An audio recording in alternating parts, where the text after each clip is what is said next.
Sir, you're charged with especially aggravated kidnapping. You're also charged with aggravated assault, and you're charged with theft of a firearm worth less than $2,500. You're talking about stuff that is not We will bring the jury. Hello and welcome to the Court of Public Opinion. I am the Recovery Addict, and boy do I have a case for you today. Why is the dog chewing on this guy? I think they have got the wrong guy They there. got the wrong guy, and the dog was biting him. He roughing him up quite a bit. There's a lawsuit. 9 out of 10 judges prefer watching the Recovery Addict live stream in their courtroom. The fireworks are not done. Getting commentary on the case. Dahil Anglican parade service Latino. Is that correct? I didn't ask you to interrupt me. literally not true. Oh, for crumb's sake. All right, welcome back to the Court of Public Opinion. I am the Recovery Addict, just like we were just here, just minutes ago. But we are back. We're back. All right, we're going to be jumping down to Judge Boyd's courtroom in just a minute. I have to say thank you and congratulations to Nina17, first in chat this afternoon. That's a first for you. This is a first-time offender.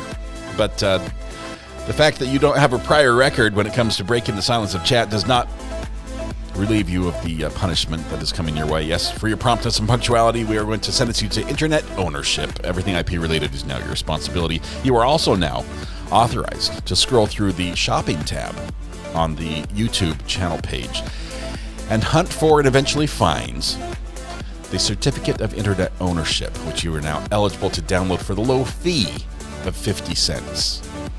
Pay the fee, get the certificate, hang it on the wall. It's suitable for framing and for use as a cover sheet, or as a CV, or suitable for framing, something like that. I forgot the phrase. I haven't used that one in a while. Dennis, congratulations. Good to have you here. All right, we're going to be jumping to court now. Judge Boyd is calling the court to order. We've asked the jury to come in. Where are you at, Judge? Right down here. Defense, Brittany Sparks, is currently not in the courtroom, but we'll be here as soon as she can get here. All right. Defense, do you have any objection proceeding without the second chair? I do not, Your Honor. All right. Thank you. Second chair's missing. Sir, if you'll take the witness stand. It's okay. They didn't do anything anyway, right? All right. Defendant is taking his place on the stand. He's still being examined. I think on direct. Or maybe it's redirect. I think it's redirect.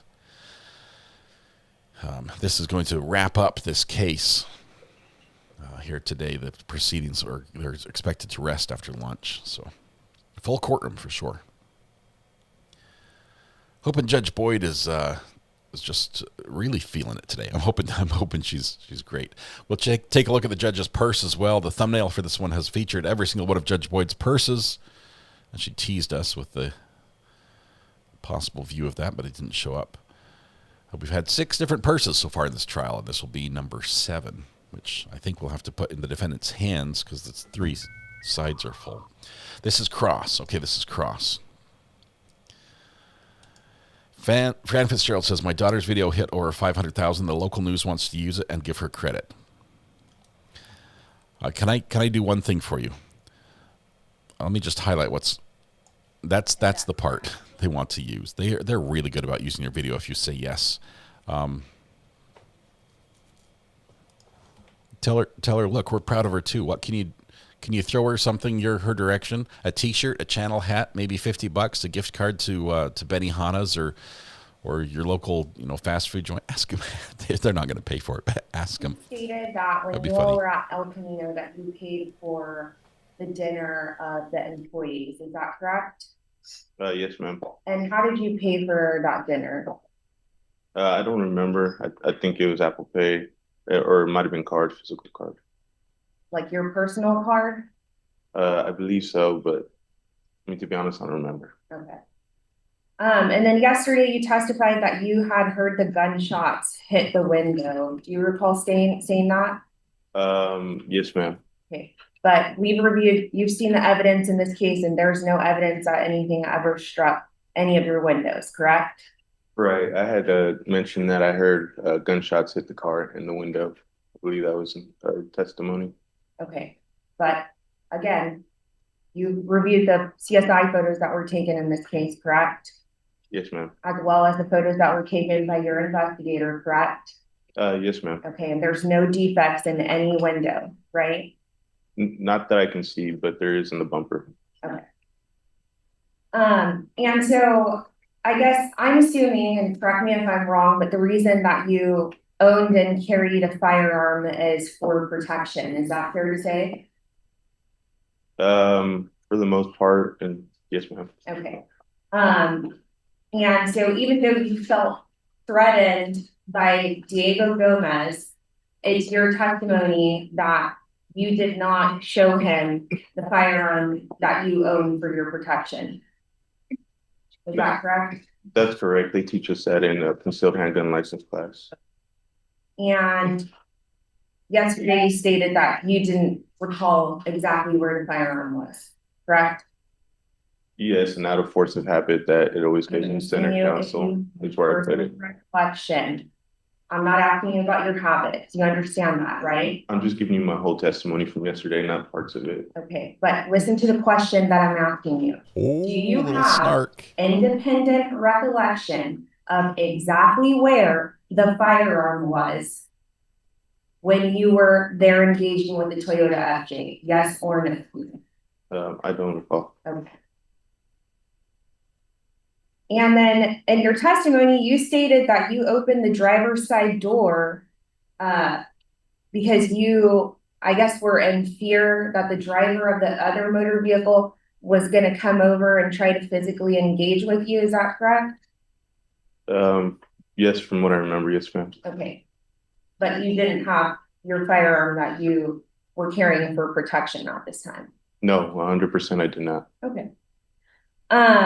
And so then when you exit the motor vehicle after striking and killing Mr. Moody and you flee the scene, you leave the firearm that you own for protection in your motor vehicle, correct?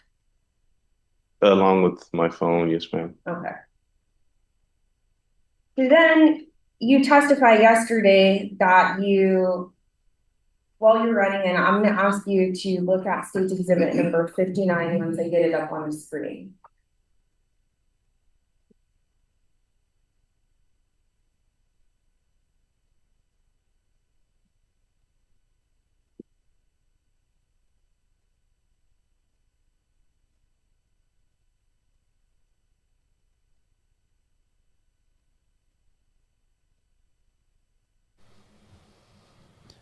We don't get to see the exhibits here, so hopefully they will describe them very well.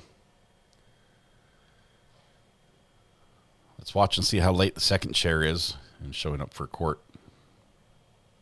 Sucks to miss your own court dates as a lawyer. Yeah, the beginning of this trial, that nobody was here. This has become a very high interest trial. Looks like the Elmo was being used here. Okay, can you see that okay up there? Yes, ma'am. Okay, so the crash occurred here at the intersection of Provant and South Alamo, correct? Yes, ma'am. All right, and then it was your testimony that the dispute that you got in with Antonio Lerma occurred on the bridge, is that correct? We were closer to Gunther Street. He made a right on Gunther Street, and then that's where I made the left to go to Madison Street. Okay, but yesterday you stated that when you all were engaging over the cell phone, that you were standing on the bridge. I think I said that we had already been past, I was chasing him. We had already been past the bridge at that point. I was trying to catch up with him. You stated chasing him? that you all were stopped on the bridge. You don't recall that? I don't think I said we stopped at the bridge. We never stopped to actually talk or anything like that on the bridge. It was constant walking. It was constant running and walking and running and walking. There was no stopping. Okay. So are you telling this jury that you were chasing after him when you tried to grab his phone, that you all were not stopped engaging in a conversation at that time? Yeah, like I had said yesterday, he was on his phone walking the whole time, kind of giving me the strong arm, ignoring me when I was trying to take the phone from him. There was no point at all. We had stopped at a full complete stop to talk. All right. So at some point yesterday, you stated that you all were on the bridge, and you would agree with me that the bridge is right here over the San Antonio River, correct? Yes, ma'am. That occurred. All right. And then, so you walked from this intersection, or as you described, ran from this intersection here all the way to Gunther Street and then made that immediate left. Is that correct? After trying to take the phone from Lerma, yes, ma'am, that is correct. Okay. And then passing all these businesses that are located right in this area, correct? Well, right. So when I had got out of the vehicle, I was running because I was trying to catch up with Lerma. So I don't know what Lerma was doing at the time of the wreck because I had been passed out for a little bit. But by the time I got out of the car and regained my consciousness, I did chase him down to attempt to check on him and make a call. Okay. So what I'm asking you is when you exited the motor vehicle, I'm not asking you about Lerma. Okay. Okay. When you got out, you passed all of these businesses to go catch up with Lerma. Yes or no? Yes. Okay. And then you take that immediate left on Gunther, correct? That is correct. And then proceed all the way down Madison Street to 326 Madison Street, which is Ashley Sanchez residence, correct? That is correct. Okay. So then you testified that when you got to Ashley's residence that you wanted to go inside so that you could figure out your next steps, correct? Yes, ma'am, that's correct. And when you get to her residence, you don't ask her to use her cell phone, correct? That is correct. Okay. And you stated that you didn't call anyone at that point because you figured that your iPhone had it covered. Is that what you said? Oh, I knew that my phone would make the calls and send the messages. Yes, ma'am. Okay. You knew how if you didn't have the phone. Oh, because there's an emergency feature on there that when you fall or get in a crash, it sends a text message to you, emergency contacts. So did you check the phone before you exited the motor vehicle? It was in my center console. Okay, so did you check the phone before exiting the motor vehicle? I don't recall. Okay, so you did not know for certain whether that function was activated or not. You just assumed it was. Well, at the time. Correct, I guess. Okay. So then you testified yesterday that you lost your consciousness, you fell down, you were weak in the knees, and then you're still able to walk/run after Lerma and then continue on to Ashley's residence. So did you not need medical attention that night? I mean, I don't, that wasn't the first thing on my mind. I'm sure I needed medical attention. Yes, ma'am. Okay, but you never called to get medical attention or anything like that, correct? No, I was trying to find safety because I was being shot at. Okay, and so you would agree with me that once you were at Ashley's residence, you were no longer in danger, correct? I don't know that. Okay, so you voluntarily took someone that is shooting at you to the house of the mother of your children where your 3 kids reside. Is that what you're asking this jury to believe? Can you repeat the question?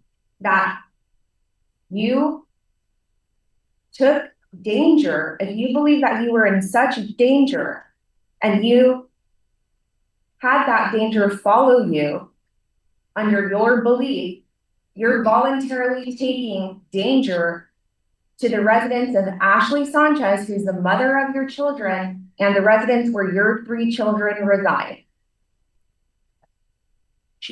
She was down the street. Where else would I have ran? Well, you could have ran into the businesses that were right there and asked for help, right? I mean, yeah, I could have, but again, I would be backtracking to where the gunshots were coming from and where the car turned around. Okay, but that was the closest business where people were, where you could have had access to a phone to call 911 and get immediate help, right? Well, no, because like I said, initially after the wreck, I had tried checking on Lerma, who had already been past the businesses. And so my first thought was we had already been past the businesses. I was trying to continue forward, not go backwards. Okay. So what I'm understanding then is that you believe that Antonio Lerma's safety and life is more important than the danger that you perceived you were in, correct? What do you mean? I don't really Is that what understand you're that. saying to this jury? Because what the question that I'm asking you is, when you exited the motor vehicle, if you believe that you were in imminent danger, why did you prioritize going to Antonio Lerma instead of entering into any one of the businesses that was open and getting help and calling 911 and notifying people that you had just engaged in a crash? Well, because Lerma, Your Honor, that's a compound question. If she could narrow that down to just one question. All right, so your objection is compound question? Yes, Your Honor. All right, that'll be sustained. Okay. Is Antonio Lerma's life and more important than yours? Because yesterday you stated that you would say that it's about the same. Do you recall that? yes, ma'am. Okay. And so what I'm asking you is, you agree with me, right? That as soon as you exited the driver's seat of your white Tesla, the closest point from you exiting that driver's seat, the closest place that you could have gotten help from was any one of the businesses that is located in the brick at Blue Star. Correct? No, that's not correct. That's not correct. No, Okay. ma'am. I was trying to make sure Antonio was okay because he was the only one. Trying to answer. You're not answering the question. Okay.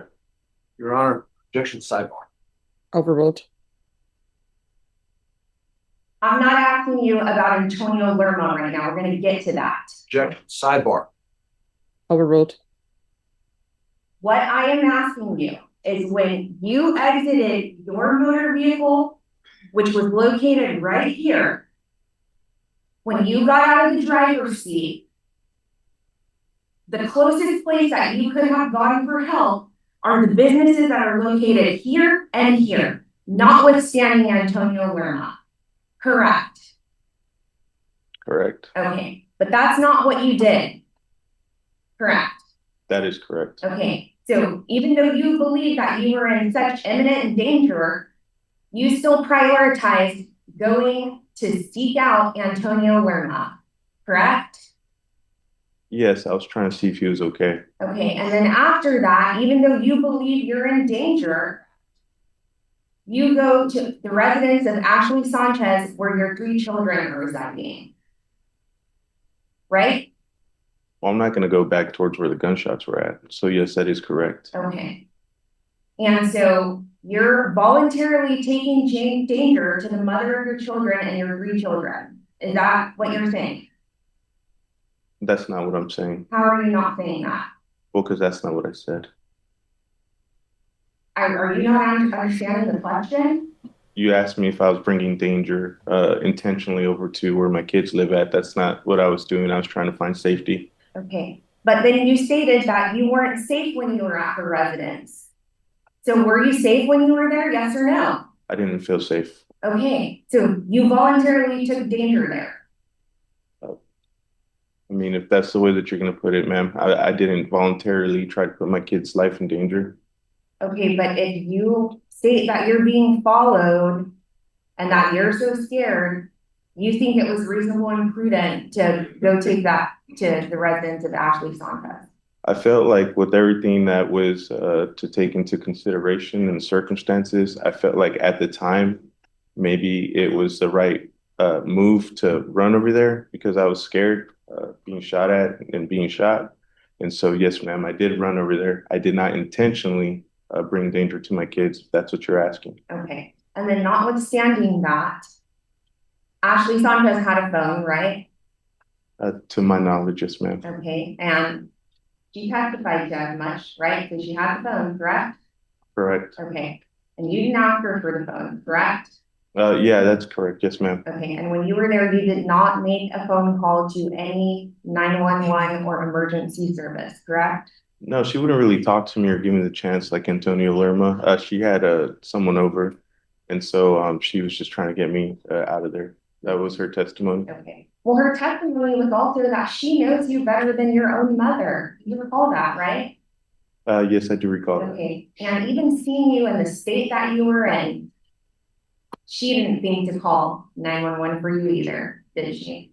No. It wasn't very apparent to her that I needed 911 at the time. Like I said, she had somebody over, so that was her priority, just trying to make sure that, that's situated. Okay.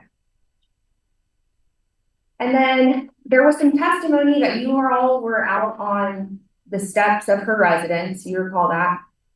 Yes, I was hiding underneath the stairwell, and then I had went up and then knocked a few times. Okay. And then you all were outside engaging with each other, correct? We talked for very brief. And then during this time, I mean, you would agree with me that from the corner of South Alamo and Crovan to right here, how many blocks would you say that is? Four or five blocks.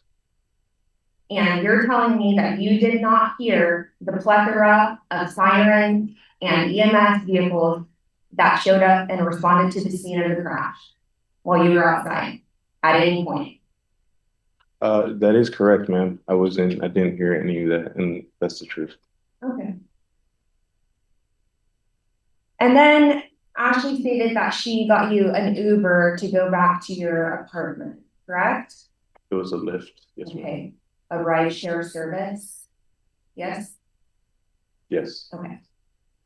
So I want you to stand up and go to the screen behind you and show us the direction of travel that the Lyft took to get you back to your apartment.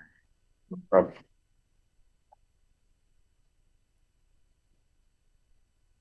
So that's the house.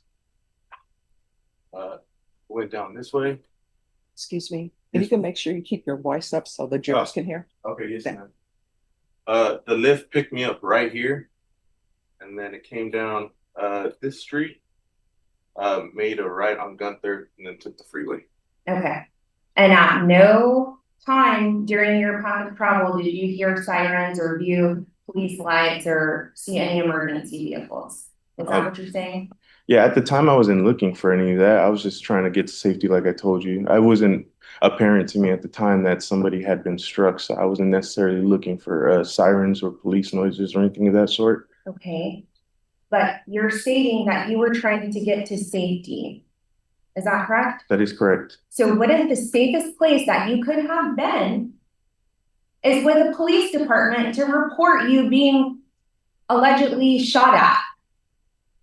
Well, it's not allegedly. I was shot at, and also as well, it wasn't apparent to me at the time, like I told you, that somebody had been struck. So I wasn't looking for any type of sirens or anything like that. So what I'm asking you is, if it is in fact true that you were shot at, wouldn't the safest place that you could have been with a police officer?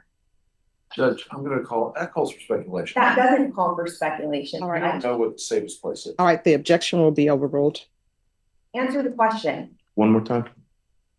If you believe, and if it were true that you were being fired upon, and if you were trying to get to safety, wouldn't the safest place that you could have been is in the custody of a police officer reporting what allegedly occurred to you? I mean, I don't know that at the time. I don't know if that's... Okay, so what you're telling this jury is that it's true that you were shot at, you had no intention of reporting what occurred to you. Incorrect. I did. So when were you going to do that? Well, in my testimony, I turned myself in. Did you? Okay, well, let's talk about that, because when you turned yourself in, you never said anything about being shot at all. I didn't say anything. Well, you did say that you were the driver of the motor vehicle and that you fled the scene. Actually, I didn't say that either. I had told the cops that my vehicle was involved in the wreck. I didn't tell them that was the case. So are you calling Jennifer Rouza a liar? Who's that? The lady that testified that was working that you made contact with?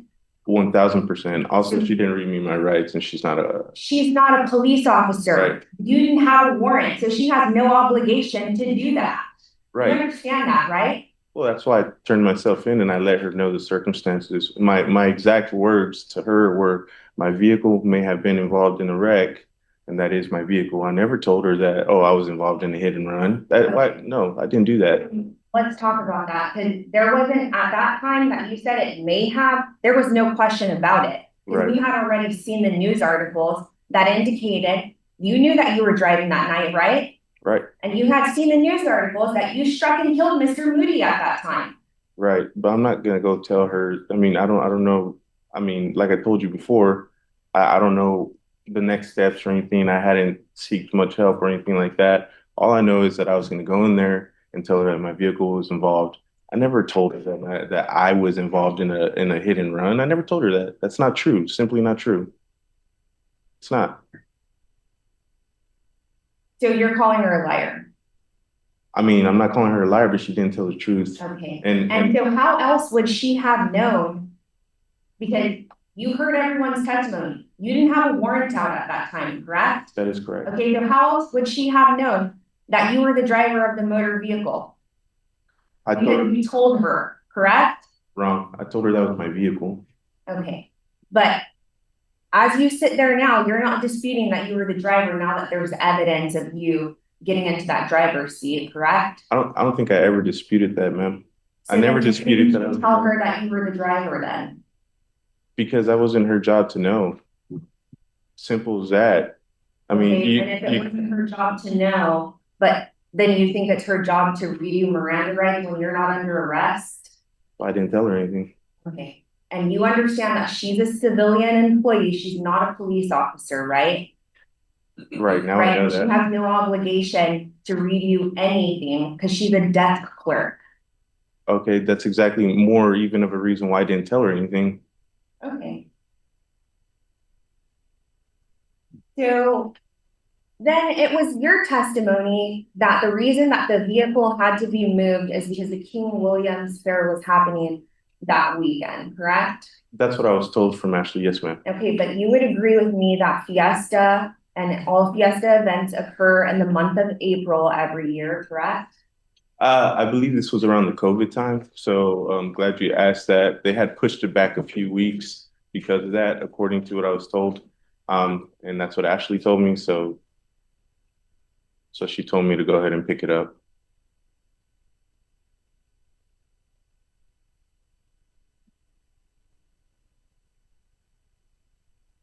Okay, I'm gonna ask you to look at state exhibit number 70. Go ahead and take a look at that and see who it was posted by and the date that's on it. Where do I start reading? Event by Don't read from it. Okay. I'm asking you to look at it and see what Okay. it says. It says, okay, I'm reading what it says. And then you see that right there? Yes, I see that. Okay. And so in the year of 2023, Yes, the ma'am. King Williams Fair actually occurred on April 29th of 2023, according to the King Williams Fair organization, correct?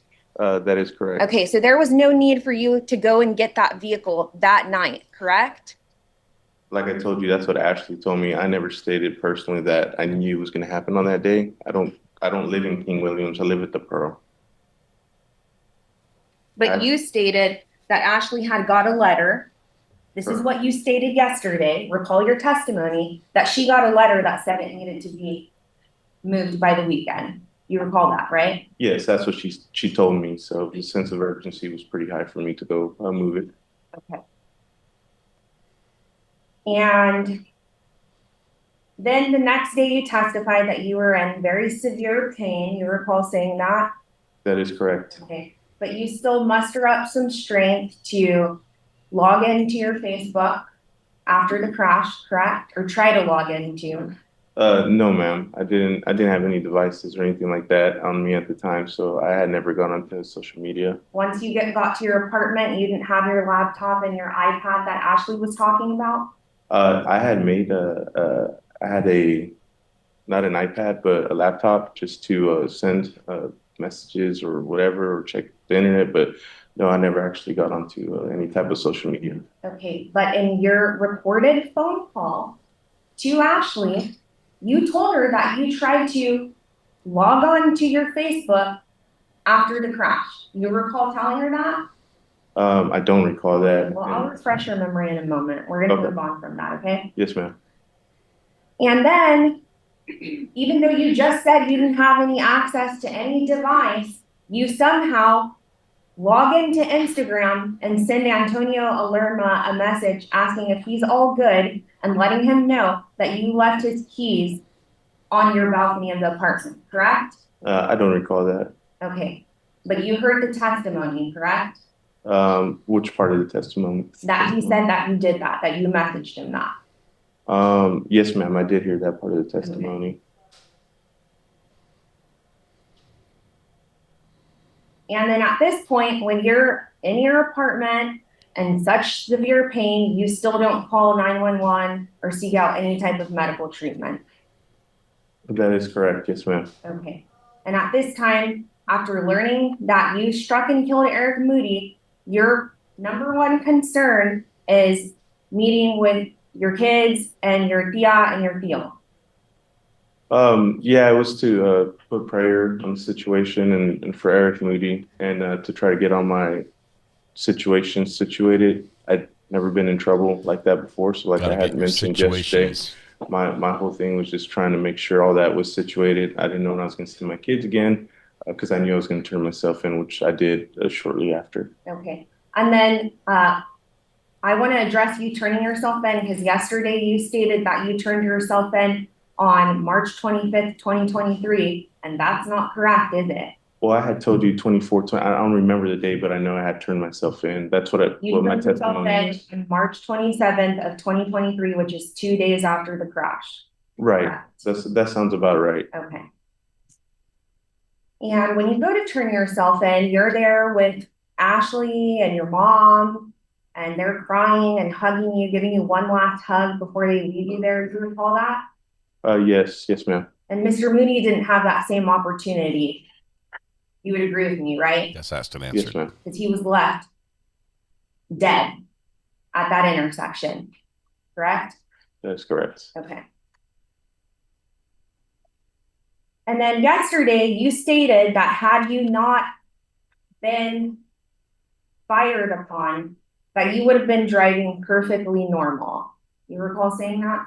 Oh, this is going to Yes, ma'am. I mean, I still would have been rushing, but I would have, yes, ma'am. Right, because we know that normal driving for you, allegedly, is you driving at a faster speed than other people that are on the road, driving over handicapped parking spaces, stopping in crosswalks, and running red lights. Correct? Because that's what the evidence has shown, right? Right. Okay.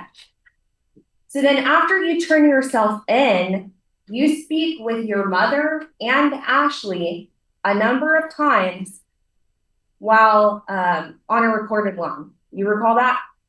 I recall some of it. I think most of it was trying to get me out. Judge, if I could just have a moment to get the headphones, please.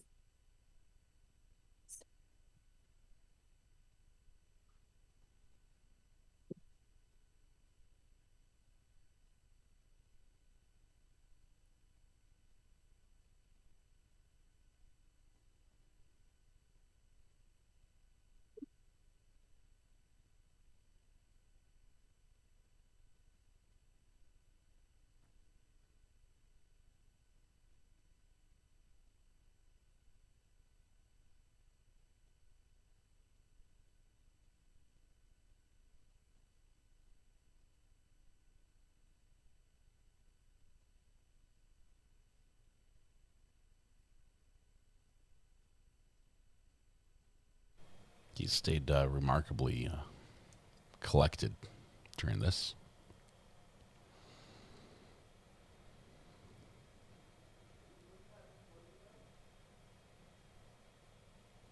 Drinking that good Heb water. Is that what it is? Or is it, I think it's HEB still.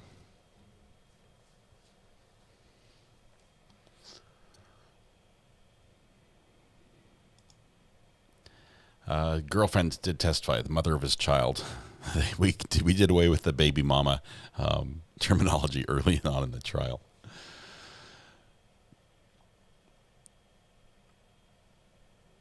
Detective Ids, I hear you. He's saying he thought he hit the median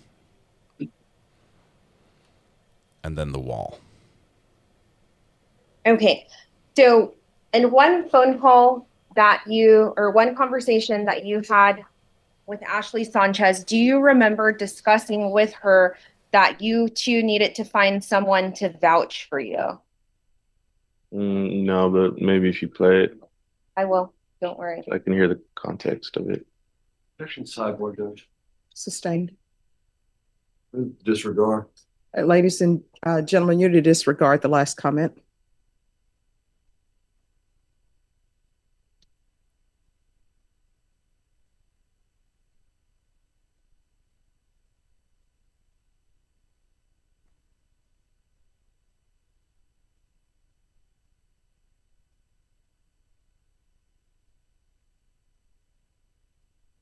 I don't know. His gun wasn't there. Okay, I'm going to ask you to put the headphones on.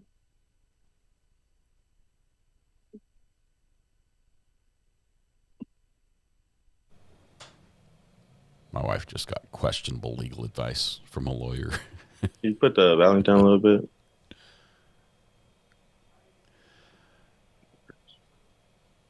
Seems like he needs to be the one that's control at all times. Yeah, he's definitely trying to shape the narrative.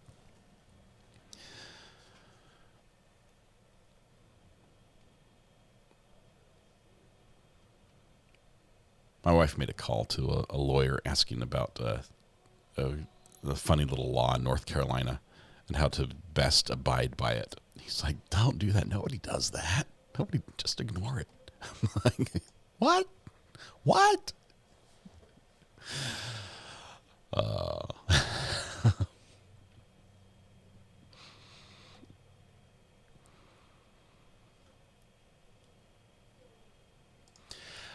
There's not CCTV Okay, footage. you're sharing a little more.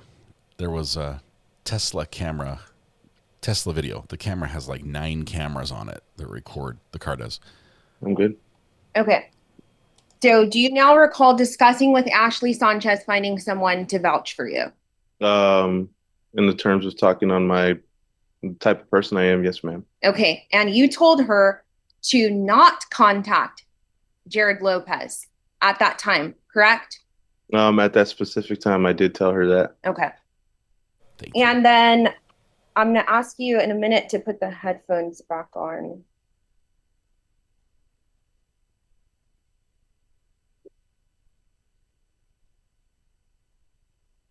Yeah, he's telling the lawyer to play more because he wants the context of what she's having him listen to. So he's always going to try to get a little more than what she wants him to refresh his memory with. Yeah, he did chase the red light vehicle, and he ran the red light himself. Just take them off when you feel like you're satisfied listening to what you need to. Okay? Oh, sure. Now she's just going to let it roll. He's just going to chill, listen for a while.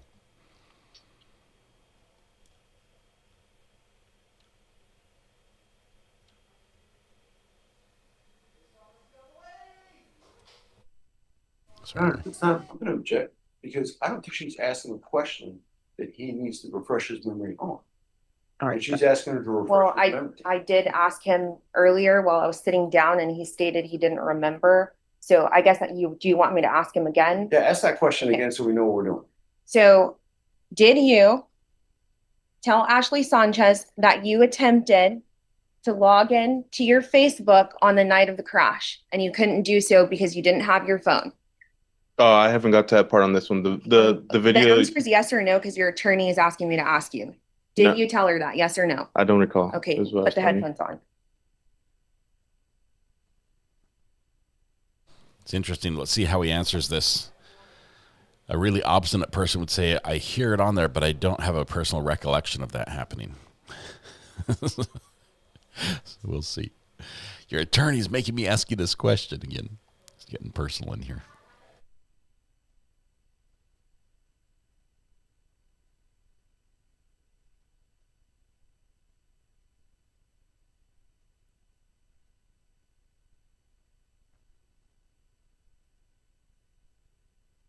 I almost want to like just turn up the volume so I can hear, but it doesn't work like that.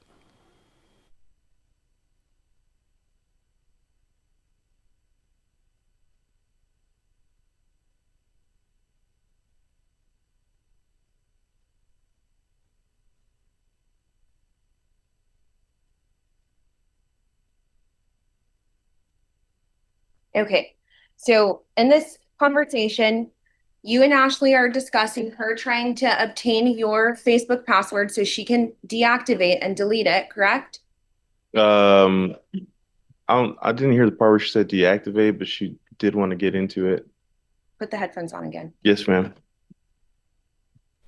We're going to do this again. Rinse, wash, repeat. Tell you what, sir, at the end of the day, you get to keep the headphones. How about that? Just they've pretty much become one with you.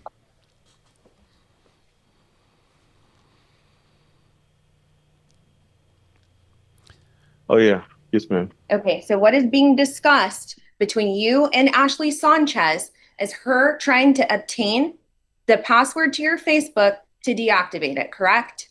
I believe so. Yeah, it was because I think on a later call, or maybe on a call before that or after, she had told me there was a lot of negative news articles out there of me, and then people blasting her personal information of her car, my personal information, and things about potentially like our kids and stuff from what I was told. And so I think she just wanted to protect that. Okay, so you're able to recall all of those details now, but not when I first asked you, right?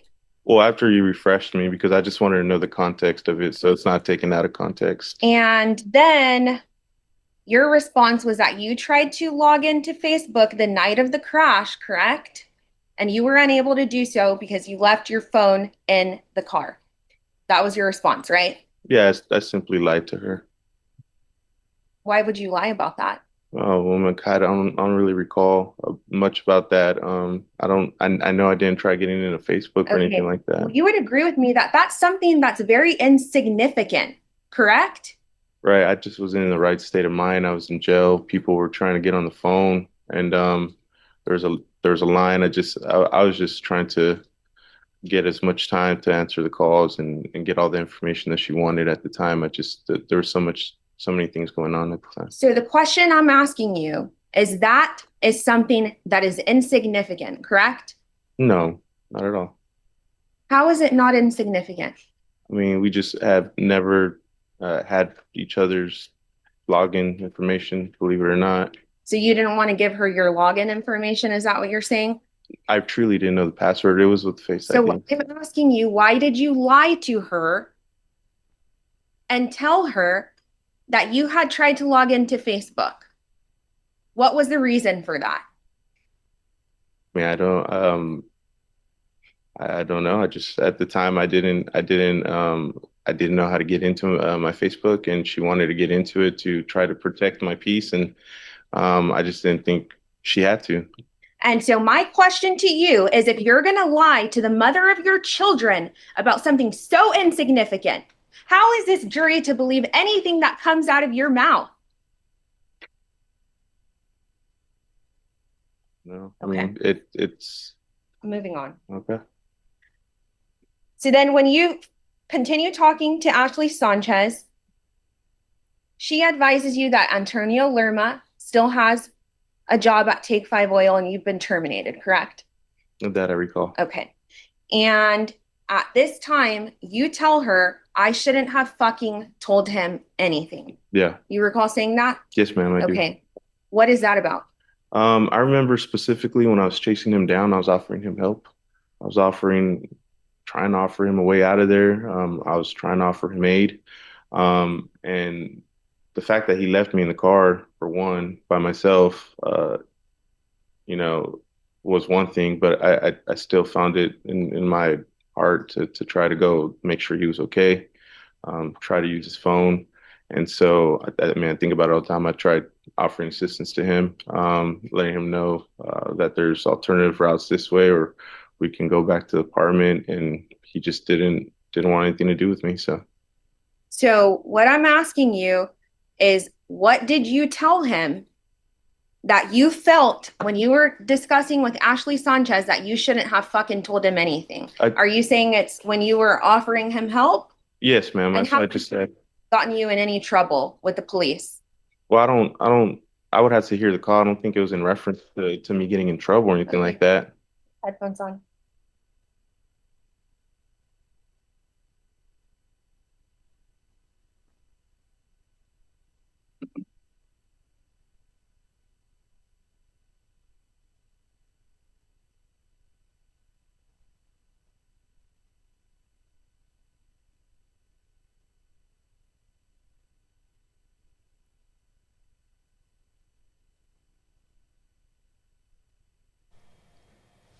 Been a long day, and my wife brought me some rabbit food,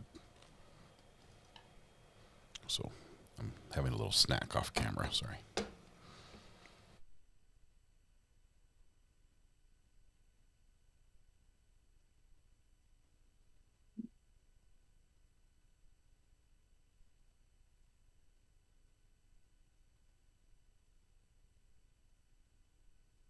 She's going to catch him in every single lie she can here. Impeach the witness. Make sure no one can believe a word he says, especially this jury. Yes, with a little bit of delicious ranch for dipping. I'm a big fan of a lot of ranch dressing with my salad. Some people like to call it ranch soup, but I got a little bit. Just hide your chewing with the deer park. It would magnify. It would make it like my teeth would be huge. It would be like one of these things.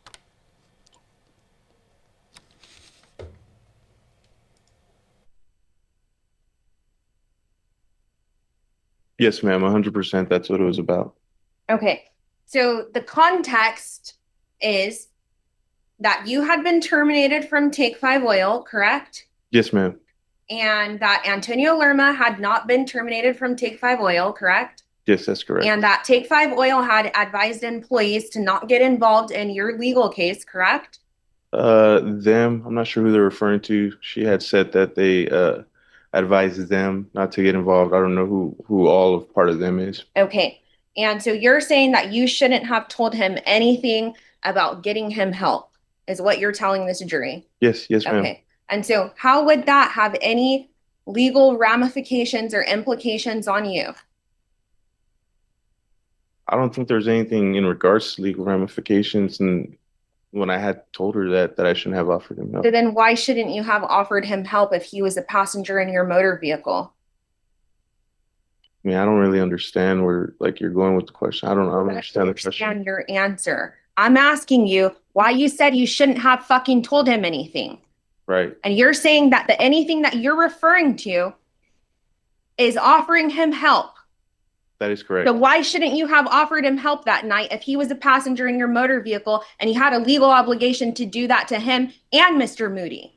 Well, just everything that occurred afterwards, the fact that he left me, the fact that I had time to think about it. And at the time, I didn't know me running up to him and checking on him, checking on his physical appearance, checking to see if he's okay, him pushing me and kind of just trying to get away from me and depart himself from the situation, no responsibility at all is what he was trying to do. I mean, it hurt me. It hurt me because at one time I considered him my friend. I checked on him. He left me in the car, and so I was hurt by it, and that's what it was. Okay. So. But you would agree with me that he took responsibility 2 days before you did, correct? No. No. Well, he went to San Antonio Police Department 2 days before you did, correct? That's what the evidence has shown. Yeah. Right? Because while you were sending him messages, are you all good? He was with a detective telling them that you were the driver of the motor vehicle. That's what the evidence has shown, right? I mean, for the most part. All right. And then do you recall telling Ashley Sanchez that you wanted to receive probation for this offense? Yes, I remember that specifically. Okay. But now you're asking this jury to find you not guilty, correct? I mean, correct. I mean. All right. And then I want to talk to you about your brother Paul a little bit. Because did he actually live with you at your apartment when this crash occurred? At the time of the crash, he wasn't physically at the apartment for the weekends, but he would be with me during the weekdays to help out. Okay. And do you receive any type of compensation for caring for him? No, it's my brother. I wouldn't want no compensation for that. Okay. But do you recall having a conversation with Ashley telling her that it's good money to take care of Paul? Yeah, because my mom has often offered Ashley to take care of Paul for some income because she's usually not the one who gets a job. It's usually me supplying it for the home. And I think she had just lost her job at Taskus or something around that time. But yeah, I mention it to her all the time. You know, you should watch him. I'm sure you could get paid pretty good for it, but I don't get compensated for it, Okay. nor would I want to. And the compensation that Ashley would have received, is that state funded compensation? I have no idea. Like I said, I don't get compensated, so I couldn't tell you. Okay. And then while you are in jail, Yes, ma'am. making these calls, what you are worried about is finding out if your car is totaled. You recall that? That wasn't the only thing I was worried about, but at the time I did want to see if the car was okay. Yes, ma'am. Okay, because that was a major concern to you. You recall that, right? You asked multiple people to find out if the car's totaled, correct? Yeah, at one point I did try to see if the car was okay. Yes, ma'am. Okay. And while you're in Barrett County Jail, your main focus is to receive a bond reduction so you can bond out, correct? At some point, yes, ma'am. And your other main focus was to be released without any conditions because you wanted the condition of ankle monitor to be removed, correct? Yes, I could get to work and provide for my family. That is correct. Even though you did not have a job at the time. How would I acquire a job if I'm on an ankle monitor that locks me down to an apartment? Okay. So the question is, you didn't want that condition of bond, even though you had no employment at the time, correct? Sustained. And then when you're going to be released, you are to be released to your mother, correct? Yeah, that was one of the bond conditions. And you weren't really happy about that because you wanted to go back to your apartment, correct? Well, yeah, I wanted to go back home, of course, yes, ma'am. Okay. And then at this time, your mom has to make arrangements for Paul to go with Josh because you didn't want to care for him at this time when you were going to be released, right? Yeah, I had just lost my job, so I was trying to like really get all that stuff situated so I can try to do my best to get things situated for myself, my kids, and help provide in the best way that I can with them and whatnot. And then another thing that you were concerned about while you were in Bexar County Jail was the status of your relationship or your attempt to get back with Ashley Sanchez, correct? Here and there, I did ask her a few questions. Yes, ma'am, I did. Okay. And at one point, she advised you that she's considering getting back with you. Do you recall that? Something along those lines. Okay. And you tell her that you are smiling so hard right now and that you were super excited by the thought that you stayed up till 4 a.m. in the morning. Was that still on the call? Can you answer the question and then I can play it for you? Yeah, I might have said something like that along those lines. Okay. And then at one point, you tell her that you fucked everybody by this. Do you recall that? I would have to hear it so I can hear the context and let the jury know. To hear it, you have to answer yes or no. I don't recall that. All right. You can put the headphones on. If you want the headphones, you have to say yes or no. I don't recall. Okay, you can have the headphones.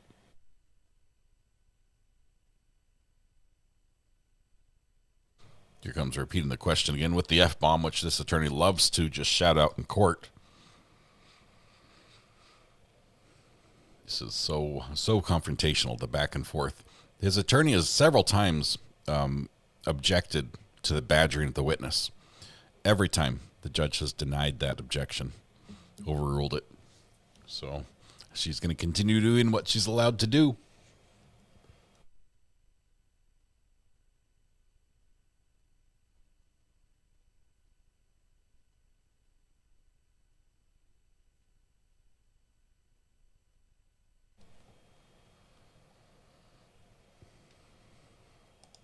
in her bark.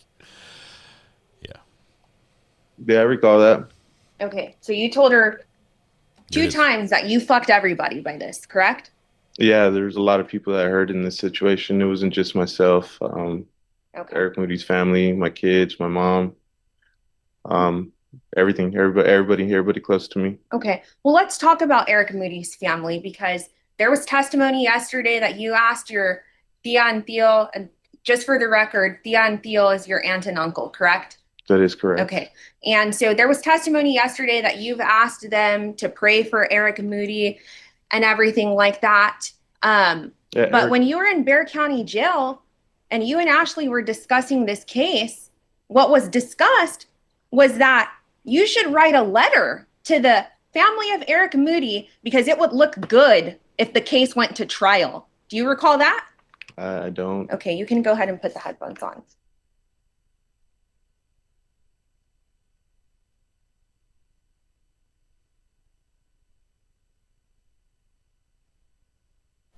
If there ever was an example of why you should watch true crime, so you can learn that jail calls are recorded.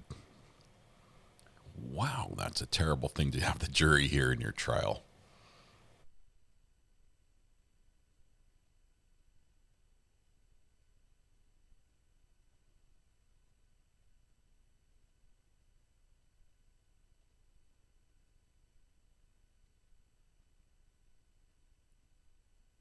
This is best comment of the afternoon. When I put these on, she stops yelling at Ashley me. said that. Okay, while y'all are discussing the case, right? That's what's advised, that you should do that because it would look good to these 12 people that are sitting here. Judge, I'm going to object. That's hearsay. He testified that it was something that Ashley said, not him. That's not a statement against that hearsay. Sustained. Move to disregard. All right, ladies and gentlemen, you'll disregard the last question and answer. All right. And then further in the conversation, when you're speaking with her, you say that you were ready to cut Jared off, but if he really gave me $3,500, then he's good. Do you recall saying that? I actually do remember that, and just to clear it out, at that time when I felt betrayed by everybody who was there the night, I didn't know who to trust. Well, for one, the fact, like I said, that Lerma had left me essentially to die. He didn't know if I was okay. He didn't check on me. He went running off, and he was scared, is what I would assume. And he didn't bother to check on me. So yes, ma'am, I didn't know who to trust. And so it's not a matter of I guess loyalty or anything, but at that time I felt like Jared had his best interest in me, and that maybe he actually did care about me, unlike Lerma, who had just left me at the scene. Okay. This is going to come back. And we know that he cares about you because he came and took the stand for you, correct?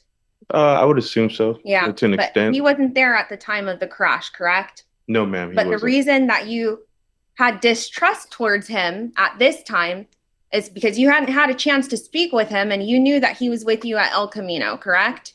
I mean, can you ask that one more time? Yes. At the time that this phone call occurred, you had not had a chance to speak with Jared Lopez, correct? Yeah, I didn't speak to nobody. Okay. That's So correct. you're stating that you were ready to cut him off, correct? Yeah, everybody off. Until well, let's be clear what the call says and what you stated. Yes, ma'am. Because you were talking about Jared. You weren't talking about everybody, correct? Yes, ma'am. Okay. And this is Jared Lopez, who came and testified on your behalf, correct? That is correct. And you stated that you were ready to cut him off at this time, correct? That is correct. Okay. Until you find out that he gave you $3,500. Well, he didn't give it to me. Who did he give it? He gave it to your mom. I was in jail. How could he give it Who to did me? he give it to then? I don't know. So then why are you saying on the call that he gave you $3,500? Because that's what was told to me. Okay. But he didn't give it to me. But I it couldn't was have on had it. your behalf, correct? To bond you out of jail, right? Yes. Okay.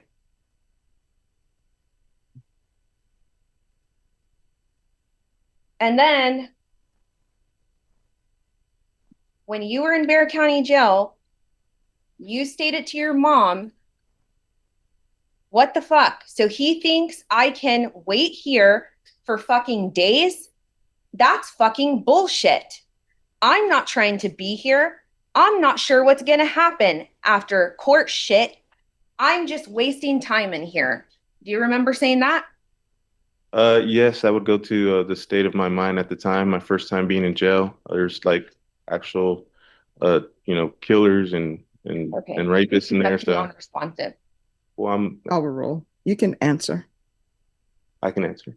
Yes, I mean, again, state of mind. I was in panic mode. I'm not from that type of that lifestyle of being in jail, back and forth, and hanging around people like that. So yeah, I was scared. I might have said some things that seemed a little out of pocket, but who would want to be in jail for a week? Yes. She asks for a sidebar and gets it.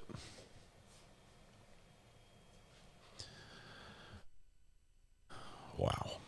So she's just reading all the comments that he dropped some curse words in, and it doesn't sound good.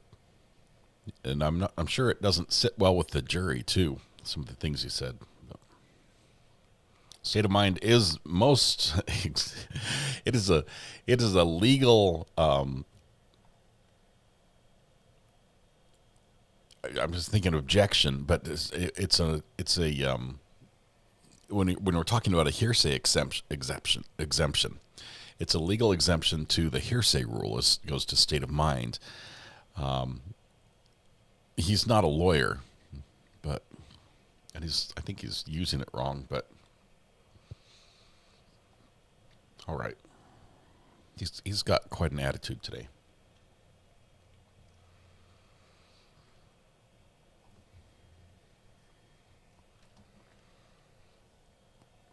Looks like the jury is being dismissed. Here we go. Let me see if we can fast forward a little bit because we are a little behind. Are we doing a voir dire? Oh, we're still continuing. We'll fast forward here if he gets down. He does. Ooh, judge assigns homework during the break.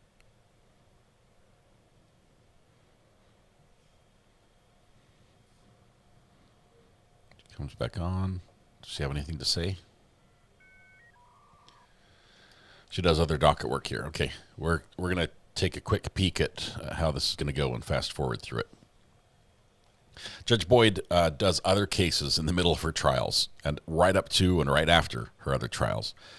She keeps that docket moving. So let's zip ahead just a little bit. Docket work. These people that come up and talk to her. Oh, there we go. Back up just a tiny bit. I think we're going to start right here when somebody comes up to the stand.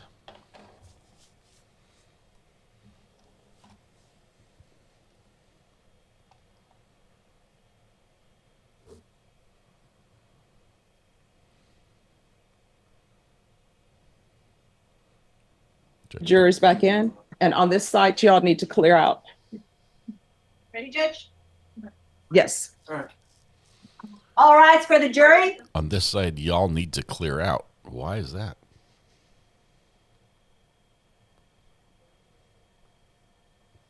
Oh, there are probably some lawyers and stuff up there that needed to get out.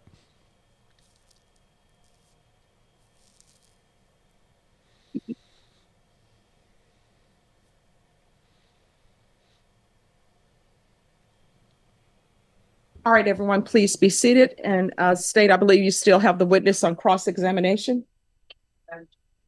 All right, Mr. Matthew, so before we went on break, you stated to this jury that for this offense, Her that mic's was the off. first time that you had ever been in jail. You recall saying that? Yes. Okay, and that's not true, correct? No. To that extent, yes, ma'am. You have previously been in the Bear County Jail on two separate occasions, correct? I believe so. Yes.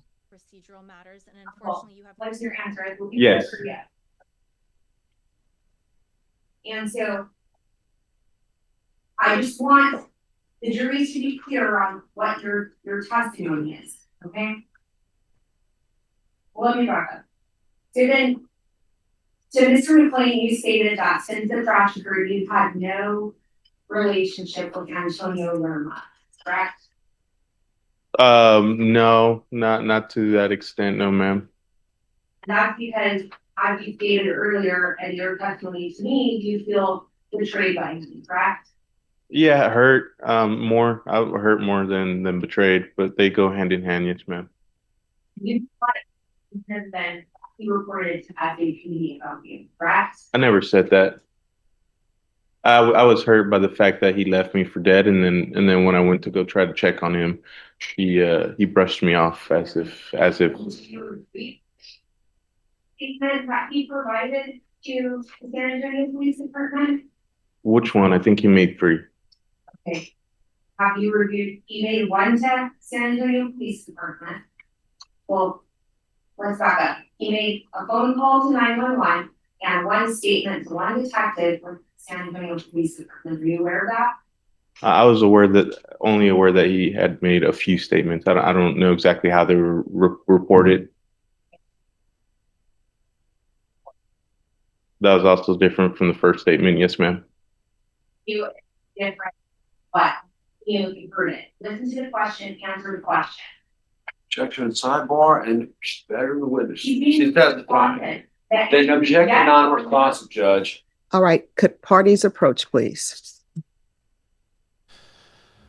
Judge is tired of being a babysitter, but she has to do what she has to do here.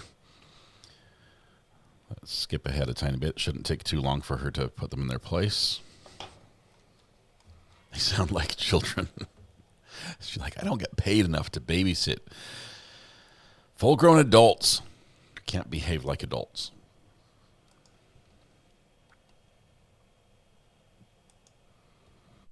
Give you a whoa?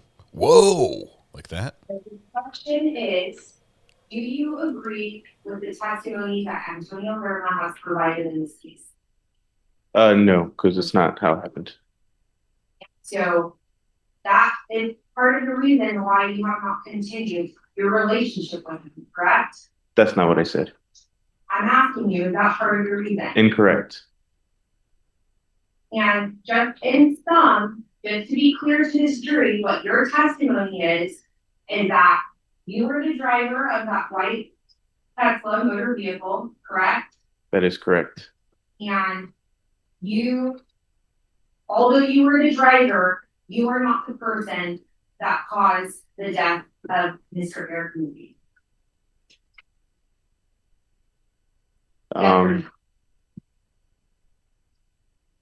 Correct. And so what you are telling this jury is that you recall hitting the traffic island, correct? That's correct. You recall crashing into the brick wall at the brick at Blue Star, correct? Yes. But you do not remember hitting Mr. Moody, Mr. Moody's 5'9", 191-pound body, flying onto your windshield and shattering it. Mr. Moody's body then being flung into metal bars, denting them, and then Mr. Moody falling to his death and you being there. You don't remember that part, right? I didn't see any of that. Like I said, I was ducking down. No, ma'am. Defense. All right. Kind of go in reverse order a little bit here, Mr. Castillo. Can you turn the mic on? That one on the bench, the table, the one on the table. This one? Oh, gotcha. Thank you. Thank you. Sorry about this, Andy. Okay, Mr. Castillo, let's go a little bit of reverse order.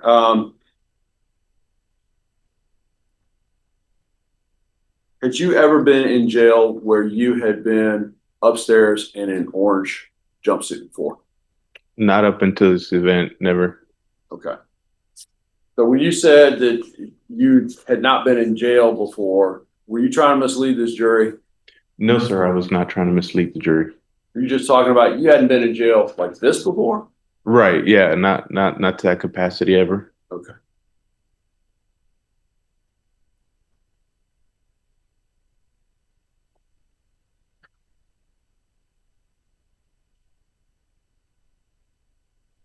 Like a full jail? What capacity is he talking about? Ms. Galloway asked you some questions about not wanting to give Ashley your Facebook login to Facebook social media. Is that correct? That is correct. Okay. All right. So were you at that point in a good relationship with Ashley? No, not by any means. No, sir. Did you trust Ashley if you gave her your login and password information? At that point, no, sir, I did not. So was she trying to get that from you? Yes, she was trying to get that information from me.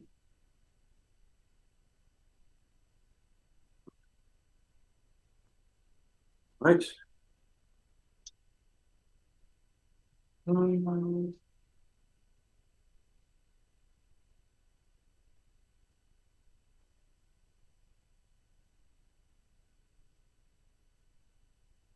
So when you had told Ashley on the reported call not to contact Jared Lopez, why did you tell her that?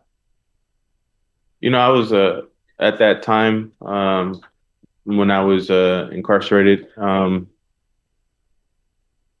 hadn't had no contact with anybody, just immediate family, and I had only heard what was told about me through, I guess, a person, just stuff that might have or might have not been true, and so I just didn't know who to trust. I was scared. I knew the only people I could turn to at that time was my mom, my kids, and so I just didn't.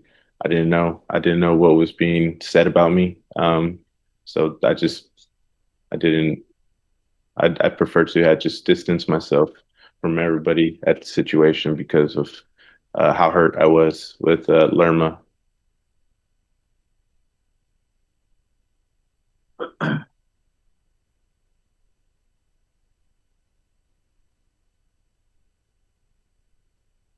Talk a little bit about when you turned yourself in. Do you remember Ms. Galloway asking you some questions about that?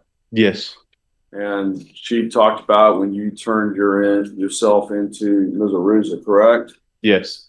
All right. Did Ms. Aruza identify herself as a civilian to you?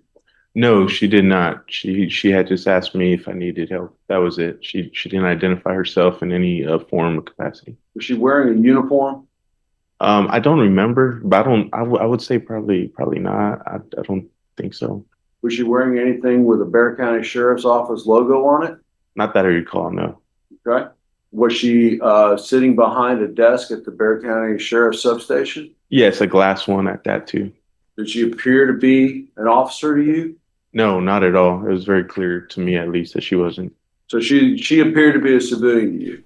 No, I assumed maybe I didn't know what to expect. It was my first time going into a environment like that and talking to somebody behind a glass. So I didn't really know what to kind of make out of it. I just thought maybe, she was there to assist me with what I needed to do. So I didn't know what her stance was. But you knew she worked for the sheriff's office, right? Yes. Okay. All right. He answered all those wrong. Did Miss Aruza? He was supposed to say yes. She had a badge. That you were the driver of the vehicle. Sustained.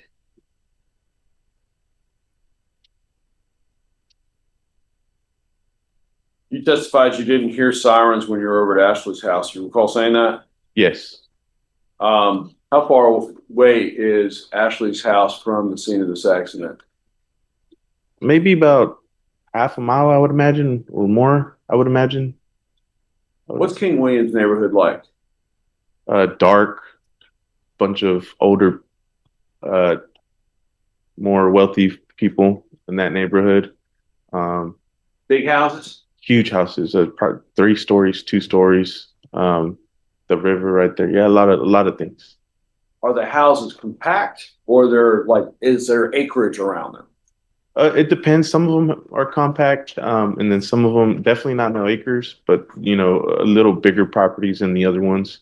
But I would definitely say taller, bigger, closer buildings for the most part. How about on Madison Street where Ashley was living? Are the buildings compact, or there's acreage around? Oh, they were compact. They were compact. A lot of buildings in that neighborhood were still old Victorian buildings that have been converted to apartments. So a lot of cars on that block. Are there trees in the area? Yeah, probably some of the oldest trees in that neighborhood for sure. Yes, sir. Are the trees big or small? Huge, huge, like oak trees. Do they block out the light? Oh, yes, 100%. Yes, They sir. block out the sound. Is it pretty quiet in that neighborhood, or can you hear pretty much what's going on downtown? It depends how close you are to the street, I guess, for the most part. I would say it's pretty respectfully quiet.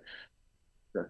And so on Madison Street that night when you went to Ashley's, did you hear any sirens? No, not at all. No, sir. Did you see any lights? No, the lift went in the opposite direction. Okay.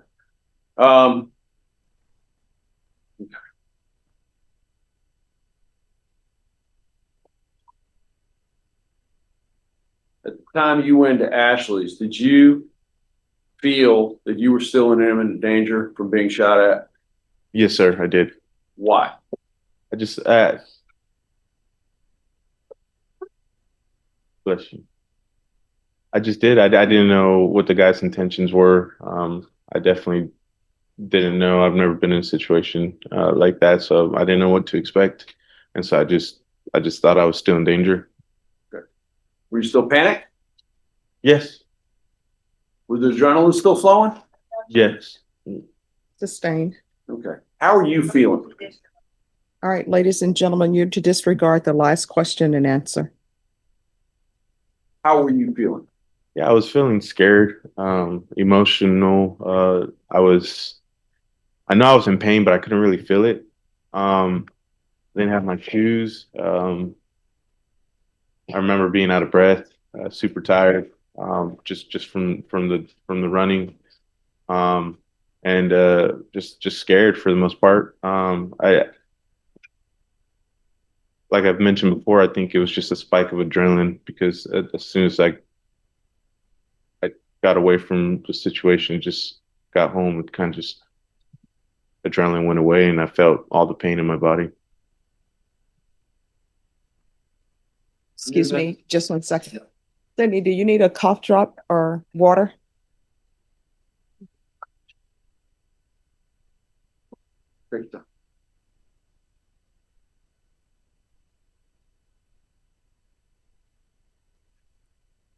All right, you may continue.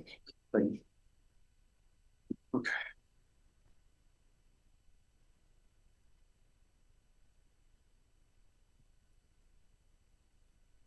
So there was a question asked about you leaving your gun in the car after the accident. You recall that?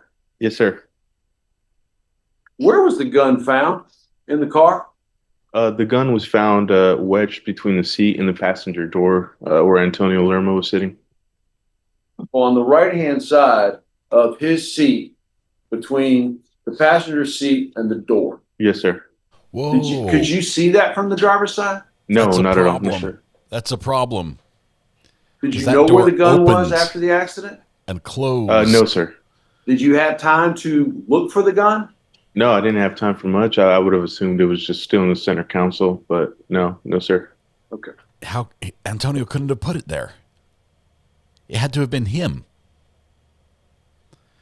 If it's between the passenger door and the seat. One of the things they talked about yesterday was a bunch of stuff that you could have done differently than what you did that night. You recall that? Yes, sir. Ms. Galloway asked you, it's like, well, you could have gone to the police substation. You recall that? Yes, sir. Okay. Here's the door. Use the door in the mattress.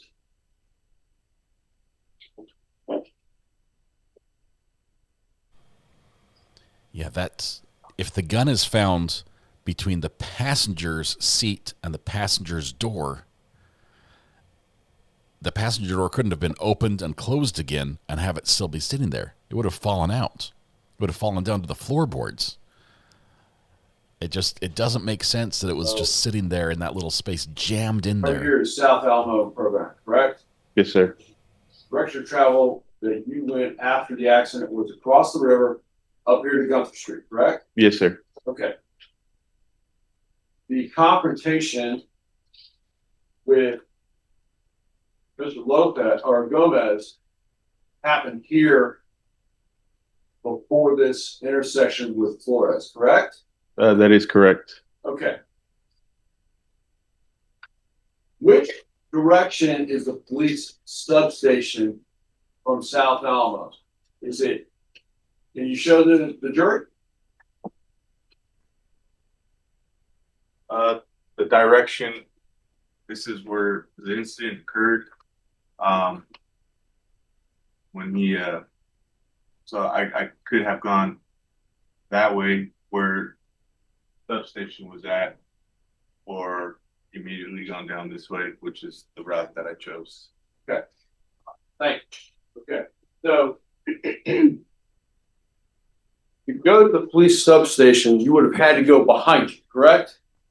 Yes, sir. Which means you would have had to do a U-turn, correct? Objection, PD. Sustained. Would you have had to make a U-turn in order to go back to the substation? That would have been the only way I would have had to go back to the substation. Would making a U-turn right there in the middle of South Alamo allowed you to escape faster or slower? Substantially slower. I would have been in direct eye contact with the person who had pointed the gun and later shot at me. I'm going to pause it right there. You guys are asking for a pause. When he says, where was the gun found in the car? And the defendant says it was found wedged between the passenger seat and the passenger's door. He's the driver, so it's on the other side of the car, on the other side of where the passenger would have been seated. It's possible in the crash for things to move around all over the place. But that space between the seat and the door, if it's wedged in there between the closed door, it was placed there after the crash.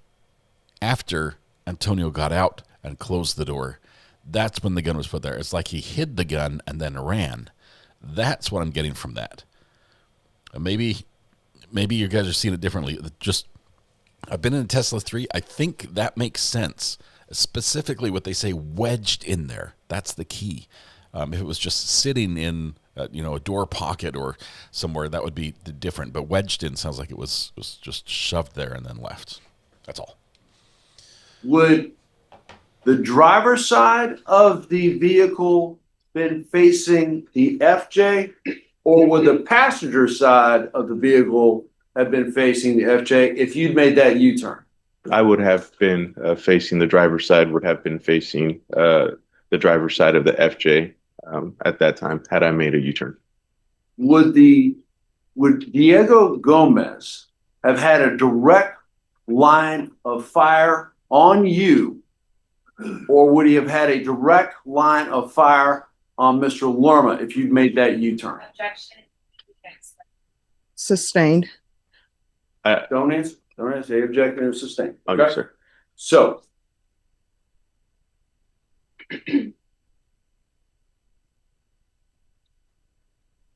would a U-turn have been the most practical way to get away from Mr. Gomez? No, sir. It would have put me in direct eye contact with Diego Gomez. What was the fastest way to get away from Diego Gomez in that FJ?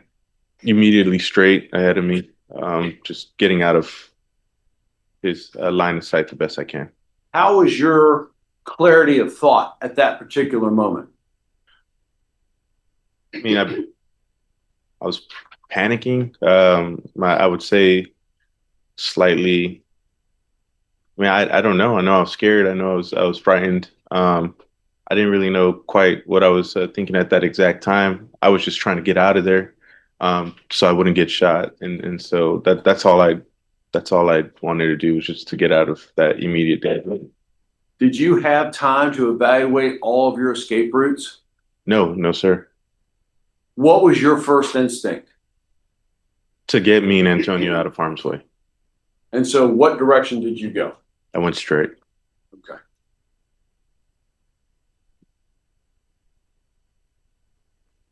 Ms. Galloway asked you some questions about using your mirrors yesterday. Were you able to see your center rear view mirror from your position ducking down under or behind the dashboard? No, sir. I was unable to see any of my mirrors. Okay. You couldn't see the right-hand side mirror? No, I could not. Okay. Could you not see it at all, or you just couldn't see what it was showing you? I couldn't see at the time of my position what it was showing. Okay.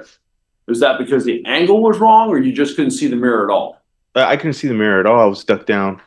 Had I been sitting upright, I would have been able to see directly, possibly. But no, I couldn't see at all.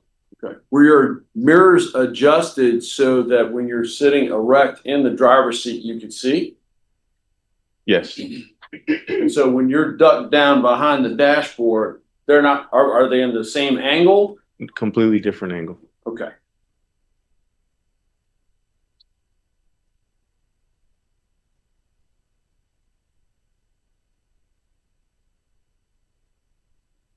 Ms. Galloway asked you about being able to use the cameras that are on your Tesla in a live mode. You recall that question? Yes, sir, I do. Okay. Can you tell the jury what you have to do to get your monitor or the dashboard there to switch over to the live view for the cameras? Yes, sir. You would typically have to open up the settings menu and then go under mirrors. And then under mirrors, it would give you an option with the little camera angle to open up the camera app on there, which you'd be able to see the sides and the rear. About how many steps does it take to be able to use those cameras? About 5 steps. About 5 steps? Yes, sir. How long does it take to be able to go through those 5 steps? At that time, it would have seemed like forever. Let me ask you this. Have you ever done that before where you set up and put the cameras on live view? Yes, sir. About how long did it take to get through those 5 steps to do that? Probably roughly around like 7-8 seconds. 7 or 8 seconds? Yes, sir. Okay. And that's if it responds properly, correct? Right. If the settings are in the same place, because they move unless you save it in a specific order. Okay.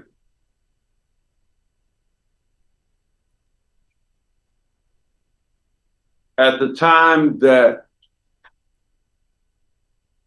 Diego Gomez was pointing his weapon at you, did you think about setting your live camera view on your dashboard? No, sir. As you were pulling away and being fired upon, did you think about setting up your live camera view on your dashboard? No, sir. Why not? Just wasn't the first thing I was thinking of. I was thinking of getting out of harm's way for me and Antonio.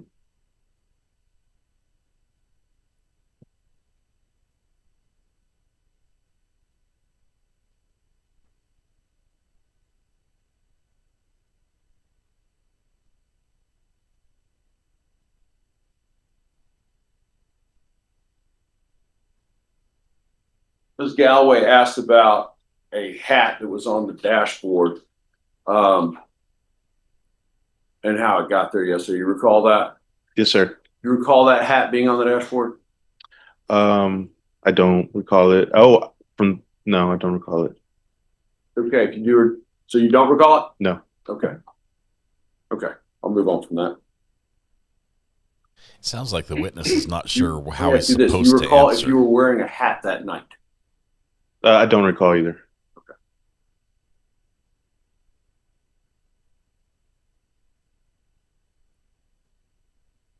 Was the Toyota FJ lifted with large tires, or was it stock? I would say it was.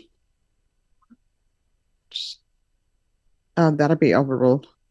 I would say it was stocked. I've seen a lot of FJs and Jeeps and things, and I've always been into modifications of cars, I guess. So, and then you I bought would a say it's Tesla. pretty stock. At Take 5, did you get to view a lot of cars? Like 100 a day at least. Tesla's Okay. like the And least so you're modified familiar car with ever. a vehicle that's lifted and big tires and all that, right? Yes, sir. Okay. So from your vantage point from the driver's side, were you able to have a direct line of sight to Diego Gomez in the FJ? Yes, sir.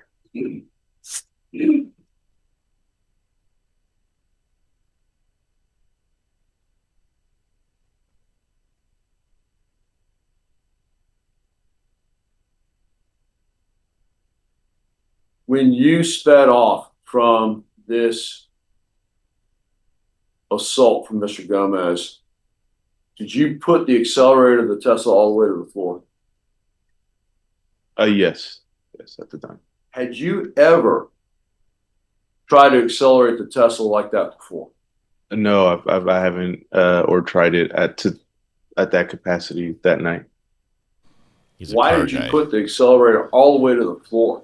He never tested his Tesla. I mean, same thing that I've said before. I did what I thought anyone would do, is to just try to step on the gas or the pedal in this situation, and get out of there as fast as I can. I'm sure he tested that 3.5 second to 0 to 60 acceleration at some point. That's why you get a Tesla.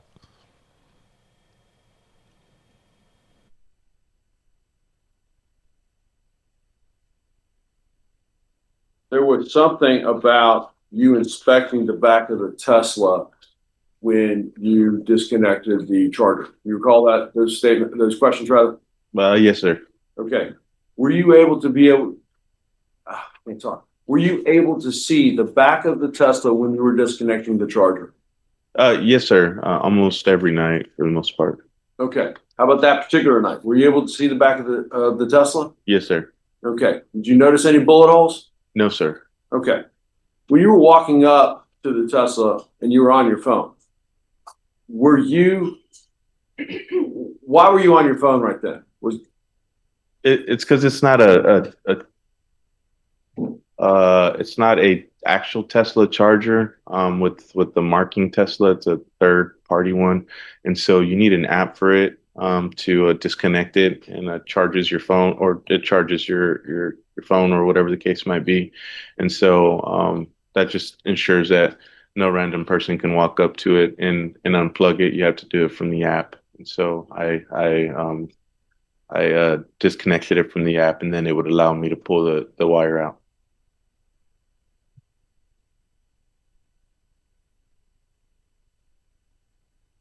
Judge, can we approach real quick? Yes. All right. Imagine at these little sidebars that the attorneys are getting permission. Oh, he's holding a DVD. He's like, how do you want to do this? We have this testimony to bring in, which means we're probably at the very end of this witness's testimony. The DVD he's holding is a video recorded by or of two people who were in the area when this went down, and they are going to say something to the effect of, we heard gunshots and then the crash.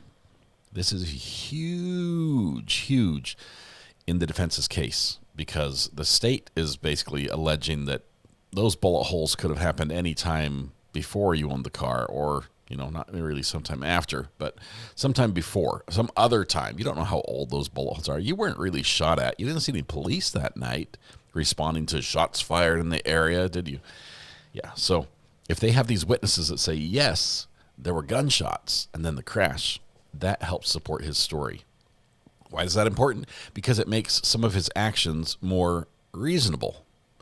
Why he floored it and went up to 88 miles an hour. Why he was not, why he was ducking down and not looking where he was going as he's trying to navigate, because he's trying to escape getting shot or saving his friend's life who's in the car with him. Why he ran from the scene if he didn't know that he had hit somebody, if he thought that the people who were shooting at him before would still be pursuing him. If the jury believes that, that's a not guilty in Texas, based on how the law is written. So it's very, very important that the jury hear this for the defense and believe it for the defense. Witnesses almost involved in the sidebar himself here at this point. He's leaning over so far to hear. Selena K gifted a membership. Thank you, Selena. Went to Siren Song. Double-Ot Siren Song.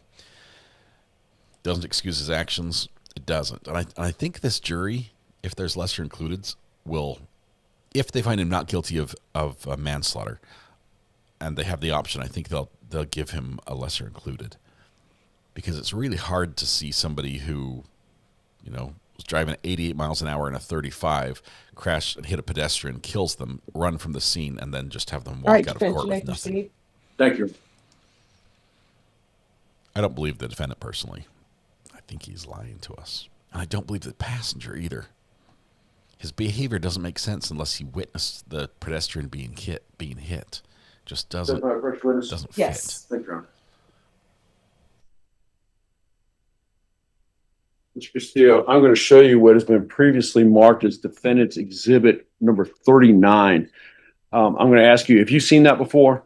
Yes. Okay. And what is that? A few pictures. Okay. And these are do the pictures on here accurately depict what was happening at the time?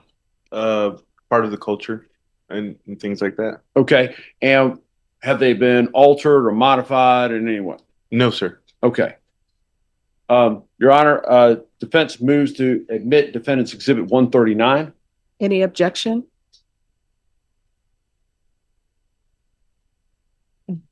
All right, then it will be admitted. Thank you, Your Honor.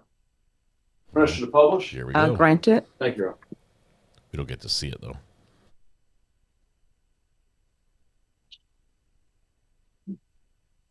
Hopefully we can at least hear it.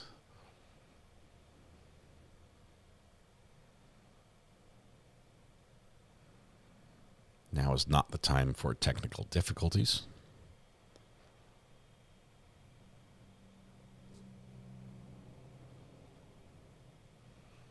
Once again, this trial, the defense table cords are not working, so they have to use the prosecutor's table for everything they want to display, which sort of makes it for an interesting huddle. Times like this. Passenger had to step over the guy, step over or on. The door, he had to push really hard on the door because the body was in the way. The body was in the way of the door opening. So, yeah. Pictures, not video.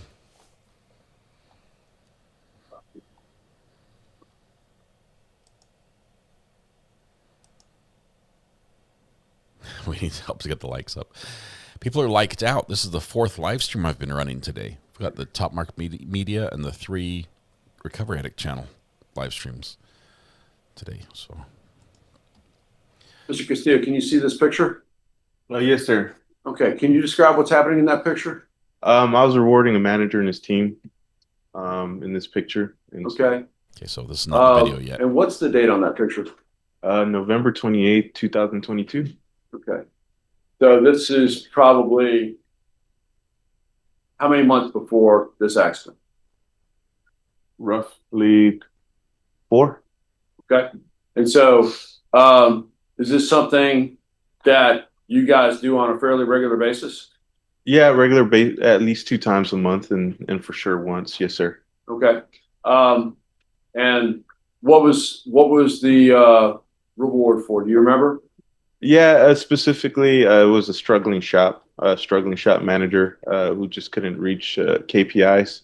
And Key so performance indicators. I had worked very extensively with him and I coached him on how to achieve it together and then by himself.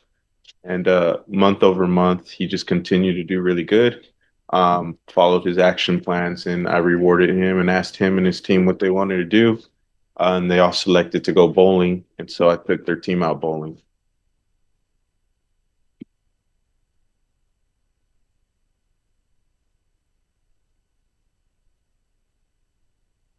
Okay.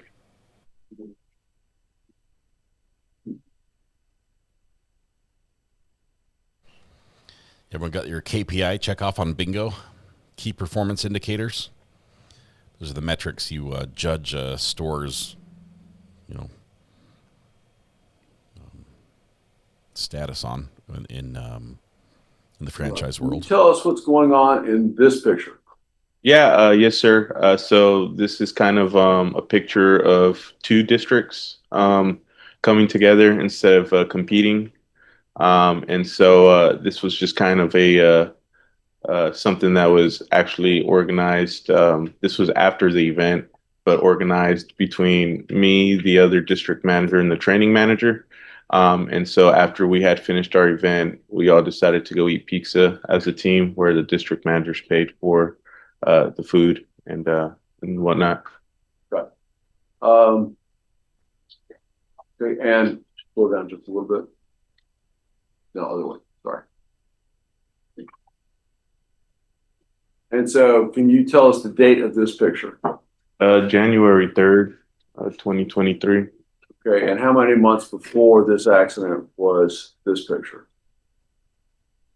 2, 1, About 2. Okay, all right. And last picture.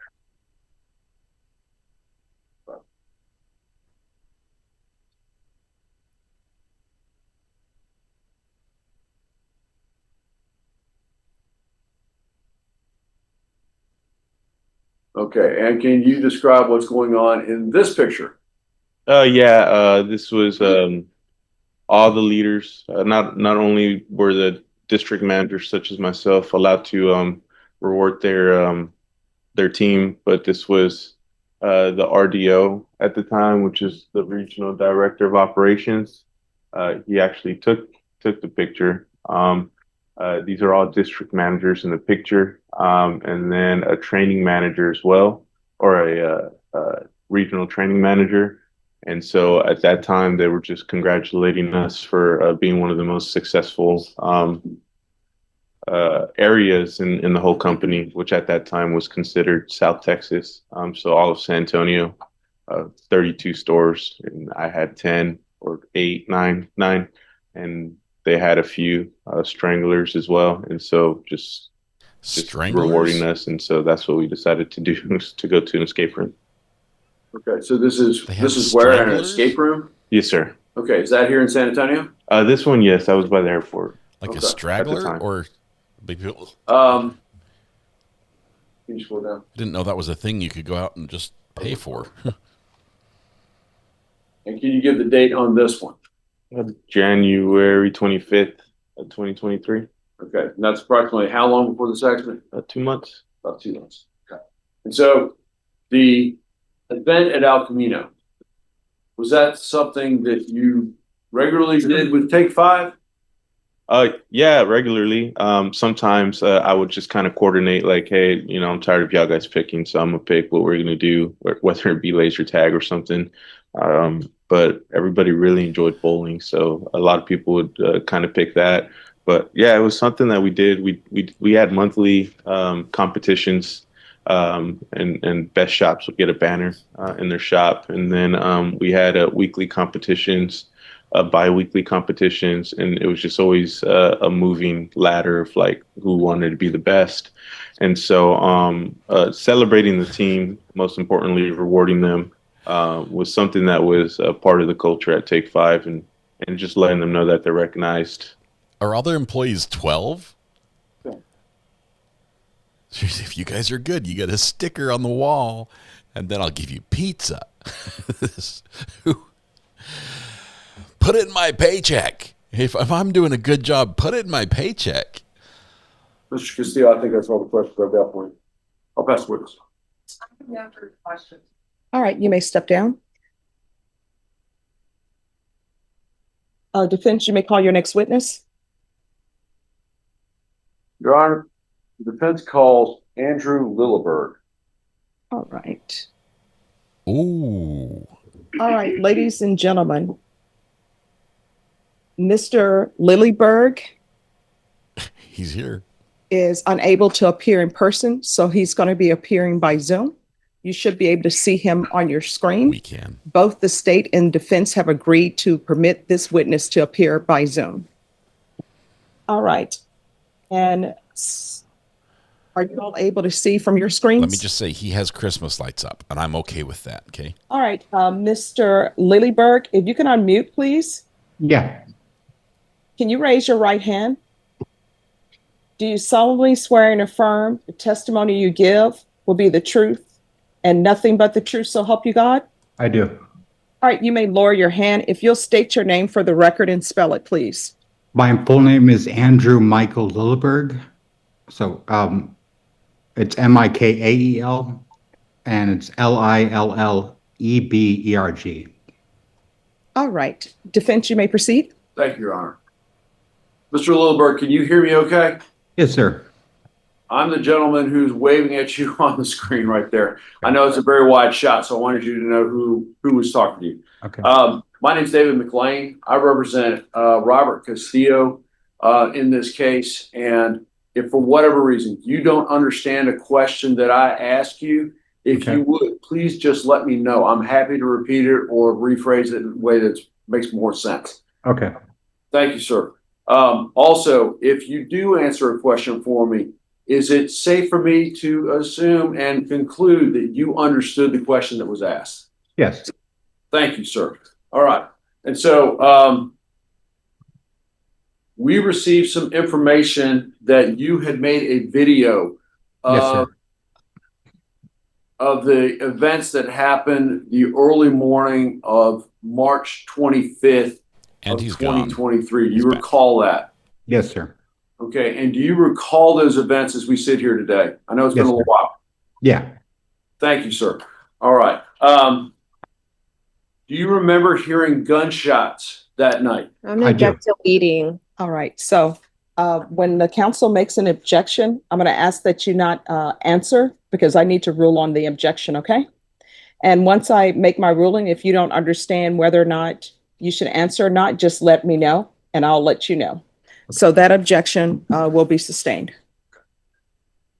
Let's back up a little bit. So, Mr. Lilleberg, where do you currently reside? I am Minneapolis, Minnesota. Okay. And by the way, thank you for being here today. I appreciate your coming in on such short notice. You're welcome. And so at the time, where were you on, I'm not going to say at the time, on March 25th of 2023, where were you living? I was at Blue Star Arts Complex. Okay. And did you reside there? Yes, sir. Okay.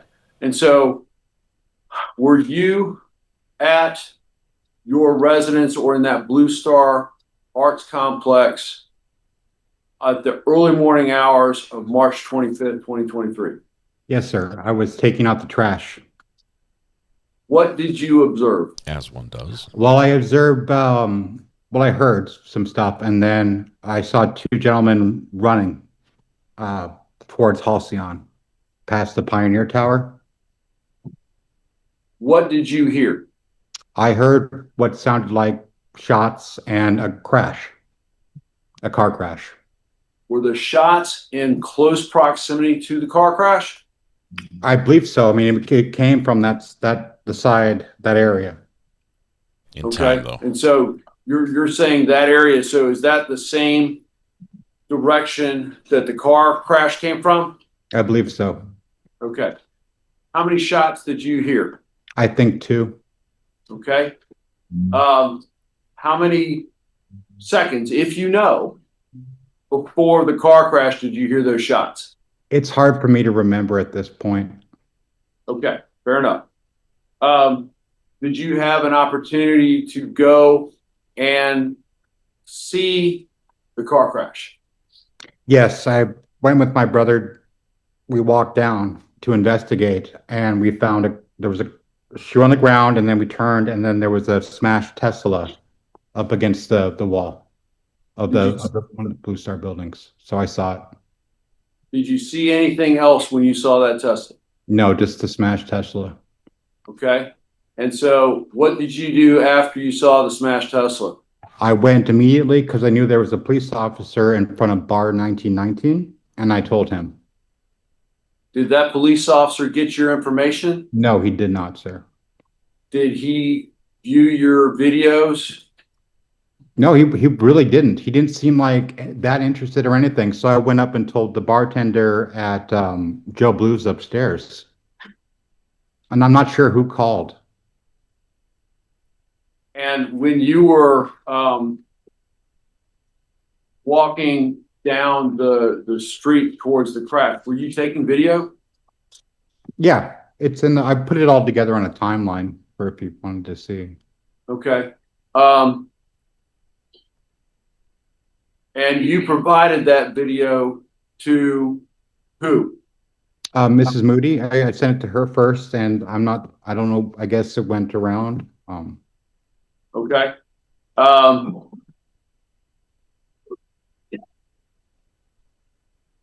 The video that we received had the raw footage, and then it had a Correct. Kind of like you said, the timeline. Right. And that timeline, did you alter the actual video that's attached in any way? No, sir. And that's why I have the clips like separate so that you can see that it's all just, Okay. You did put on like a header.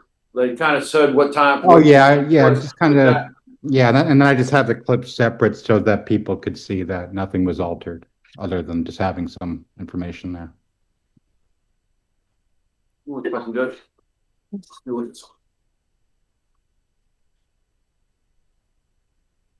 Yeah, we might get to see this because he's going to have to authenticate it. How can he authenticate it unless he's able to see it and they play it through Zoom? We might get to hear this. This is probably the most important piece of evidence in the whole trial. We might get to. So the opening header on there had just the date and the time, correct? Correct. Yeah. Do you recall the date and the time? It was March 23rd? March of 2023. Do you remember the day? Like was it the 23rd? I haven't watched it in a while. It's okay. It's okay. And do you remember approximately what time? It was around 1:23 a.m., something like that. Okay. And so when you were taking out the trash from the dumpster, who was with you? That was my little brother. Okay. And that was where, at your apartment? Yeah, we were taking it. It's on the opposite side. So we were walking back from because I lived, I have to draw it for me to really explain. But we're just headed back down towards my apartment where we heard everything. It's always good to have backup. Everything you were talking about was what? The 2 gunshots and the car crash? Right. Okay. Can you describe the people that you saw running away? I had to have been about 100 feet away, maybe a little more. Just stocky. I didn't get a good look at the one. I did get a look at the one who had lost his shoe a little better, because he was a little stockier, short. But I didn't get a very good look at the guy that got ahead of him. Okay, so there was a guy that was ahead of him? Yes, sir. Okay. And what direction were they running? Were they running back towards Provant, or were they running up towards the bridge there at Blue Star? Yeah, the bridge at Blue Star, yeah. Okay.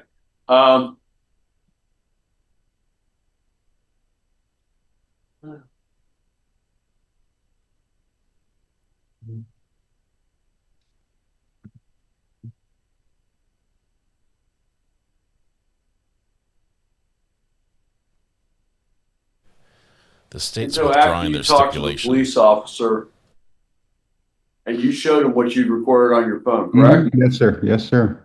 Okay. After you talked to him, where did you guys go? I headed back to my place. I thought it was taken care of. I didn't know anybody was hurt, and I looked outside just to check, and we just saw, things being cordoned off. And did you take any video from your apartment? Yeah, it should be from the at the end of it. Yeah. Okay. Just the road kind of blocked off, and just some investigation thing going on. And so essentially what you put as far as the captions for the video, does that mirror what you're testifying here to today? Yes. And the voices that are on that video, who are the voices? This is my brother and I. And what's your brother's name? Christian Lilleberg. Christian Lilleberg. Okay.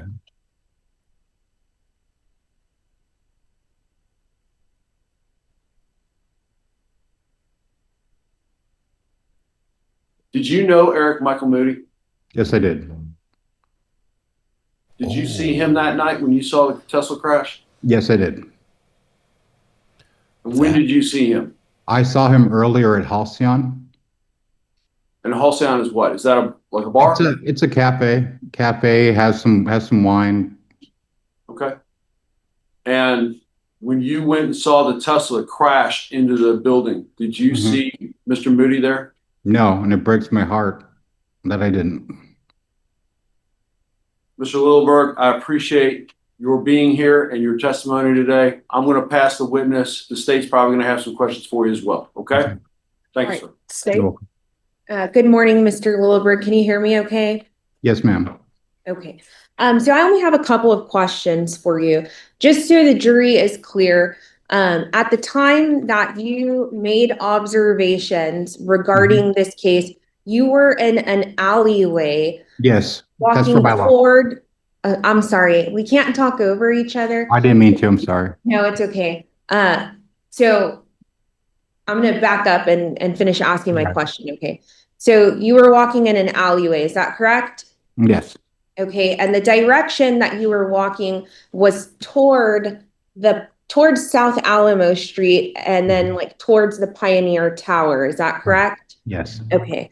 And so at the time that you're walking in this alleyway toward South Alamo Street, is that the time that you see the two chubby individuals running away from the Tesla up South Alamo Street? Correct. Did you see chubby individuals? And so at the time that you are proceeding toward South Alamo Street, there's immediately a business directly to your right that is a gelato shop, correct? Yes. Okay. And so then you exit this alleyway and make a left turn to go, and that is the moment that you observe the Tesla, correct? Right. Absolutely. And in your testimony, you stated that you heard about 2 gunshots. Is that correct? Yeah, I did later on. I did. Okay. And then shortly thereafter, you heard the impact of the crash, correct? Right. All right. And it was fairly routine to hear, gunshots in that area, correct? Yeah, all the time.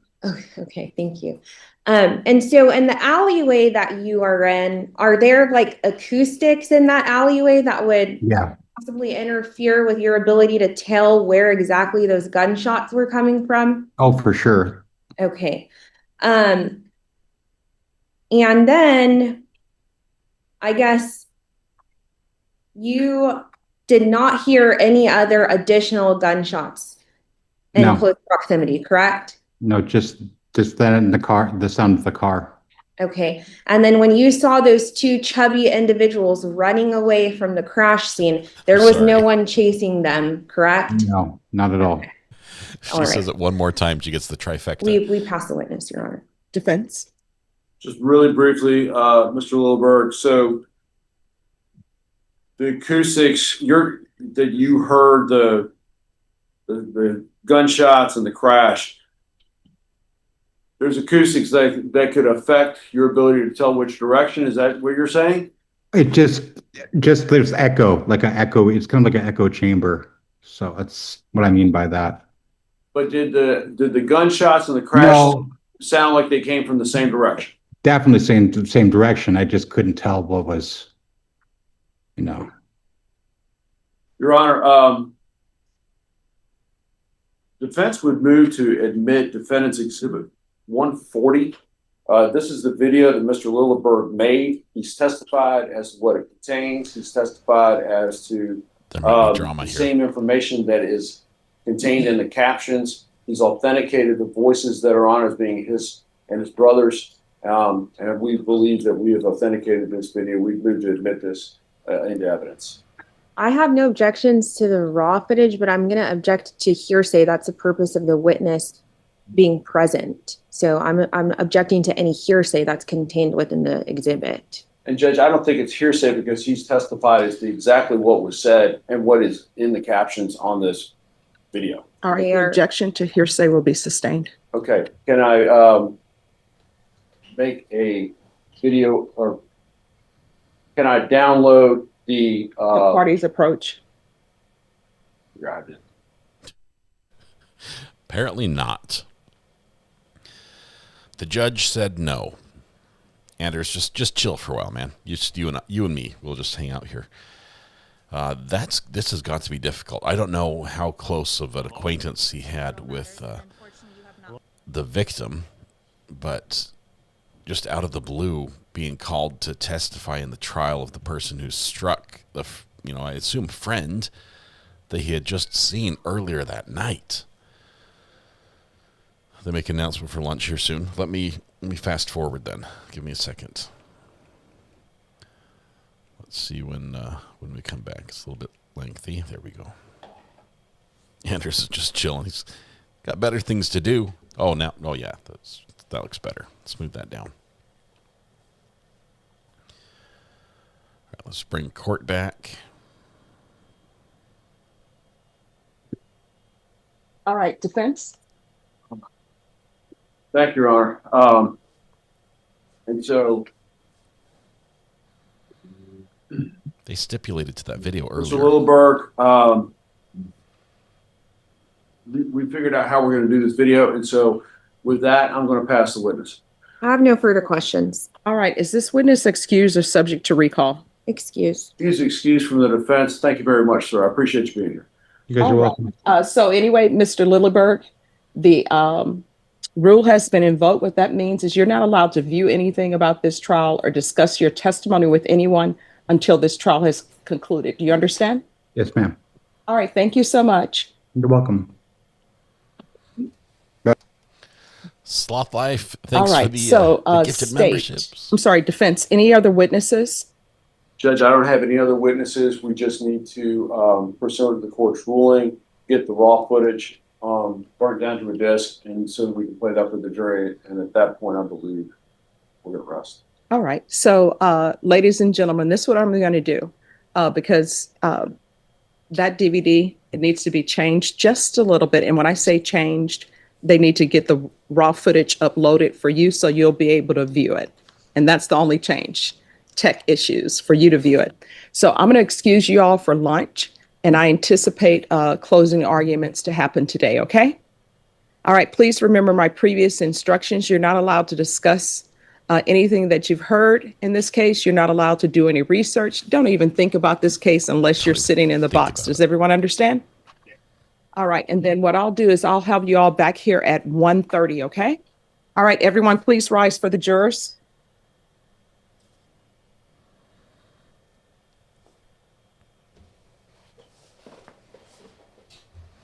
Out go the jurors. They go to lunch. This is today. This is today. We're watching this today. So this happened this morning while we were watching Tyler Robinson and all right, everyone, Paul please be Canero. seated. All right, so if you all see how you all are going to do that, and then just mark it.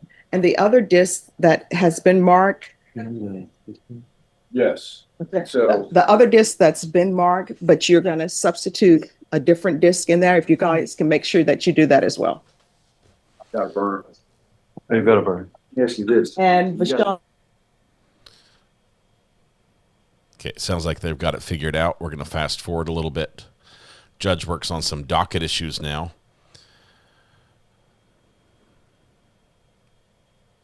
And then takes a lunch. More docket issues. More lunch. Doppler effect is in effect outside my house. Let's see, where do we come back to anything? Oh, there we go. Back. I don't know if what she's talking about here.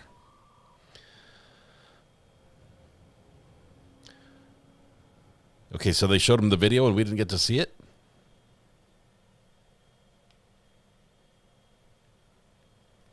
I guess they took the sound out anyway, so now the best part. 9. Okay. Let's back up a tiny bit right here. Let me ask you real quick, Judge. Are we on the record or? No, I'm just trying to figure out what it is. Sure. Yeah. So on page 17 and page 20, I believe it is, right? Mm-hmm. Page 17 and 20. So we've got, you see the bullet points that are on there? All right, are the juries in the hall? Yes. Can you not have them in the hall since Can you we're have them going be over somewhere this? else?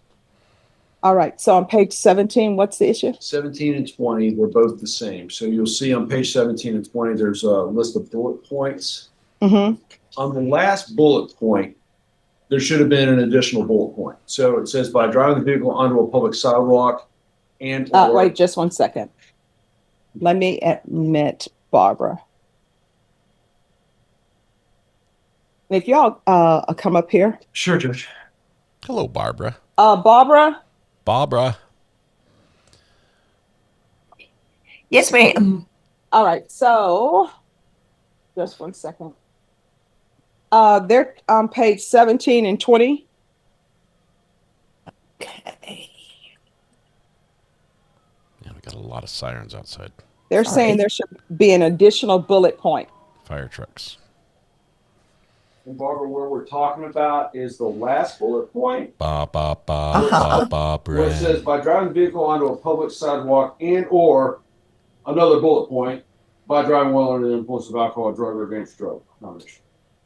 Okay, so by driving while under the influence is a separate bullet point. Okay. She sounds lovely. And got it. On page 20. 17. I changed it on page 17. Oh, and 20. Got it. Okay, sirens done. Drove by my house. Yeah. And then the other thing I have is actually a pretty substantial change to the jury charge. What are you asking for? These are jury instructions, so. I agree with that, Judge, because under section A4. We're going to try to fast forward a little bit. But doesn't section 2, Barbara and everybody, doesn't the second bullet point address the... We're still catching up. So, I think the court is... They're arguing the jury instructions, and liability insurer. We're gonna back up a little bit. Just get this. You got it. Thank you. Way to go, Barbara. All right. Thank you.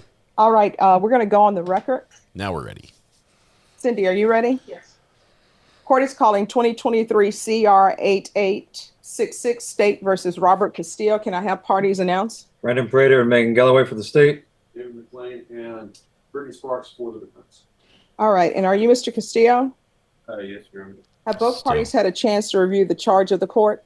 Yes, Your Honor. We have, Judge. All right, any objection, state? No, Judge.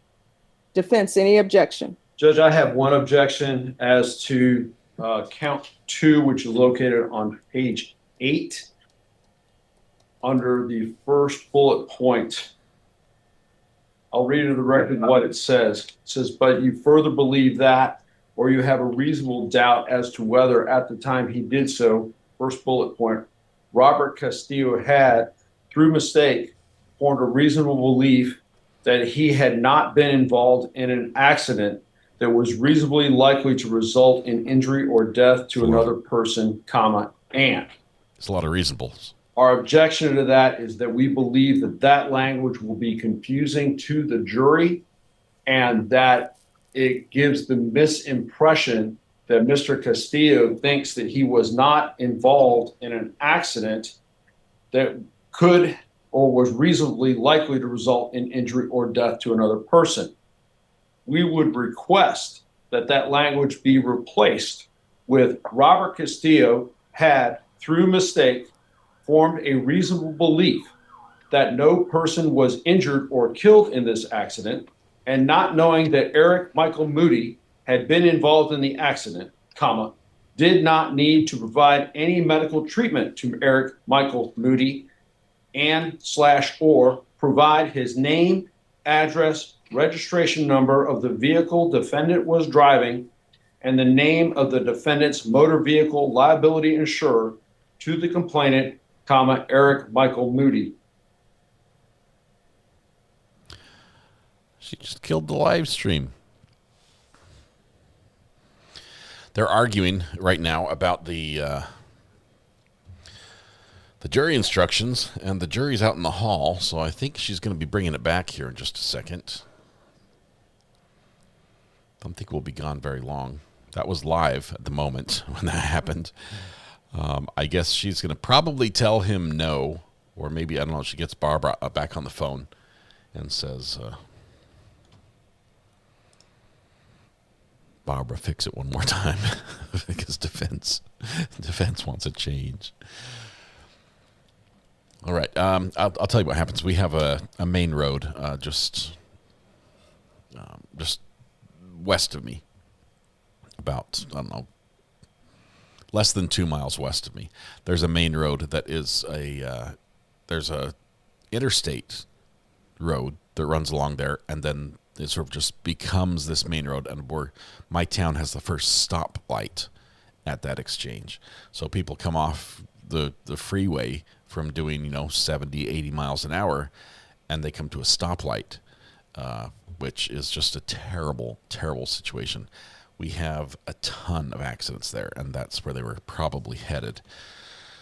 So, all right. But we had 5, the people to go. We have 1 police car and 4 fire trucks. All our volunteer firefighters head down there. So hopefully everybody is okay there. Let's see. It was a hard stop for sure. Sorry, now I've got the hiccups talking to you.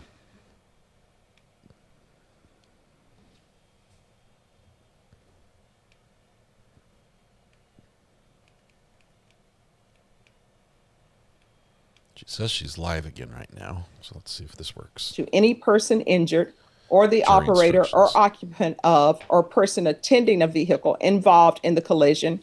And 2, provide any person injured in the accident reasonable assistance, including transporting or making arrangements for transporting the person to a physician or hospital for medical treatment if it is apparent that treatment is necessary or if the injured person requests the transportation.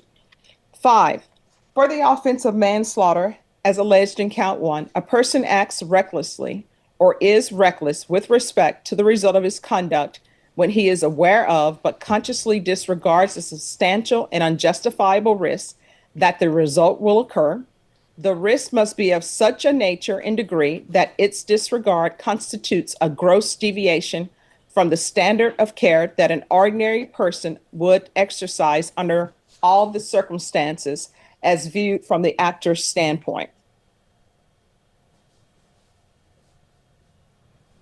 6, for the offense of failing to stop and render aid after being involved in an accident involving personal injury or death, as alleged in count 2, a person acts knowingly or with knowledge with respect to the circumstances surrounding his conduct when he is aware that the circumstance exists. 7, for the lesser included offense of criminally negligent homicide, a person acts with criminal negligence or is criminally negligent with respect to circumstances surrounding his conduct or the result of his conduct when he ought to be aware of a substantial and unjustifiable risk that the circumstances exist or the result will occur. The risk must be of such a nature and degree that the failure to perceive it constitutes a gross deviation from the standard of care that an ordinary person would exercise under all the circumstances and viewed from the standpoint of the person so acting. So we do have 8, lesser included. You are instructed that under our law, voluntary intoxication does not constitute a defense to the commission of a crime. For the purpose of this law, intoxication means a disturbance of mental or physical capacity resulting from the voluntary introduction of any substance into the body. 9, mistake of fact. It is a defense to the prosecution that the actor, through mistake, formed a reasonable belief about a matter of fact if his mistaken belief negated the kind of culpability required for commission of the offense.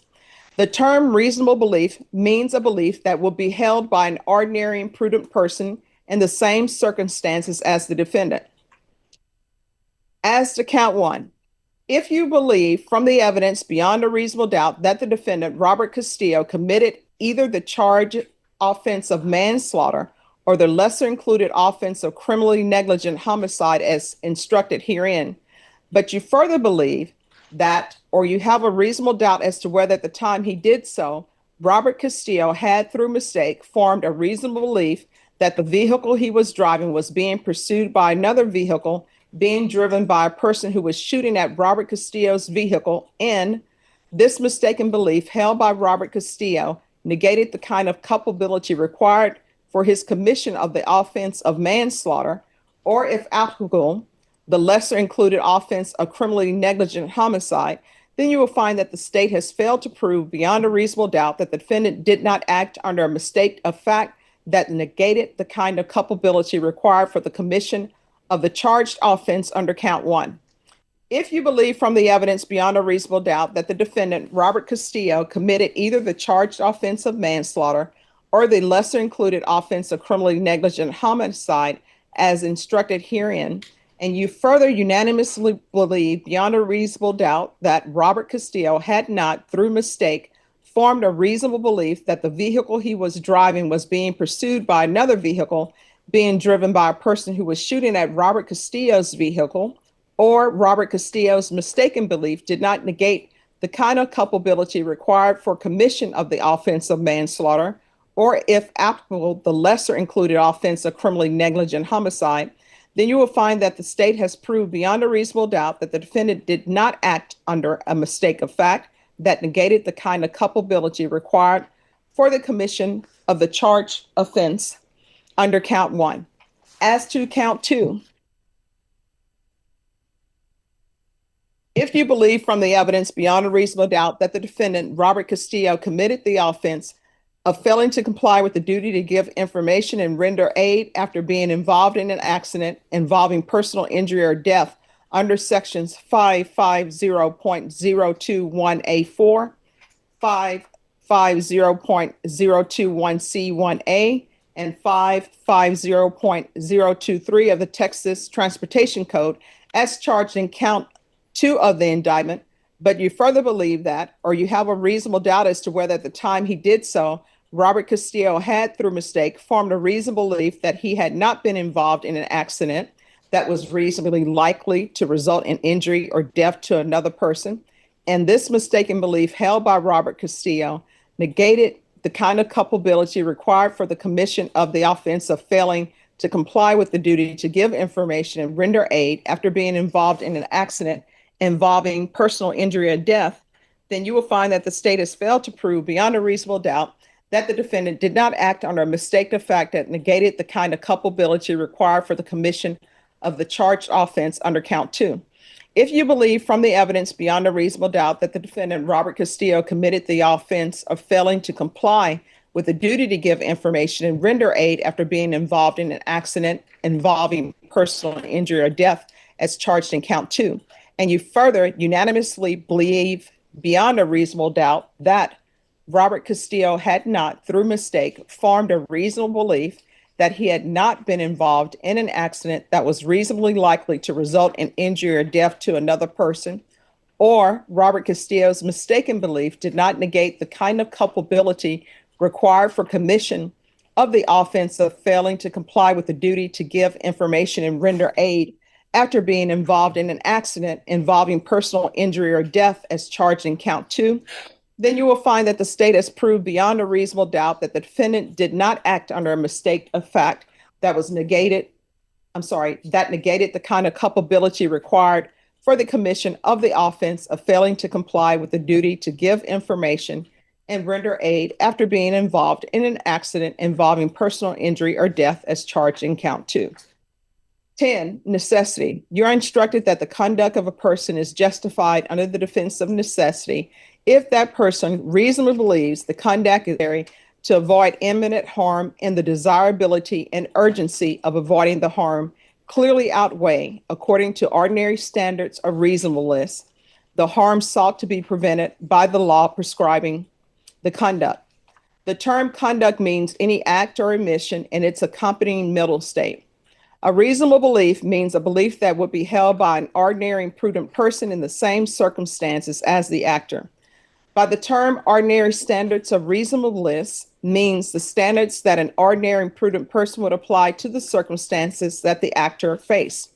The defendant is not required to prove that he acted out of necessity. The state must prove beyond a reasonable doubt that the defendant's conduct was not justified by necessity. Now, keeping in mind these instructions, even if you unanimously find that the state has proved beyond a reasonable doubt that the defendant, Robert Castillo, committed the charged offense as instructed herein, you must next decide whether the state has proved beyond a reasonable doubt that his conduct was not justified by necessity. Therefore, if you find from the evidence beyond a reasonable doubt that the defendant, Robert Castillo, committed the charged offense as instructed herein, but you further find from the evidence that, or you have a reasonable doubt as to whether at the time of Robert Castillo's conduct in committing such offense, one, Robert Castillo reasonably believed that such conduct on his part was immediately necessary to avoid imminent harm, namely death or serious bodily injury, and two, the desirability and urgency of avoiding the harm of death or serious bodily injury clearly outweighed, according to ordinary standards of reasonableness, the harm sought to be prevented by the law prescribing the conduct committed by Robert Castillo. Then you will find that the state has failed to prove beyond a reasonable doubt that Robert Castillo did not act out of necessity.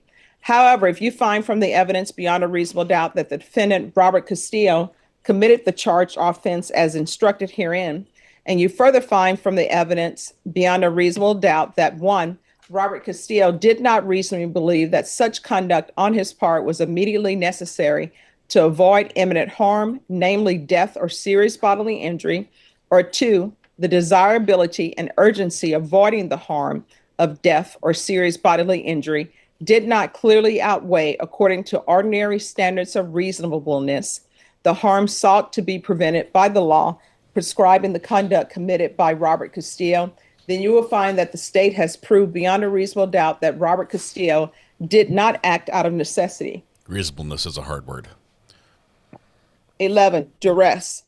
It is an affirmative defense to prosecution that the actor engaged in the prescribed conduct because he was compelled to do so by threat of imminent death or serious bodily injury to himself or another. Such compulsion, as applied in this case, exists only if the force or threat of force would render a person of reasonable firmness incapable of resisting the pressure. The defense provided by this section is unavailable if the actor intentionally, knowingly, or recklessly placed himself in a situation in which it was probable that he would be subjected to the compulsion. The burden of proof of the affirmative defense of duress rests upon the defendant, and to establish such defense, the defendant must prove it by a preponderance of the evidence. By the term preponderance of the evidence is meant the greater weight and degree of credible evidence in the case. Bodily injury means physical pain, illness, or any impairment of physical condition.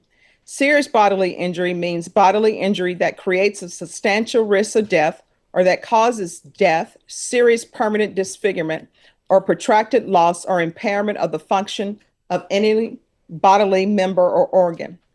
A person intentionally placed himself in a situation in which it was probable that he would be subject to compulsion when a person had the conscious objective or desire to be in a situation in which it was probable he would be subject to compulsion. A person knowingly placed himself in a situation in which it was probable that he would be subject to compulsion when a person was reasonably certain his actions would result in his being in a situation in which it was probable he would be subject to compulsion. A person recklessly placed himself in a situation in which it was probable that he would be subject to compulsion when he was aware of but consciously disregarded a substantial and unjustifiable risk that his actions would result in his being in a situation in which it was probable he would be subject to the compulsion. The risk must be of such a nature and degree that its disregard constitutes a gross deviation from the standard of care that an ordinary person would exercise under all the circumstances as viewed from the actor's standpoint. Now, if you find from the evidence beyond a reasonable doubt that the defendant, Robert Castillo, committed the charged offense as instructed herein, but you further find by the preponderance of the evidence each of the following elements. One, Robert Castillo was compelled to engage in the conduct by threat of imminent death or serious bodily injury to himself. And two, the threat would render a person of reasonable firmness incapable of resisting the pressure. And three, Robert Castillo did not intentionally, knowingly, or recklessly place himself in a situation in which it was probable that he would be subject to compulsion, then you will find that the defendant, Robert Castillo, has proved by preponderance of the evidence that he was acting under duress at the time of the commission of the offense. You must all agree on whether Robert Castillo has proved each of the elements of duress as listed above. If you do not all agree that Robert Castillo has proved each of these elements, you need not all agree on which one or more of these elements Robert Castillo failed to prove.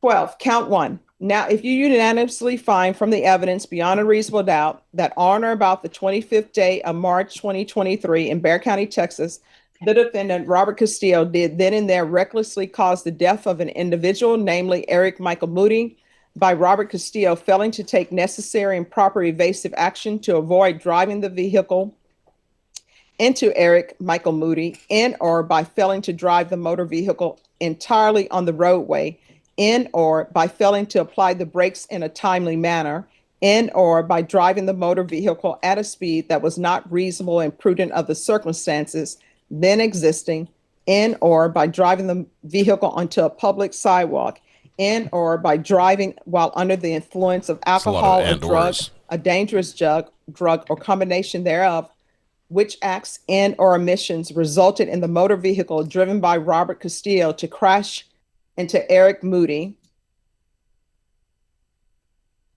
And you also unanimously find that the state has proved beyond a reasonable doubt that the defendant did not act under a mistake of fact that negated the kind of culpability required for the commission of the offense of manslaughter as instructed herein. And you also unanimously find that the state has proved beyond a reasonable doubt that Robert Castillo did not act out of necessity. And you do not unanimously find that the defendant, Robert Castillo, has proven by preponderance of the evidence that he was acting under duress at the time of the commission of the offense of manslaughter.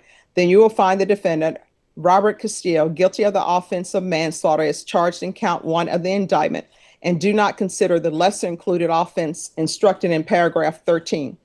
If you do not so find beyond a reasonable doubt, or if you have a reasonable doubt thereof as instructed above, or if you unanimously find that the defendant, Robert Castillo, has proved by preponderance of the evidence that he was acting under duress at the time of the commission of the offense of manslaughter, then you will find the defendant, Robert Castillo, not guilty of the offense of manslaughter as charged in count one, and next proceed to paragraph 13 to consider whether the defendant is guilty or not guilty of the lesser included offense of criminally negligent homicide under count one. 13, the lesser included offense of criminally negligent homicide under count one. Now, if you unanimously find from the evidence beyond a reasonable doubt that on or about the 25th day of March 2023 in Bexar County, Texas, the defendant, Robert Castillo, did with criminal negligence cause the death of an individual, namely Eric Michael Moody, by Robert Castillo failing to take necessary and proper evasive action to avoid driving the motor vehicle into Eric Michael Moody, and or by failing to drive the motor vehicle entirely on the roadway, and or by failing to apply the brakes in a timely manner, and or by driving the motor vehicle at a speed that was not reasonable and prudent under the circumstances then existing, and or by driving the vehicle onto a public sidewalk, and or by driving while under the influence of alcohol, a drug, a dangerous drug, or combination thereof, which acts and or omissions resulted in the motor vehicle driven by Robert Castillo to crash into.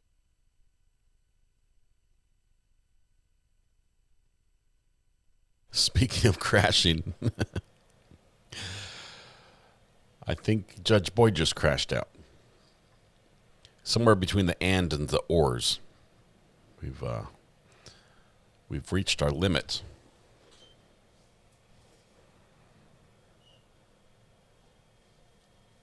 I'm trying to see if it crashes right here. Nobody's moving.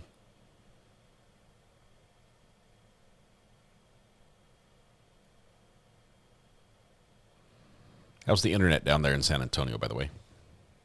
Asking for a friend. Yeah, she crashed out. Right when she said crash, as a matter of fact.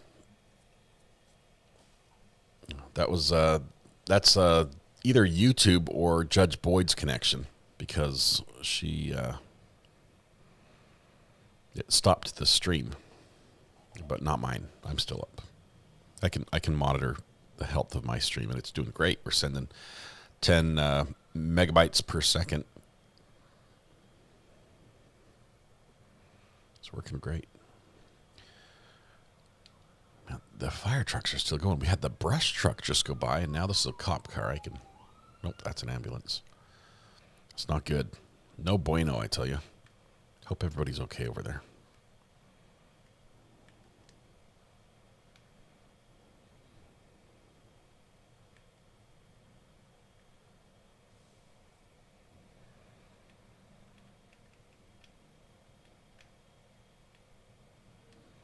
She's not looking. She's reading her jury instructions, so I'm not sure if she's...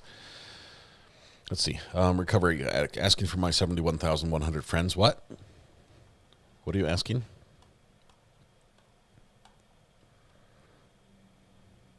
Where was your question? I don't see the previous question. Adriel, where's...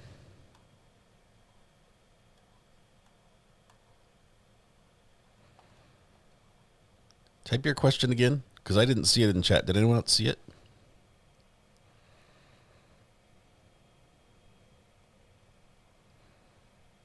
It was funny. Does Zoom have a word limit? Kelsey, that's really good.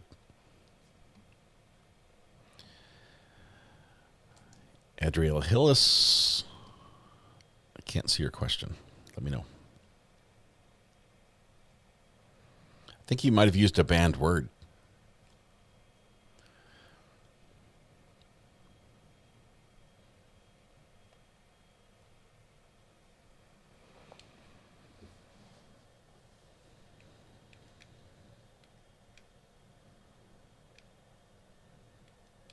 She's not back yet.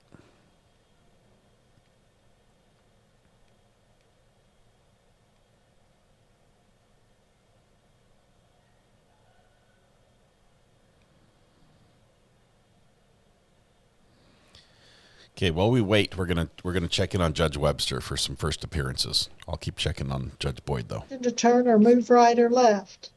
This is a traffic infraction. It carries, I believe, a $75 fine, but no jail time. Yes, ma'am. Because there is the potential for the 6 months in jail. You can apply for a court-appointed attorney if you cannot afford to hire one. Do you wish to have an attorney? Yes, ma'am. I believe I would like to have an attorney. I've been working on trying to retain one, but with the cost of some of them out there at the moment, let's talk about that. The funds aren't quite available at the moment. So if I could get a little bit more. Do you want to apply? What was that, ma'am? You want to apply and see if you qualify for an attorney, or do you want more time to hire? I'm not sure if I'd qualify. Where do you work? I work for Crosslink Construction. What kind of work do you do for them? I'm a journeyman iron worker. I have a feeling you wouldn't apply or wouldn't qualify. That's a union but job. If you tell me how much per month you make, I can probably narrow it down. We can say I make $4,000 a month. Yeah, I don't think you're going to qualify. Are you married? Yeah, I don't think so. Married or single? I'm engaged. I'm engaged. Oh, Do you have any minor children that you legally support?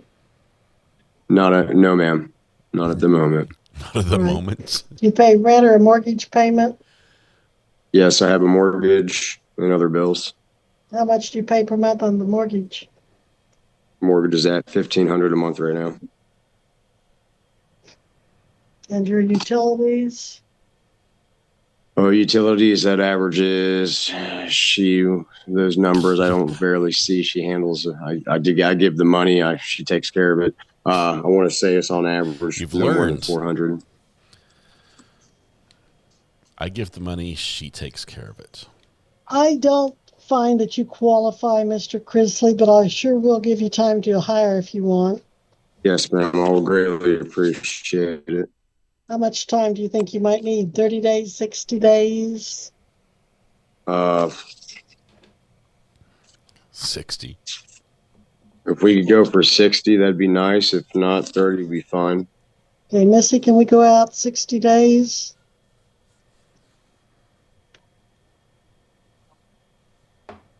Yes, we can go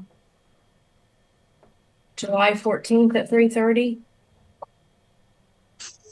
July 14th at 3:30 by Zoom. Can you be back here then? Yes, ma'am. Can you just, what day of the week does that fall on? I don't have Tuesday. Tuesday. Yes, ma'am. That'll work. July 14th 3:30. at 3:30. 60 days to hire a lawyer. Now, since they didn't arrest you and you didn't post a bond, Need to go. I am required to have you contact the sheriff and go in and get your picture and prints taken and post a bond. But I will make it an OR bond where you won't have to put any money up unless you fail to come to court. So 2,500 OR, and contact the sheriff and they can give you a good idea when would be okay to come in. Are you ready to take down that number? Yes, ma'am. 620 867-5309. That's 620. No, 867-5309. Yes, ma'am. I got it. And that's the Greenwood County Jail? Yes. Sheriff with the jail division, yes. Oh, yes, ma'am. All right. Anything else? Any questions? Anything from Mr. Chrisley? Anything I don't further? have anything, ma'am. If from here any concerns, I'll either contact or have an attorney reach out. That'd be great. Okay, Miss Gillette, anything further from the state? I can't think of anything else. Good. All right, then thank you, Mr. Chrisley. You are excused from Thank this. you, ma'am. You're welcome. See you soon. Thank you. Thank you. See you soon, but not that soon. 60 days out. Judge Boyd might have sent the jury out. No, we didn't have closings, didn't we? We still need And we closing took up Estrada. That was Mr. Client's case, or Mr. Collins' client, his case. So let's take up Joseph Francis on the record in GW 2026 TR 307, State of Kansas versus Joseph Mark Francis, County Attorney Jill Gillette for the state. You are Joseph Mark Francis, is that correct? Yes, Your Honor. Sir, you're charged with one offense of speeding at 83 and a 65. 83? That That's is a 13 traffic over. infraction that carries a fine and court costs, but no jail time. The fact that you're here makes me wonder if you're looking for a trial date, perhaps? Yes, ma'am. All right, we will set fighting this it. for bench trial. Missy, when? In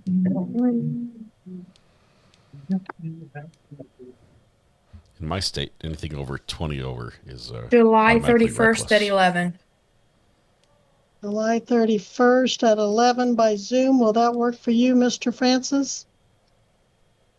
Yes, Your Honor. All right, we will see you then. Thank you, sir. Thank you. You're welcome. You are excused.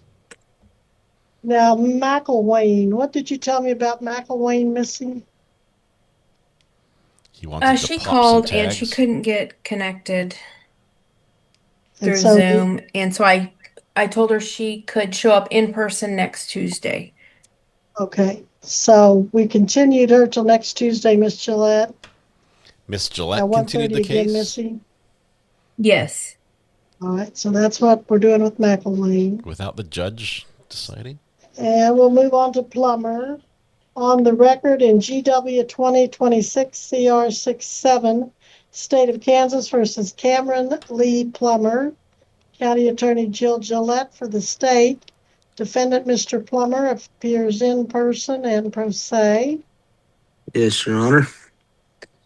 Mr. Plummer, you're charged in count 1 with possession of a hallucinogenic drug, Shrooms? to wit, psilocybin mushrooms. Boom. This is charged as a Class A non-person misdemeanor That means that if you were to be convicted, your maximum sentence could be 12 months in the county jail. Your fine could be up to $2,500.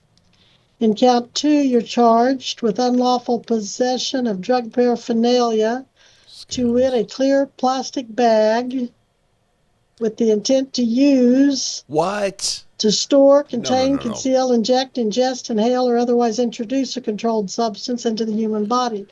This is charged as a B non-person misdemeanor. You can get If convicted, the maximum sentence could be 6 months in jail.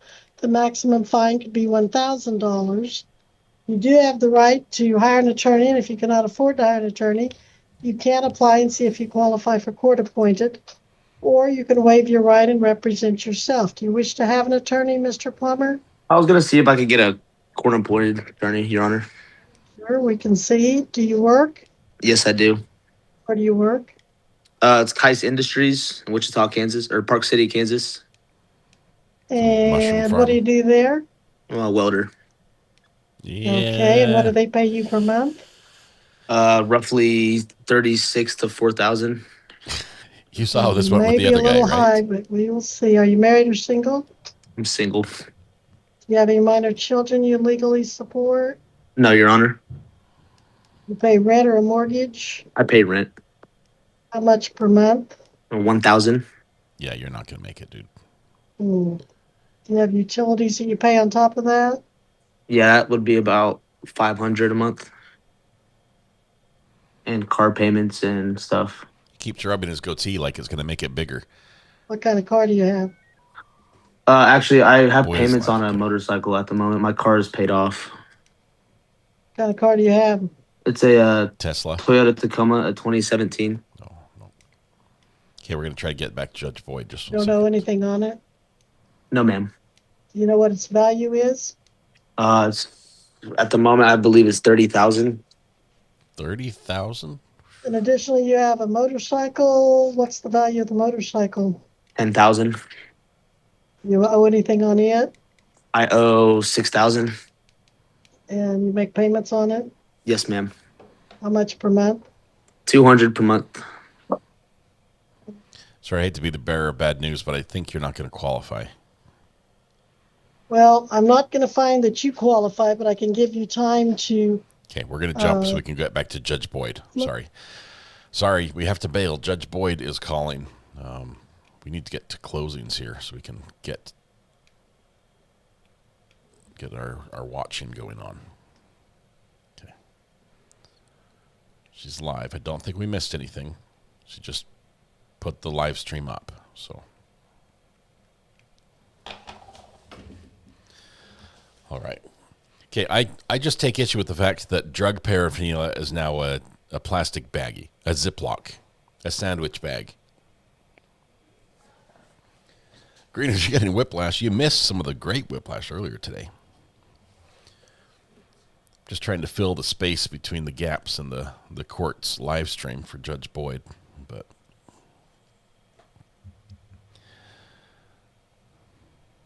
Massive brush fire down by Norris Store Road. What? Here? That would explain why I saw the brush fire truck go by. Is that... I don't even know where that is. Norris Store. Yeah, it's about 2 miles from me.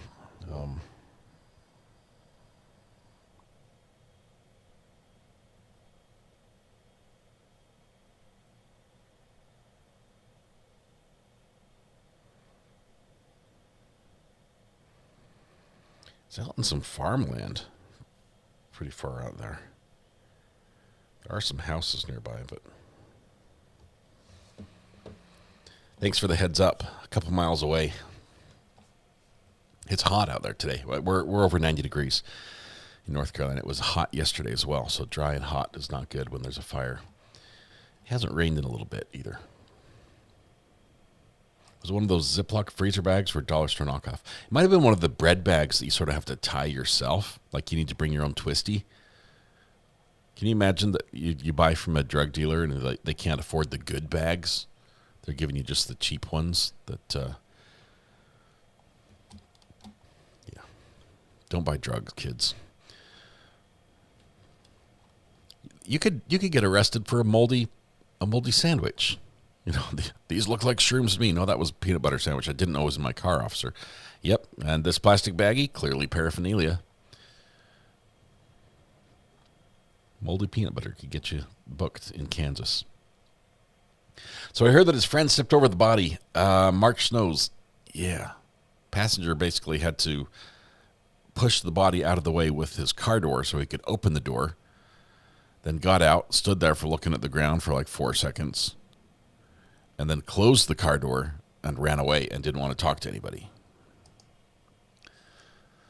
The poll is close. Should we close it out? We do have a poll going right now as we wait for Judge to come back, which she has not done. If you have a quarter, 25-cent size bag, that's different. The dime bags. There's dime bags and quarter bags. Kenton uses shopping bags. I don't have my shopping bag anymore. I think I sent it on with the taillight. Let's see. We're going to need some resolution on this case, so I need Judge Boyd to come through for us here. But this is normally the time where she has sort of ended for the day.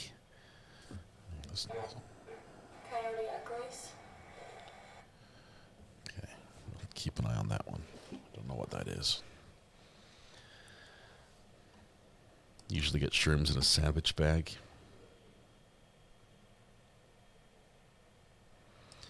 Mark Snows, it's terrible that the passenger says he never saw the body, even though there's video of him staring down at where the body was found. And he sort of, the state used him, his testimony. They called him as a witness to get the driver. Ladybug's mom, what does one have to do to get a hello around here? I do mean pole dance. Ladybug's mom, welcome. We do have a poll going. You can dance once the verdict comes in. Is that what you're referring to? I'm pretty sure that was what you were referring to there. Yeah. Judge Boyd is live, but yet so not live at the same time. Guess I can go a little bit bigger on my picture while she's gone.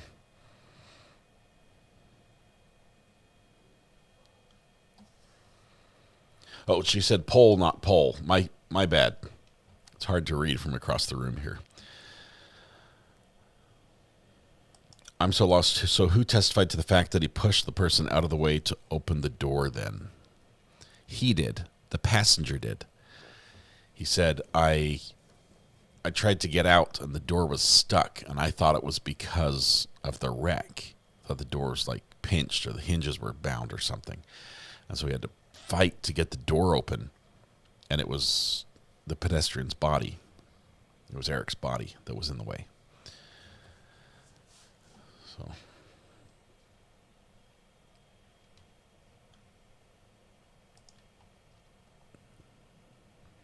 So now he knows what it was, but he's saying at the time he didn't know that they had struck anybody.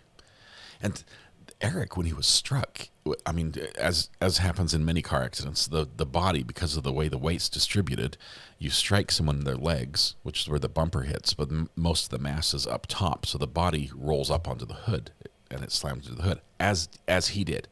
He hit the hood and completely obliterated the front windshield, just smashed the daylights out of it, and it was launched from that into the wall where the state says he's dented the burglar bars that were covering the window and then fell back down under the car. I don't know if that's exactly what happens, because that dented thing, it doesn't add up. I don't know how he would fall back under the car when that happened, but thought we were back for closings. I'm waiting for closings, but Judge Boyd is not there right now. Funny how unethical the state can be. Charges the person who didn't know, uses the person who did know as a witness. I think they have more evidence that the passenger failed to render aid, but the passenger wasn't the driver.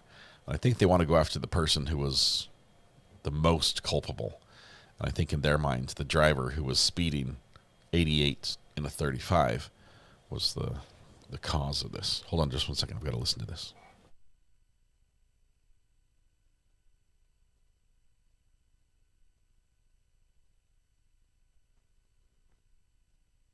Okay, all right. Just had to make sure an audio level was right for a recording. Did he call 911? No, he did not. The passenger did later, after he ran away and made like 12 phone calls to his dad, who he had never called more than 3 times in a day, ever, on his cell phone before. This is at 1 o'clock in the morning, too.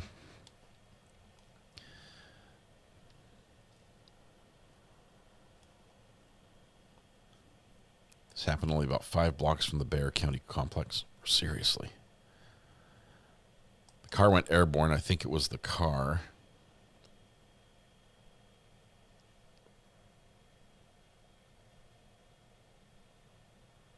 We didn't hear much about Eric's injuries other than he sustained massive injuries.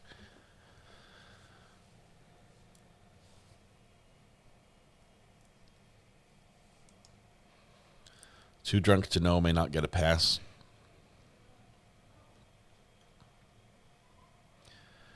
Fran, we're waiting for closings, but Judge Boyd has had some trouble with the internet today. The feed has gone down multiple times, and she's back up, but we don't have the camera turned on right now.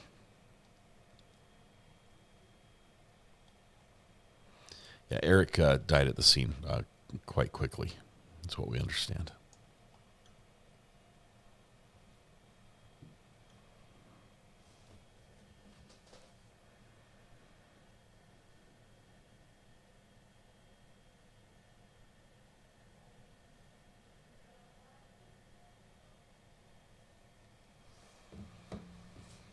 Okay, Judge Boyd, let's get this figured out. Oh, here we go. Just like that. Sent her a text and she fixed it. Just kidding. I did not text her. Oh, yes, we're ready. All right, for the jury.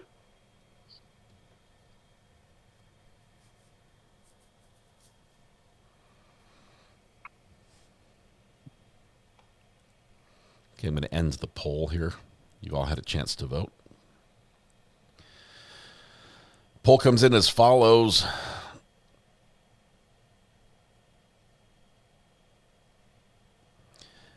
Is Robert Castillo guilty of manslaughter and failure to render aid? Yes, 43%. All right, everyone, you may be seated. No, guilty of lesser, 32. Not sure, 17. And no, 8. And State, are you ready to proceed? We are, Judge. All right, you may proceed. Thank you, Judge. Here's closings.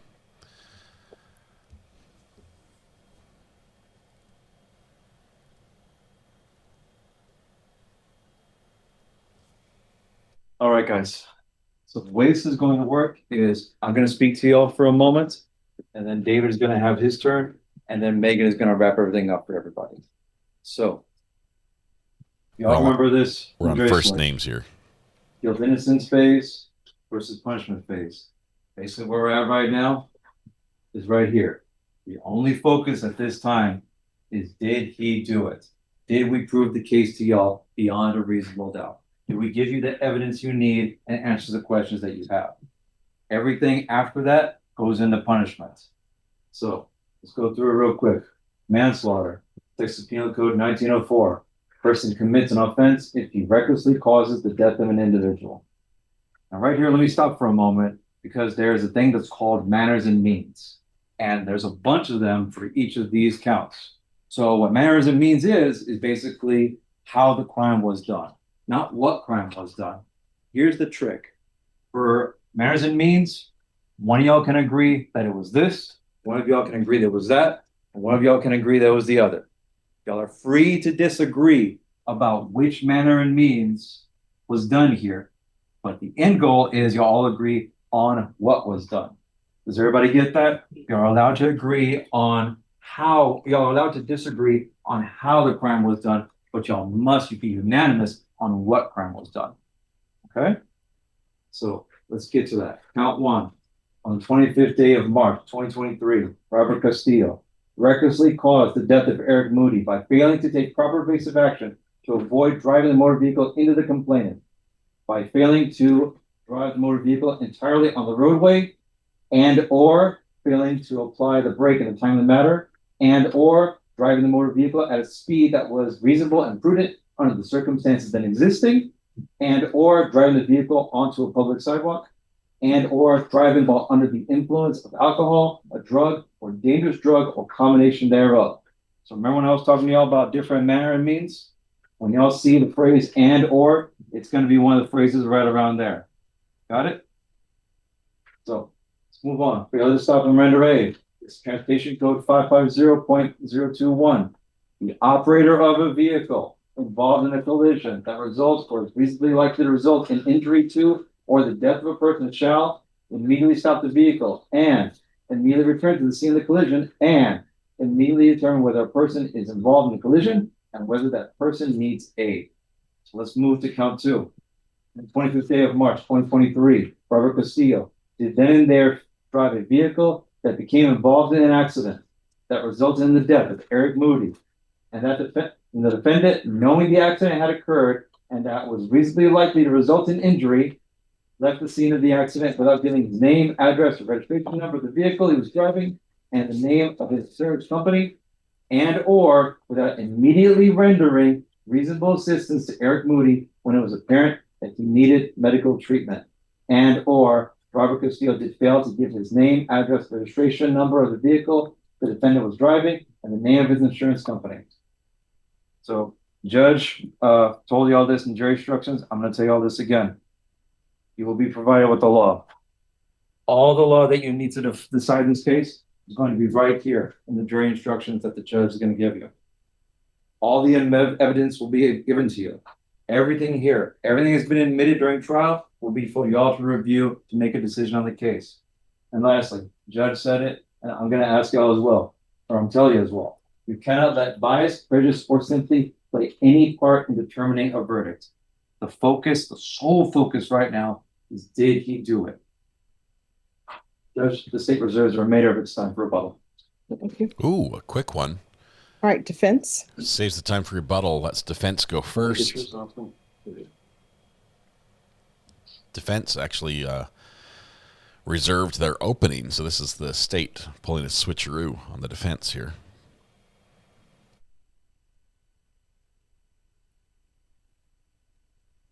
See if they can pull this one together in this argument.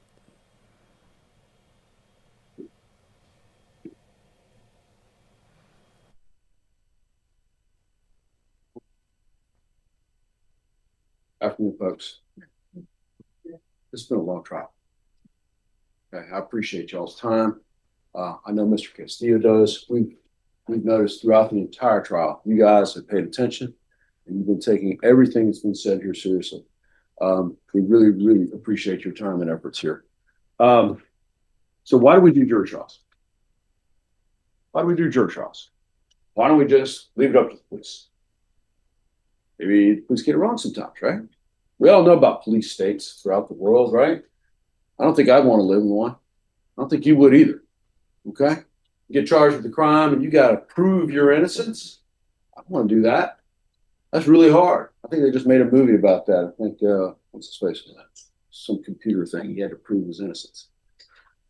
The reason we have jury trials, folks, is so that ordinary folks like yourselves can determine the facts and determine what happens with ordinary folks like Mr. Castillo. Okay? Mr. Castillo was having a pretty good day. He'd gone out with his team from Take 5. They'd won a nice award, cleanest shop in the whole district or the whole region. And he was taking them out to give them a reward. It was a common thing, but they did. And you saw the evidence of that. He takes them bowling. He'll take them out to, an escape room. They do other things. This wasn't a one-time, just off situation. This was something they do on a regular basis. He goes out, takes them out. They have a good time. They go back to his apartment. They go to the pool. They're hanging out. They go back up to his apartment. Last guy leaves, Mr. Jared Lopez. Antonio Lorma, his friend at the time, was going to spend the night because he had a little bit to drink. Robert's like, no problem. No problem. Got one last thing to do. One last thing to do that day. And it's late. By the time they leave, it's close to 1 o'clock in the morning. Because he's got to go down and take care of Ashley's car because it won't start and stay on. Robert's pretty mechanical, so he goes down there. Or he's going to go down there, move the vehicle because it's Fiesta. Ken William Fair is about to start, and at least that's what he's told. And he's got to go down and move this van. He's driving down there, and you know that Officer Pavelic talked about his driving. I got to be honest with you, I was watching it. I didn't think it was that bad. I kind of do. I think most of us do a lot of the same things. I might stop a little further than the stop bar because, well, I can't see around the corner. Sometimes I'm driving a little faster than I should have been. There was one lane there where they said when he jumped onto the highway, there was no marker in that lane that said he couldn't do that. It wasn't a straight only. There was no arrow there. You guys can go back and watch the video. That's the good part about this is all those videos are in play. They're all in evidence. You get to watch them. Okay? He goes up on the highway. He gets down to South Alamo, takes the exit, gets down there. There's an FJ stopped in front of him. We know now that it was driven by Diego Gomez. And he's stopped at the light and then suddenly goes left. Mr. Castillo sees that and says, "Man, it's late. I'm tired. I'm going to go left too." Should he have done it? No, absolutely not. But does that have anything to do with what happened later? No, it doesn't. He didn't cause an accident then. That's not what happened. So he takes a left. He goes down the road safely, and all of a sudden, things go south. Mr. Gomez decides that he's going to pull off to the right and slow down and start backing up and waiting for Mr. Castillo to get up next to him. Mr. Castillo pulls up next to him. Mr. Gomez rolls down his window. Mr. Castillo, he says he didn't roll down the window, but Mr. Lermer or somebody rolled down the window. Checks on him, like, "Hey, everything all right?" And the guy starts going ballistic on him. Super aggressive, yelling, challenging him to fight. They stop. Mr. Gomez opens his door, starts challenging him to fight. Mr. Castillo opens his door, not knowing what's going to happen, closes it pretty shortly afterwards. You can time it on the videos. Mr. Gomez keeps his door open for like another 7 seconds. Then he shuts his door, leans back, and flashes a gun. Mr. Castillo sees that, and that's when the nightmare starts. Because at that point, he punches it with that Tesla that accelerates. I don't know if you've been in a Tesla. Teslas accelerate like a rocket, super fast, because it's all direct torque to the rear wheels. This thing takes off faster than he's probably ever gone in that Tesla. He's trying to get away from being shot. And as he's leaving, he hears gunfire. He hears shots. Antonio Lerma testified the same thing. We were driving away and I heard gunshots. They're driving down the road. He tries to negotiate the left-hand turn. The road curves to the left there on Elmo. And as he's driving, he's ducking down behind the dashboard. He's literally using the dash screen to try and drive and navigate so he doesn't get his head blown off. And as he's negotiating this turn, Tesla doesn't respond right. He hits the curb, hits the wall, and unbeknownst to him, hits Eric Michael Moody.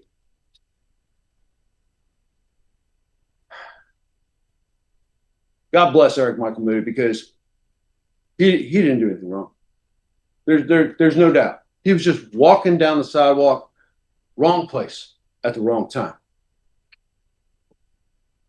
Wrong place at the wrong time. And Mr. Castillo, there is no evidence, I don't even think it's presented in any charge that he meant to hit Mr. Moody. That's absolutely not true. What we're charged with is manslaughter. And manslaughter has to do with recklessness. Okay? And what you have to figure out is, was Mr. Castillo acting reckless? Okay? So when we're going through all this, and I'm going to talk to you guys about this charge a little bit, and we're going to have to get through a couple things with that. But when Mr. Castillo wrecks into the wall, he gets knocked out. He's not seatbelted. I think the testimony was clear about that. The EDR showed what speed he was going, when they started applying brakes, showed he wasn't buckled in. Okay? Mr. Castillo testified he wasn't buckled in. When he hits the dashboard and gets knocked out, he wakes up and his buddy, Mr. Lerma, is gone. Mr. Lerma testified that he didn't leave first, that he waited until Mr. Castillo opened his door and Mr. Castillo went first. But that's not the testimony that we heard. Not from Mr. Castillo and not from Mr. Lerma, but from Mr. Lilleberg that we heard from today. When he was talking about, and Mr. Lilleberg got no dog in the hunt. He lives up in Minneapolis. He was Eric Michael Moody's friend. Why on earth would he say something that wasn't true? No reason. He told us today that Mr. Lerma was the one running up in front of Mr. Castillo towards the bridge over the river right there by Blue Star. So we know what Mr. Castillo was saying was true. We also know that what Mr. Lerma was testifying about right there is not true. And he testified that he waited for 4 seconds and then went up with Mr. Castillo. Mr. Castillo went first. Well, either he went first or he stayed there for 4 seconds and saw Eric Michael Moody's body. It's one or the other. And then he testifies to you, oh, I didn't see Eric Michael Moody's body. I don't think he's telling us the truth there, folks. I don't know why he's not telling us the truth there, but I don't think he's telling us the truth. It's one or the other. And I'll be honest with you, I don't know how on earth he didn't see Mr. Moody's body when he got out of the vehicle. That makes no sense to me either. So is Mr. Lerma, their star witness, is he really telling us the truth? Probably not. But like most things, when you're not telling the truth about something, there's kernels of truth that are in there because it makes it more believable, right? So the shots that got fired, Mr. Lerma talked about that. Mr. Castillo talks about the shots getting fired directly behind him from the FJ. We presented a picture to you. Our agent, FBI, Special Agent Greg Pratt, came in here and testified to you that that was an apparent muzzle flash. It's not a cell phone like Detective Pavelic said. Think about how your cell phone takes a picture. It's a series usually of 3 flashes, then the light stays on, and then it takes the picture. Quick flash, like what we saw in that video, that wasn't a cell phone. I'm going to age myself. He wants you to believe that was a Kodak Instamatic. Little quick flash. Some of you guys are not. It's not. That was a muzzle flash, folks. Now, you get to determine what it is. You're the triers of fact on all this stuff. Okay? And I want you to ask you a question. Why is it so... Why did Detective Pavelic and the state try so hard not to tell you the truth about those shots being fired? Why do they try so hard to do that? Because it goes directly to our affirmative defenses that we've talked about. Necessity and duress. Serious, imminent threat of serious bodily injury or death. Was what Mr. Castillo doing at the time, was it reasonable with an imminent threat of serious bodily injury or death? I think so. Let's talk about it a little bit. So, primary duty of the prosecutor is to seek justice within the bounds of the law. They're not here just to convict. Okay? State has the burden and must do so by proving each and every element of the offense charge beyond a reasonable doubt. Remember when we were over here talking about what the burdens of proof were? When we first started the trial, we're picking the jury, right? We're over here, and that's the presumption of innocence. That's enough right there that you have to acquit. One of our affirmative defenses is duress.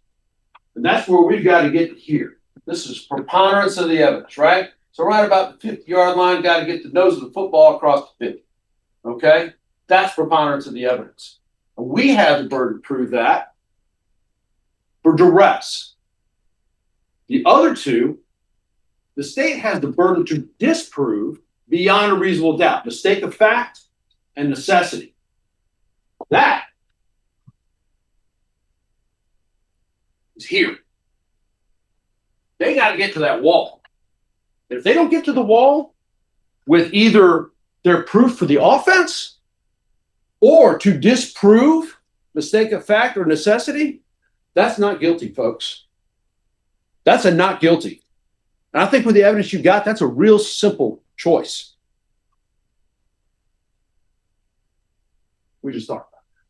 So let's talk about manslaughter. Manslaughter is if you commit an offense recklessly, and that an offense, if he doesn't recklessly, causes the death of an individual. That's manslaughter. Let's talk about what reckless means. Person acts recklessly or is reckless with respect to circumstances surrounding his conduct or the result of his conduct. Circumstance revolving around his conduct. Mr. Castillo driving away fast, trying to get away from getting shot at. Hitting his brakes. We've got the EDR that says where he was hitting his brakes 5 seconds out. But the problem we know is the EDR only goes back 5 seconds. We don't know when he started hitting his brakes. Could have been before that. Okay? We don't know. EDR doesn't tell us. So his conduct as he's driving away, trying to get away from being shot, or the result of his conduct because he lost control and hit Mr. Moody. Okay? Those are two ways. When he is aware of but consciously disregards the substantial and unjustifiable risk that the circumstances exist or the result will occur. By trying to drive away fast, is he consciously disregarding the substantial and justified risk that the circumstances exist or that the result will occur? He doesn't know Mr. Moody's going to be there. He doesn't know that him driving away fast is going to result in this horrific accident. He doesn't know that. And he's not aware of it. Here's the part you've got to really look at, though. The risk must be of such a nature and degree that its disregard constitutes a gross deviation.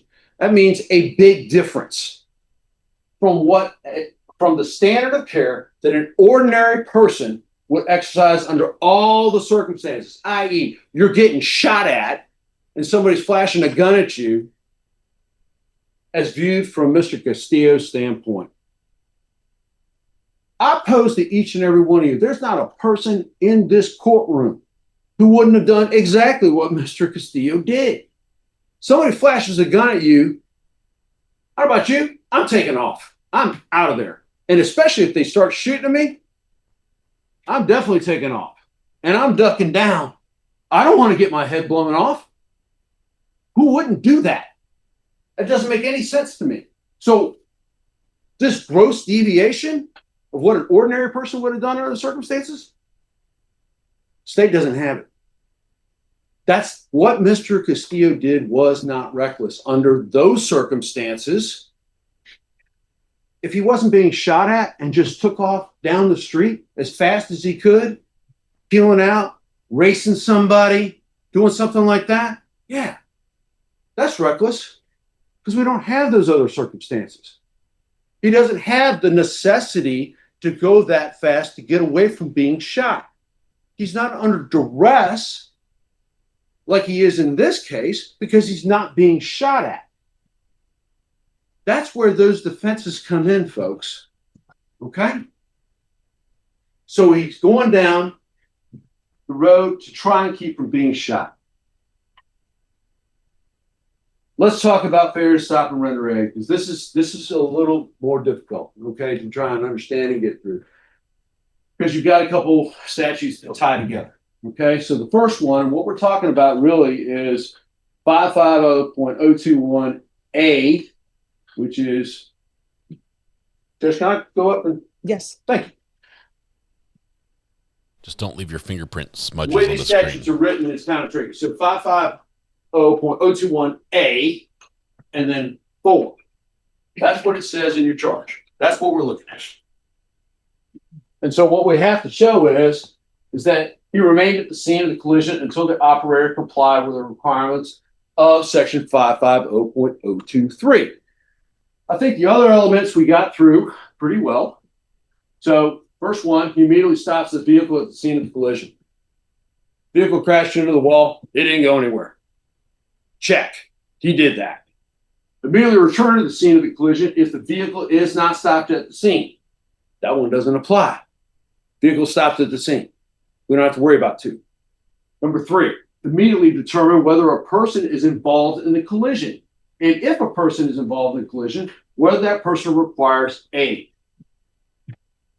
The only other person that Mr. Castillo knew was involved in the collision was Mr. Lerma. He never saw Mr. Moody. And I'm going to tell you this. You've seen the front shot, the front camera view of the Tesla when it hits Mr. Moody. That was played several times during this trial. It's an accurate depiction of what happened when the vehicle hit Mr. Moody, for sure. But I want you to think about this, and this is something you need to really realize, is that evidence doesn't show you what Mr. Castillo saw. Cameras don't blink. Cameras don't look away. Cameras don't look down under the dash because they're afraid of getting their head blown off. What Mr. Castillo saw is not what the camera saw. We know what happened to Mr. Moody because of those cameras. It's a very highly technical vehicle, and actually I'm very glad that all that footage was there because I think it shows what happened, okay? But keep in mind, that's not necessarily what Mr. Castillo saw, okay? So the last one there is remain at the scene of the collision until the operator complies with the requirements of section 550.023. Let's look at what that says. So 550.023 says that the operator of the vehicle involved in a collision resulting in the injury or death of a person or damage to a vehicle has to do it, give the operator's name and address, the registration number of the vehicle the operator was driving, and the name of the operator's motor vehicle liability insured to any person injured, or the operator occupant of the vehicle involved in the collision. So I've got the front part highlighted there because we don't have another person involved in the accident. There's another car. So he's got to give that information to any person who's injured. If requested and available, shows driver's license. Nobody requested it. There's no evidence of that. Provide any person injured in the collision reasonable assistance, including transportation, if it is apparent that transportation is necessary. That part of that statute is extremely important in this case. Mr. Castillo did not know he had hit Mr. Moody. He did not know that he was next to the car. If Mr. Lerma knew, he never told Mr. Castillo. We've got no evidence of that. Matter of fact, the evidence is to the contrary. It was dark. The vehicle was up against the wall.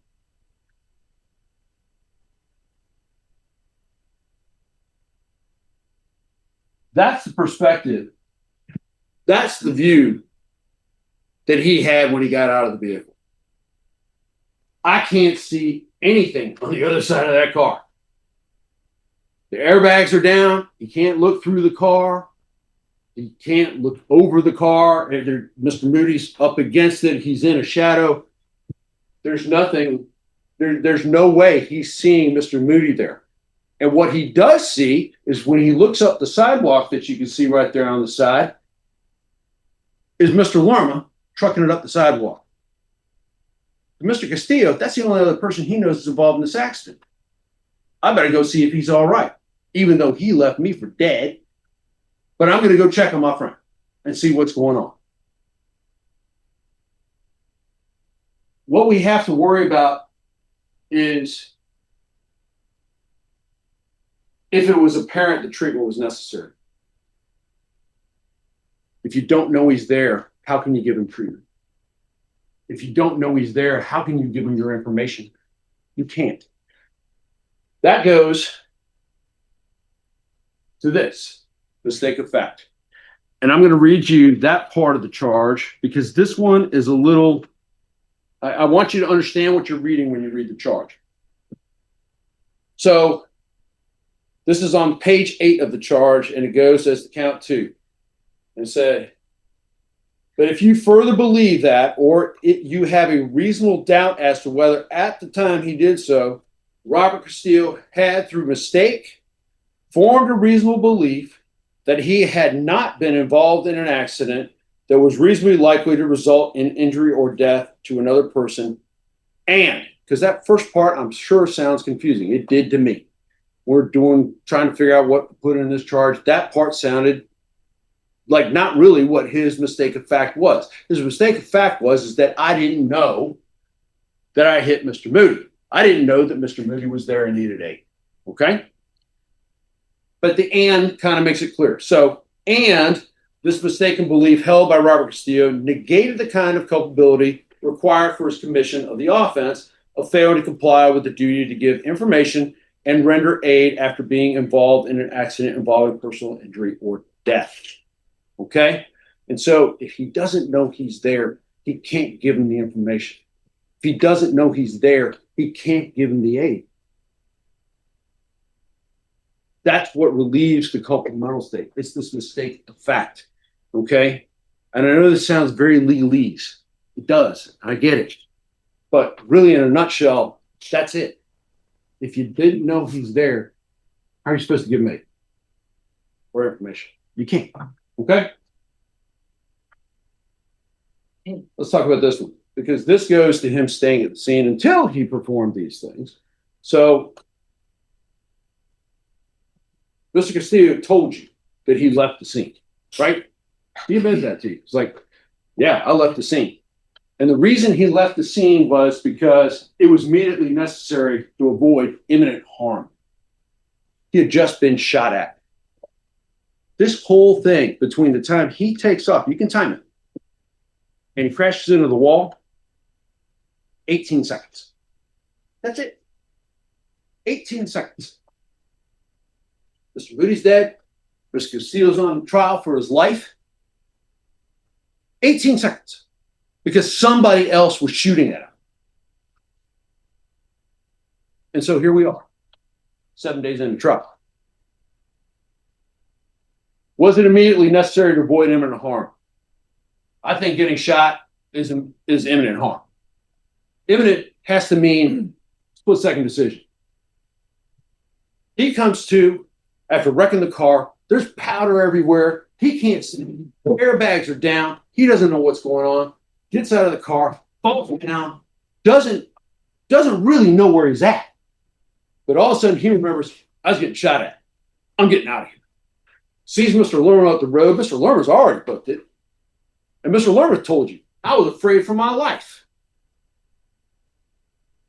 Well, if Mr. Lerma's afraid for his life because his mom got murdered and was shot, doesn't it make sense that Mr. Castillo be afraid for his life too?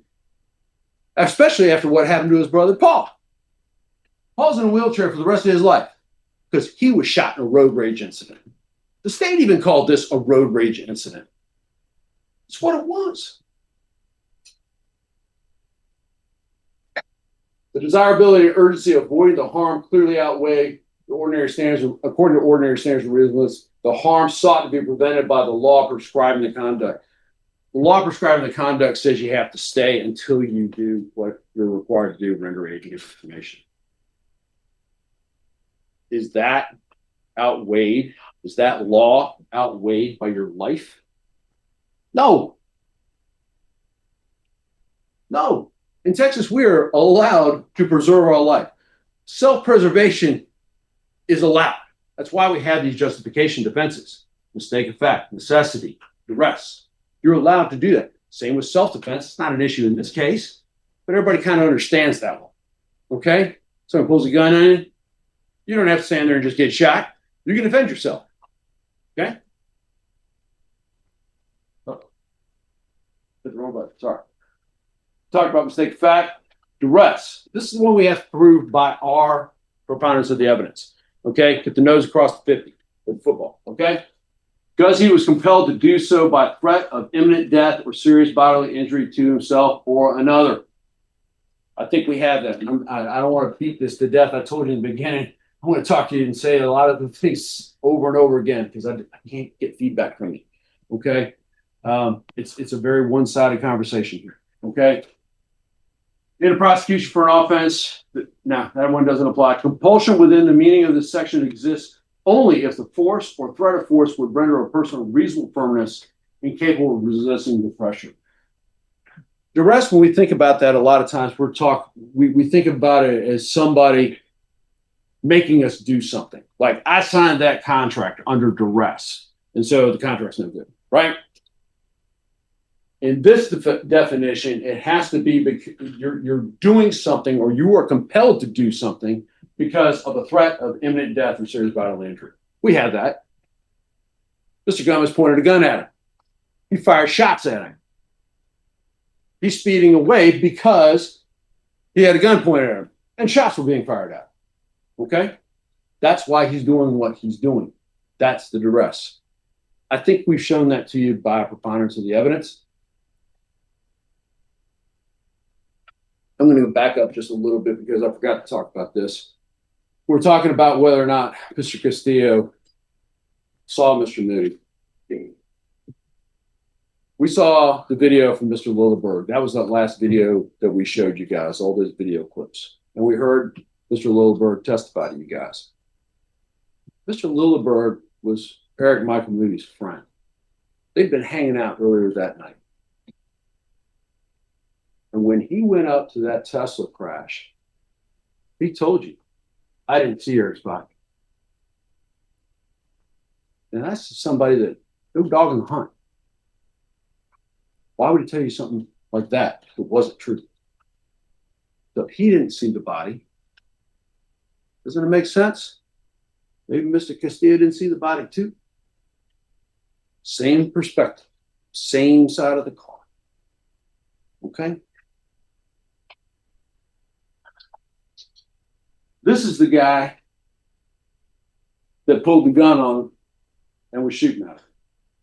You're going to get to go look at this video and look at this evidence. I want you to look at this guy's face. I don't know what his problem is, but there is nothing but hate in this guy's face as he's looking at Mr. Warren and Mr. Castillo. I don't know why. I don't know why he pulled over. I don't know why he pulled the gun. Hit it so that you can't see it really good, you know? And if somebody's taking pictures, they won't be able to see it. Why else would you do it that way, right? He knows exactly what he's doing. This is the flash. That's the muzzle flash and him shooting them. There's 3 holes in that vehicle. That vehicle was shot 3 times. It's not like Mr. Gomez is just shooting up in the air trying to scare him. He's trying to kill him. He hit him 3 times as that vehicle's speeding away. If he hadn't been going that fast, probably would have gone through the window.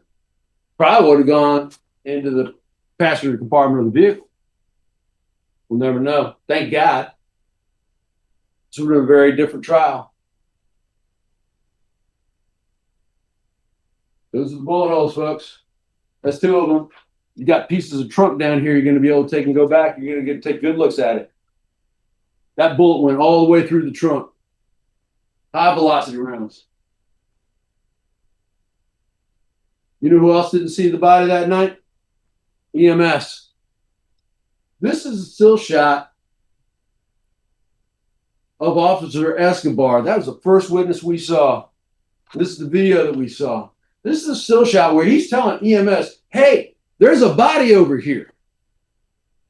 It wasn't apparent, folks. It wasn't like it was super obvious. Mr. Castillo didn't know.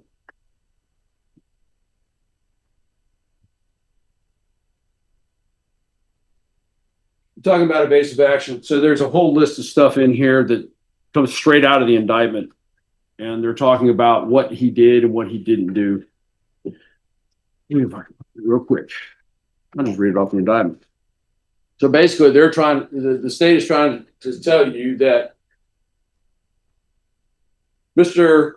Castillo failed to take necessary and proper evasive action to avoid driving the motor vehicle into the complainant. At the time that that happened, he was trying to take evasive action. Look at the wheels on the vehicle as it's hit the wall. Those comply completely with what the EDR told you, that he's got the steering wheel cranked as hard as it will go to the left. They're still in that position when he hits the wall. He's trying to take evasive action. He didn't fail to take evasive action. This is a fourth, almost 5,000 pound vehicle. That's the gross vehicle weight. 4,890, or yeah, I'm sorry, lost track. 4,894 pounds. That's how much a Tesla weighs. I asked Detective Babelik about that, whether or not they knew about how these electric vehicles are handling and what they're doing. He didn't know. He had no idea. You think somebody who's in law enforcement doing crash reconstruction and all these other things that he's supposed to be an expert in would know these kinds of things. The weight of a vehicle affects its momentum. The weight of the vehicle affects how much force is being used. Okay? The weight of that vehicle, it did not respond the way a normal vehicle would. And unfortunately, in an emergency situation, Mr. Castillo found that out the hard way. He's slowing down. 5 seconds out, he's at 88 miles an hour. 2 seconds out, he's at 50. 1 second out, he's 37 miles an hour. The speed limit there is 35. The problem is that I think it was Sergeant Davis testified. It's about momentum. The problem is you got the weight of this vehicle, it's affecting the momentum of the vehicle. That's why it hops the curb. It also doesn't help that Mr. Castillo is down driving like this because he has to keep his head from getting blown off. He's using the dash cam to try to drive, and he hits the island. Island causing him to lose control. 10 minutes. Thank you, Your Honor. He knows his vehicle is going to call 911. He knows his cell phone is going to hit his emergency contacts because there's been an accident. We live in an age of tech. These things happen, okay? I think one of the first ones was North Star. It was used a long time ago. I think it was a GM product. But if you're involved in an accident, it calls 911 for you. Let's talk about some of these other manners and means real quick. So, one of the other manners and means is to fail to drive the motor vehicle entirely on the roadway. Yes, that happened, but it's because he was being shot at and having to avoid getting killed. Fail to apply the brakes in a timely manner. I proffer to you that he did brake in a timely manner. He decelerated extremely rapidly. He lost more than half of his speed in less than 3 seconds. 4 seconds. He's braking. He's trying to make that curve. He is trying not to have an accident. He's just trying to get away from this guy. Driving the motor vehicle at a speed that was not reasonable or prudent under the circumstances then existing. State didn't prove that at all. That one we know it didn't prove. Because the circumstances then existing are life and death. And he's having to drive as fast as he can to get away from being shot. Driving the vehicle onto a public sidewalk or driving while under the influence, let me just go back. Driving the vehicle onto a public sidewalk, he testified he didn't mean to drive on the public sidewalk. The vehicle jumped the curb and went onto the sidewalk and straight into the building. He wasn't driving the vehicle down the sidewalk. It wasn't like the guy in New Orleans going down Bourbon Street. That's not what he was doing. What the guy did in Bourbon Street, that's reckless. What Mr. Castillo did was not. Because it's what an ordinary person would do under those same circumstances, okay? And this stuff about driving while under the influence of alcohol, a drug, or a dangerous drug, there's zero evidence of that. None. There's been nobody come in here say that he was drunk or that he was under the influence of anything. The only evidence you have is that he had a beer about, I don't know, 7:30, between 7:30 and 9 o'clock. One beer. And that Jared Lopez said he was dead sober when he was at El Camino. And Ashley Lopez saying he's dead sober when he shows up at her house after the accident. Those bookends tell you exactly what you need to know about sobriety, whether it's drugs or alcohol. There's no drugs or alcohol, folks. That's just not even something to even consider.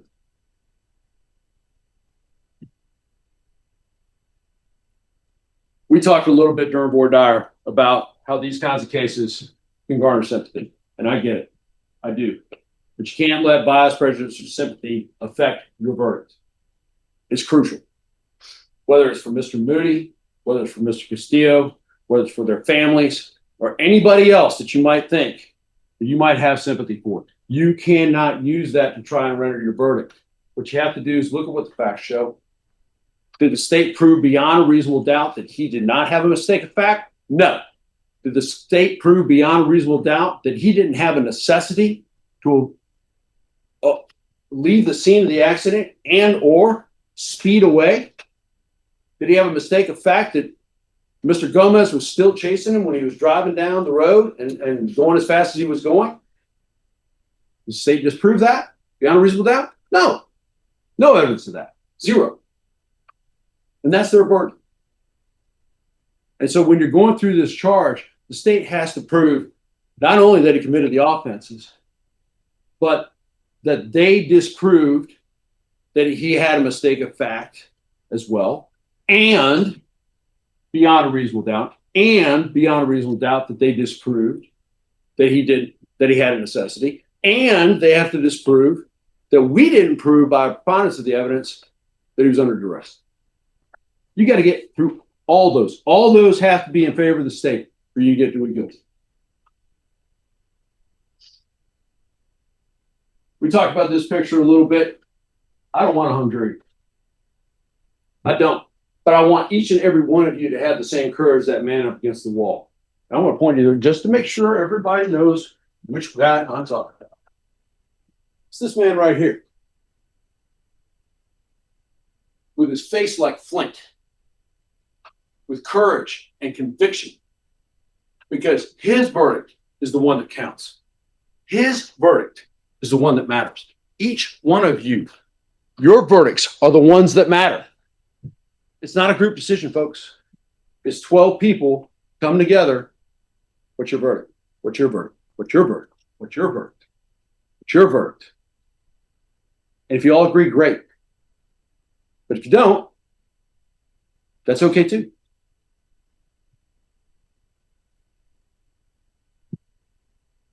I think that we have clearly shown that we've got affirmative defenses that negate any kind of culpable mental state with both of these allegations that are against Mr. Castillo. He didn't commit manslaughter because he did what anybody else in this room would have done. He fled from the scene when the guy pulled the gun on him and started shooting at him. And what he did and how it ended up, it's horrible, but it was an accident, and it's not a crime. Him fleeing from the scene, first off, he didn't know Mr. Moody was there, so he didn't have to comply with those requirements under 550.023 because he didn't know he was there. Not only that, it was necessary for him to leave because he was getting shot at. And we know that. We know that was the right decision because we saw that FJ come back through in the video. We showed that to you. Come back with a not guilty verdict. Tell the state they're prosecuting the wrong guy. It's not Mr. Castillo. He's not the one who caused all this. It's Diego Gomez. All Diego Gomez had to do was. Jack, because we had a motion in limine regarding. I'm not talking. No. All right, so everyone, if you all approach. Wow. They had a motion in limine to handle the third-party culprit issue. I'm going to get down out of their face here. Defense objects. You can't say it was the FJ driver's fault. That's a third-party culprit. There's certain burdens that have to be met in order to establish that, and I don't think you did. Now, I think the bigger deal is that the defense just got interrupted right at their moment of closing. Their big crescendo, they lost all the momentum, and now he has to sort of waddle back to his seat with his tail between his legs for having his big finish. But for Diego Gomez firing at Mr. Castillo and pointing a gun at him, none of this would have happened. If Diego Gomez had just kept driving that night and not pulled off to the right and slowed down and hit his brakes and started challenging Mr. Castillo, none of this would have happened. Everything would have just kept on going the same way it was going that night. It'd been a good night. It'd been a good night for Mr. Castillo. And it turned into a nightmare. Not just for him, for Mr. Moody's family too. Is it important to convict to get Mr. Moody justice? Or is it more important to convict the right person? That's your question. Mr. Moody deserves justice, but he deserves justice from the right person. Ladies and gentlemen, I'm not going to get a chance to talk to you again. The state's going to get up here in a minute, and they're going to talk to you about what they think. They're probably going to get into the jail calls. They're going to tell you that Mr. Castillo asking about probation was some sort of admission of guilt. It wasn't. He was just hoping he could not have to go to prison. All right. They're going to talk to you about, well, he lied to Ashley. Just didn't want her to have his passports. All these things are a lot to do about nothing. Focus on the facts in this case. Focus on what happened. And focus what situation Mr. Castillo was in. Ask yourself if you would have done anything different. Because you're ordinary folks just like me. You're ordinary folks just like him. Go back, look at it all, and come back with a not guilty. Thank you. All right, ladies and gentlemen, does anyone need a break before the state begins? All right, the state you have 40 minutes and 55 seconds. Judge, can I have 1 second to get my computer? You have 40 minutes, yes. 55 of them.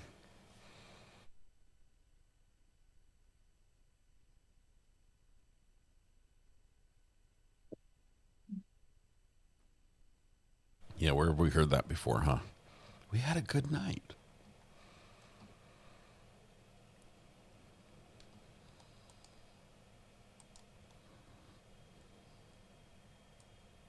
I shouldn't have fucking told him anything. Should have guessed. Ladies and gentlemen, that sentence directly from that defendant's mouth tells you everything that you need to know about this case. The only reason that SAPD had any inclination of who was operating that motor vehicle on the night of the crash is because Antonio Lerma came forward 7 hours later. Now, I want to talk to you about the mental state regarding count 1 of manslaughter, and that is recklessly. The defendant is aware of, but consciously disregards a substantial and unjustifiable risk. And Mr. McLean told you that it has to be a gross deviation from the standard of care that an ordinary person would use. So let's talk about that.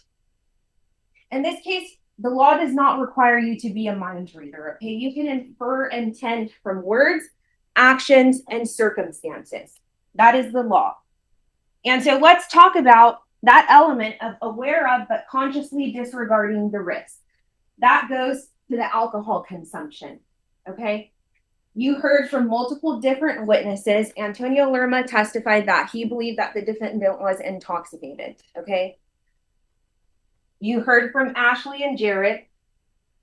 And I want you all to pay attention to the timeline. Judge, I'm going to object to that because that's a mischaracterization of what the evidence was. Antonio Lerma did not say that the defendant was intoxicated. He did testify. All right, ladies and gentlemen, you will remember the evidence the way you recall it. Does everyone understand?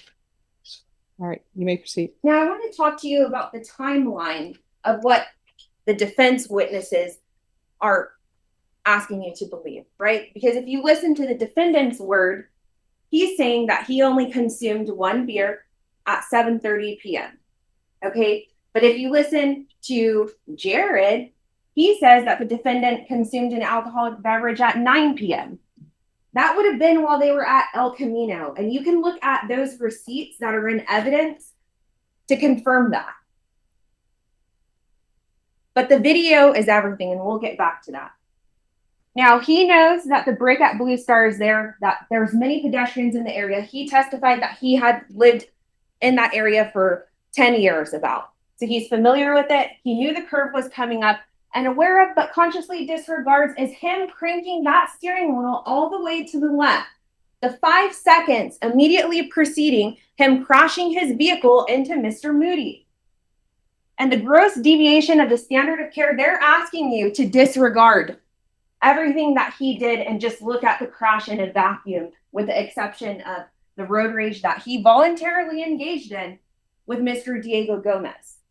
But his gross deviation from the standard of care an ordinary person would use started when he got in the driver's seat of that white Tesla in the garage of his apartment. Okay? And that's confirmed by the way that he's stumbling into the driver's seat. Detective Dwellick testified to that. How can you tell that somebody's intoxicated? It goes to the balance. If you're able to see them on the night of the offense, you could maybe see or smell something.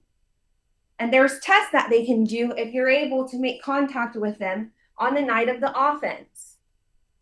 They were unable to do that because the defendant fled. And even though he was in such imminent danger as he's asking you to believe, he never contacted 911 that night. And that tells you everything that you need to know. Now, this is a manslaughter, but it's enhanced. So it is a criminally negligent homicide enhanced to a manslaughter. So what does that mean? For criminally negligent homicide, the standard is that he was aware of or should have been aware of the risk. Okay, so he should have been aware that there were multiple pedestrians in that area. You all have seen it in the state's exhibit, and had he been focused on the road instead of other things, he would have known that. So he should have been aware of that based on his knowledge of the area. Okay, but we get back to that reckless standard, and that goes to what we were talking about, of that him starting in the garage. You saw his driving patterns. He drives over that handicap parking space. He stops in the crosswalk multiple times. He runs the red light. He gets over from the farthest lane onto the highway. That all goes into his reckless behavior. But on that night, he was aware of the risk, and he consciously disregarded it by deciding to drive at 88 miles per hour. So let's talk about the testimony that you've heard. From Sergeant Escobar. Okay, he was the first on scene. He testified to you that he immediately observed Eric Moody. He testified that that area is a high pedestrian traffic area, and he on scene contacted the follow-up units and provided traffic control and cover. And then you heard from EMT, he testified that he arrived at the scene of the crash, that he started on the driver's side, and immediately he was looking for the driver, okay? And he follows that path of that white croc. Because at this time, due to the defendant's failure to comply with his duty, that is in your jury charge. He had a legal duty to determine if another person was involved. That's not regarding Antonio Lerma. He had a duty to do a walk around and see exactly what he hit and if it was a person. And he told you on that stand he did not do that. Antonio Lerma told you on that stand that he didn't do that. EMT Urias testified then that he observed Eric Moody unresponsive, that Mr. Moody had no pulse, he had clear indications of head trauma, and he was bleeding profusely, and they called his time of death at 1:46 a.m. Now, if the San Antonio Fire Department did not know where Mr. Moody was, it was due to the defendant's failure to comply with his legal duty. And that's the reason that we have a law like this, because in cases like this, seconds matter. And had he complied with his legal duty, they could have gotten to Mr. Moody faster and rendered aid. But he did not do that. Then you heard from CSI Salvatierra. Now, she testified that was a mixed residential and commercial area. She observed the white Tesla with extensive front end damage, and it had biological evidence on it. You all saw the photographs of that. She testified to the pool of blood and Eric's eyeglasses that were there on the passenger side of that motor vehicle. She also showed you all the metal rods that had damage from where the victim's body was flung into. And then she testified about the Croc shoes, the defendant's cell phone with his information that was left in the driver's seat. And let's be clear, on that night, that was the only indication that SAPD had that he was the driver of that vehicle, that cell phone. And then she testified about the firearm and then the magazines, the 2 magazines, and then that black baseball cap. And all of that is corroborated with State's Exhibit number 48, which is the Tesla videos. I encourage you all to watch them when you retire to your deliberations. And then you hear from Dr. Evans. She testifies that Eric Moody died of craniocerebral and blunt force injuries, which was the skull fractures and brain bleeding that he sustained. And that was consistent with motor vehicle crashes into pedestrians. Then we get to Antonio Lerma. Now, what they're asking you to do is just believe the parts of Antonio Lerma's story that are favorable to him. But they want you to disbelieve everything that Antonio Lerma said that goes against the defendant. Ladies and gentlemen, you all are the exclusive judges of the facts that have been proven. And so let's talk about what Antonio Lerma testified to.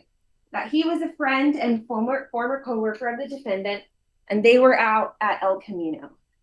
And I take issue with the fact that the defendant is asking you to believe that this was a work event. And if you look at the pictures that defense has provided to you of these prior work events, they're all wearing Take 5 uniforms. Okay? On this night, the defendant was not in any Take 5 uniform.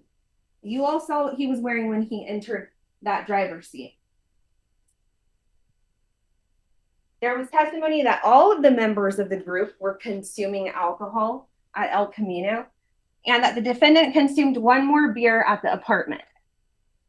There was testimony that the defendant was calling Ashley, and she did not answer the phone when the defendant called her.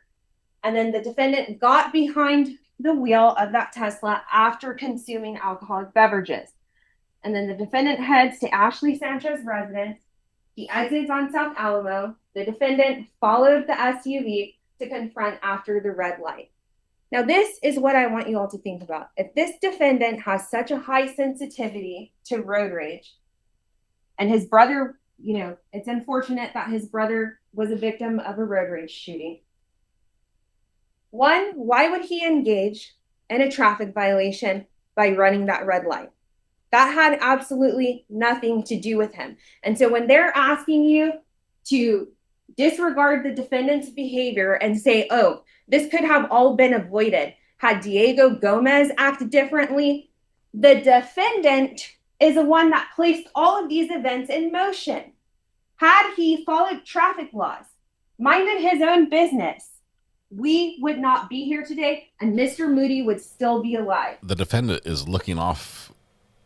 Now they're asking you all to believe. Not a good look right now. That the defendant just started out joking with Diego Gomez.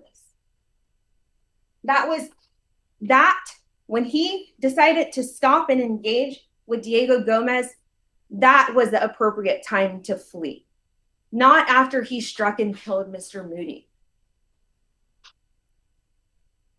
And then Antonio Lerma testifies he has no incentive to lie about this, that the defendant had the firearm on his lap and that other driver in the FJ saw that. The defendant is the one that provoked this entire situation. Look at the state's exhibit, okay? There is no evidence of what they are asking about that gun. We kind of walked through the positioning of the motor vehicles, and there is no way that the defendant could have had a clear look up into that Toyota FJ to see what he says he saw. Now, Antonio Lerma testifies that he heard gunshots after the defendant had already started driving off. He can't say if that Toyota FJ was the one, okay? He never saw that person with the firearm. The only person he observed with the firearm that night was the defendant. And that firearm is found in the car. And they were making some mention that it was found on the passenger side, but we walked through that of how things bounced around in the car when it crashed, okay? And then he testified both he and the defendant exited the motor vehicle and fled, failing to determine whether another person was involved. They did not comply with their legal duty. Antonio Lerma also testified that the defendant apologized to him and told him that they needed to leave. He advised the defendant to call 911 and he didn't want to. And then Antonio Lerma called 911 roughly 7 hours later on the same day. And then the defendant testifies, he couldn't get to a phone. He couldn't notify 911. He was busy, having a great time with his family when Eric Moody didn't get that luxury. But he was able to get to a phone or some type of device to log into his Instagram and send messages to Diego Gomez asking if he was all good. And while Diego Gomez was giving his statement, he was calling Antonio Lerma. Excuse me. And then you heard from Jennifer Arauza. She is a civilian SAPD employee. She's not a police officer. She doesn't have any type of licenses. She's a regular desk clerk that works the front desk. That substation is less than 10 minutes from the crash site. The defendant had every opportunity to leave the intersection of South Alamo and South Flores, where this alleged road rage occurred, and go and report it and call 911. He could have used his high-tech car to call 911, and he failed to do so. He failed to report that to anyone. The first time that we're hearing of this from him is when he decided to take that stand. And the defendant said that he was involved in the crash at the Brick at Blue Star and he fled the scene, although when he testified, he wants you to believe that Jennifer is just making that up. What reason would she have to do that? I have no idea. Then you hear from Sergeant Davis, and he tells you about the event data retrieval and how events occur when the airbags are deployed. And so he obtained the locked 5-second data, the data 5 seconds prior to the crash. And so what he said was the Delta V was -50, which means that this was a severe motor vehicle versus pedestrian crash. And that speed was a factor due to the impact on the ability to maneuver in conjunction with that curved roadway. And then he also testified that the defendant cranked the steering wheel as far left as possible. Ladies and gentlemen, you all saw when Mr. Prater was questioning Sergeant Davis, and he walked the video and paused it at exactly 5 seconds of what the defendant was seeing.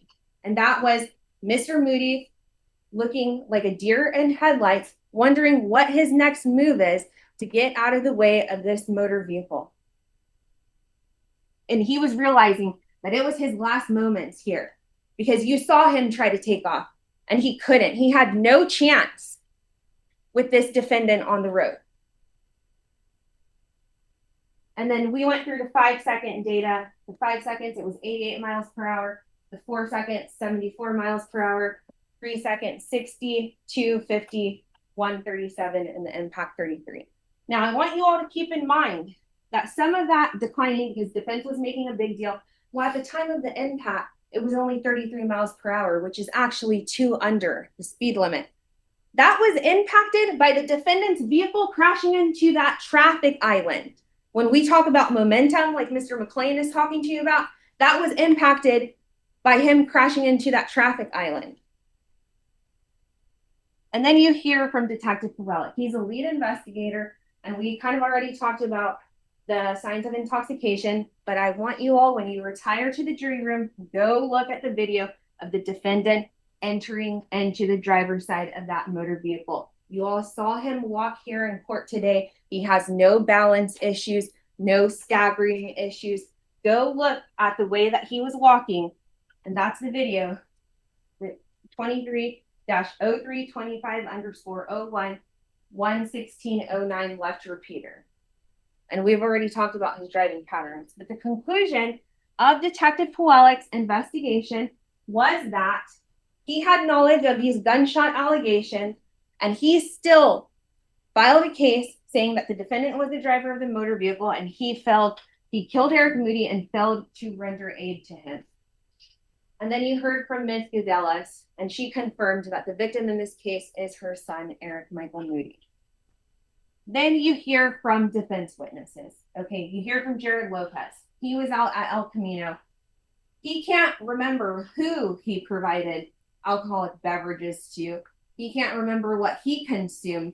But the only thing that he can remember is that he didn't give this defendant any alcohol. Keep that in mind.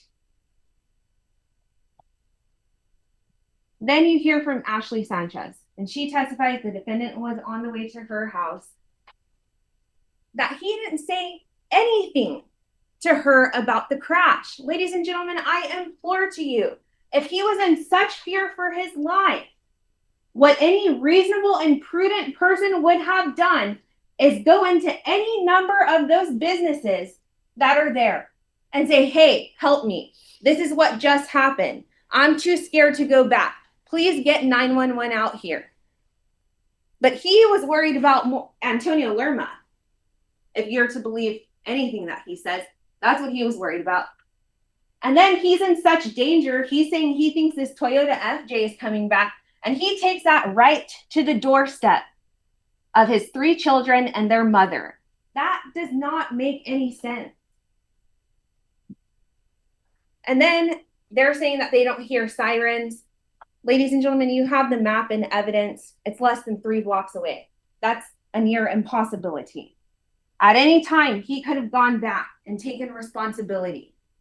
But he did not do that. Okay, and I implore to you that part of the reason he didn't do that is because he didn't want a DWI investigation to happen that night.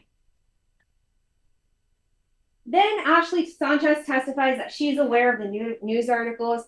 And the defendant testified, oh, I lied to Ashley about the Facebook password because I didn't trust her.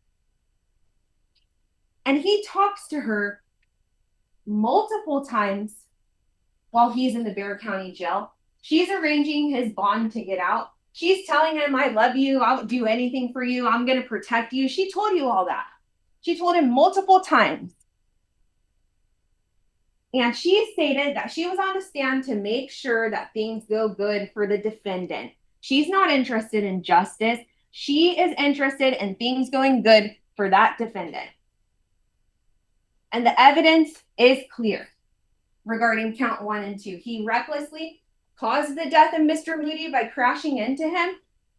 And then count 2, he left him there. He did not comply with his legal duty to determine whether another person was involved and render them aid.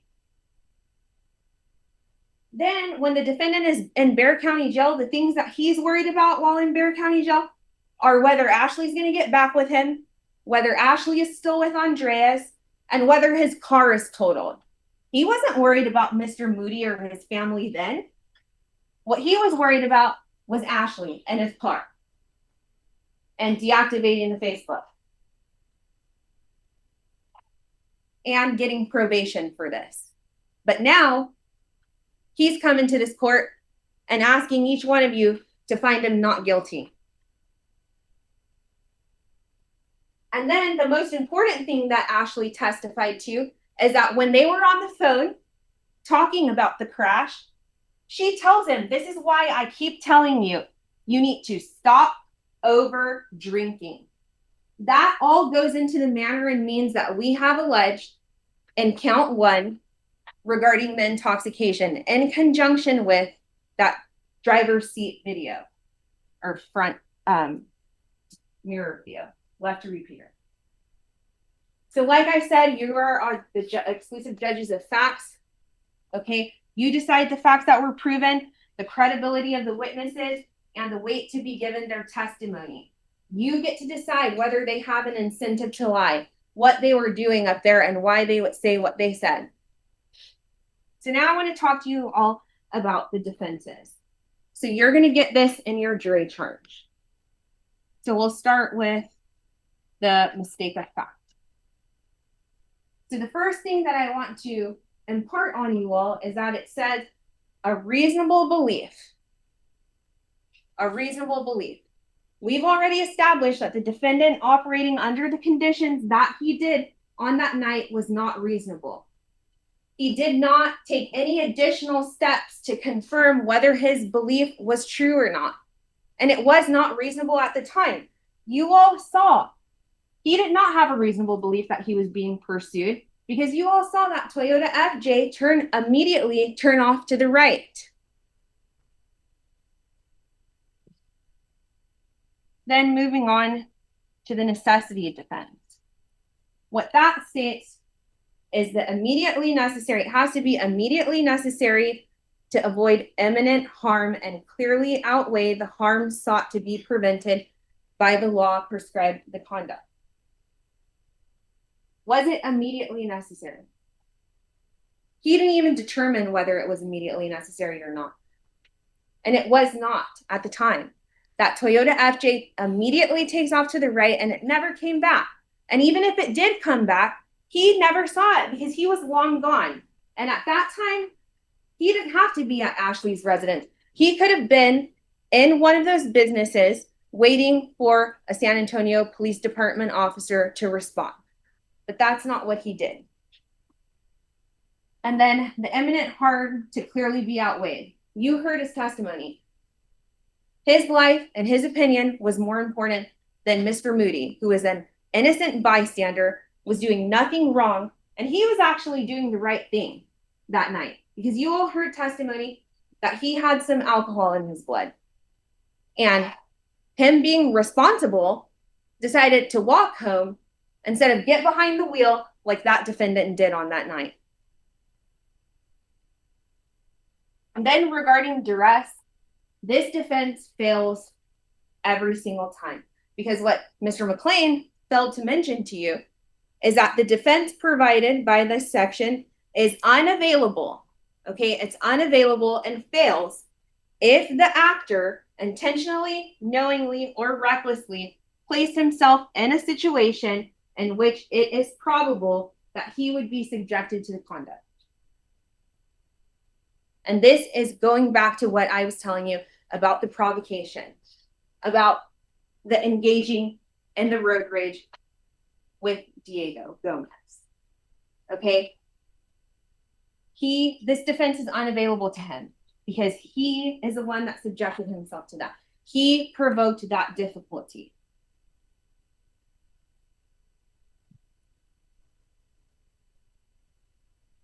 Now, just because these defenses are available to you in the jury charge, that does not mean that the court is commenting on the evidence or anything like that.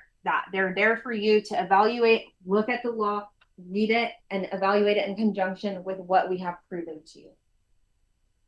Now, what I want to leave with you all is the defendant fails to tell anyone. If you're to believe him, he didn't say anything to Ashley. He didn't tell anyone about the circumstances surrounding the crash or this alleged him being shot at or anything like that. He tells no one this at the time. When he goes and turns himself in, he says nothing of it. Okay? And then comes the evidence against him. The witness statements. Antonio Lerma coming forward. That event data retrieval data. The Tesla videos. And then, after viewing all of the evidence, they concoct this story where he has no criminal responsibility. Ladies and gentlemen, that cannot stand. Because what they are asking you to believe, is the defendant was so scared that he stayed engaging with that SUV when he had every opportunity to disengage. Look at the state's exhibit of the videos when you retire to the jury room. He was joking with the firearm, even though he has road rage sensitivity. You know, I'm going to object. That is absolutely not what the evidence showed. There's never been anything about him joking around with a firearm. All right, ladies and gentlemen, you will remember the evidence as you've received it. He was being pursued I don't remember by this that at all. SUV as it made an immediate right turn. That he was in fear of being shot, but left his phone and his firearm in the car, and then doesn't call 911 to report it, doesn't tell anyone this the night of. That he was so scared that he runs in exposed open air on the street to Ashley's residence instead of going and taking immediate shelter at Blue Star. And that he did not return to the scene and take accountability, even though it was safe to do so. The story that they are trying to sell to you is not supported by the evidence, ladies and gentlemen. What are not defenses is that the defendant didn't see the victim, okay, because that is clear in here that he had a duty to determine, and he failed to do so. It's not a defense that the airbag curtains were down or that the defendant slowed down prior to the impact. Your sole duty right now is to determine whether the defendant is guilty of this offense. And it's not beyond all doubt. It's not 100%.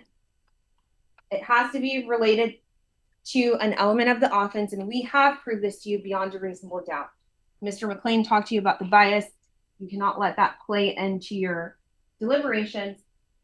And you do have a duty to deliberate, okay? You have a duty to consult each other with a view to reaching a unanimous verdict that all of you agree on, okay? And you should not hesitate to re-examine your own views or change your opinion if they're erroneous, okay?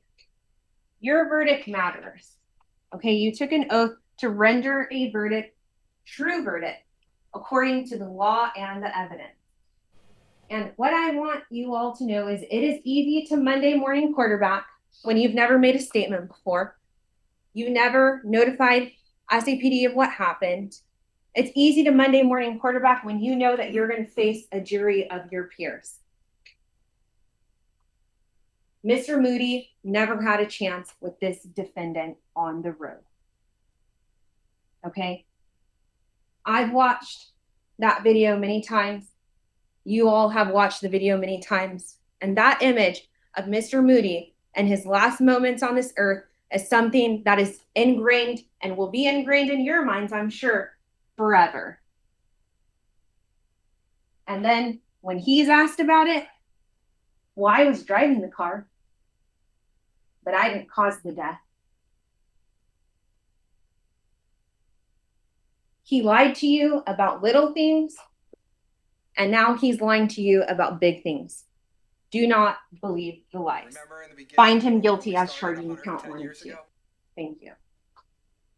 All right, All right, ladies and gentlemen, Deputy Laura will take you to the back. Could I have the...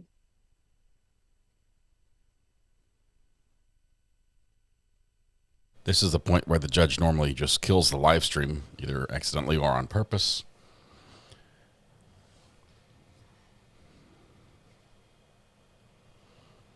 What do you guys want to do for verdict watch?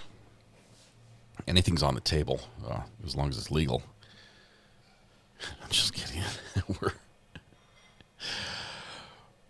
We're going to start the timer right now. So you can't see the timer, but I can. I just don't have the plug plugged in because it's causing an audio issue that I need to troubleshoot. You want to connect it. But let's see.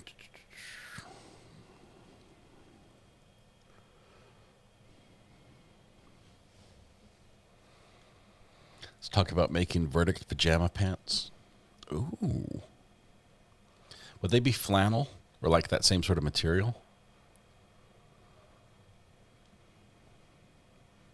Or you have like one leg be guilty and one leg be not guilty. Let's see which one you put on first.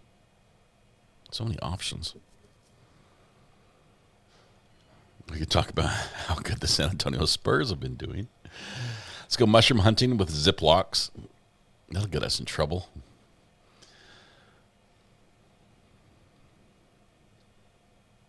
I want Recovery Addict to make us dinner. I had a few almonds as a snack after I already ate rabbit food for lunch and sort of breakfast as well. We should watch bug video if anything's on the table.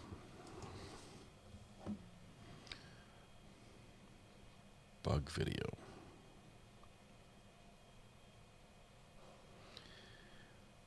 Is bug video something that's in mod chat?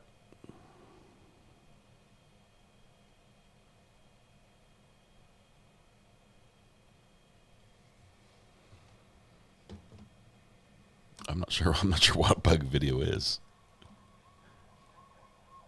Woo woo woo woo. Cook us something.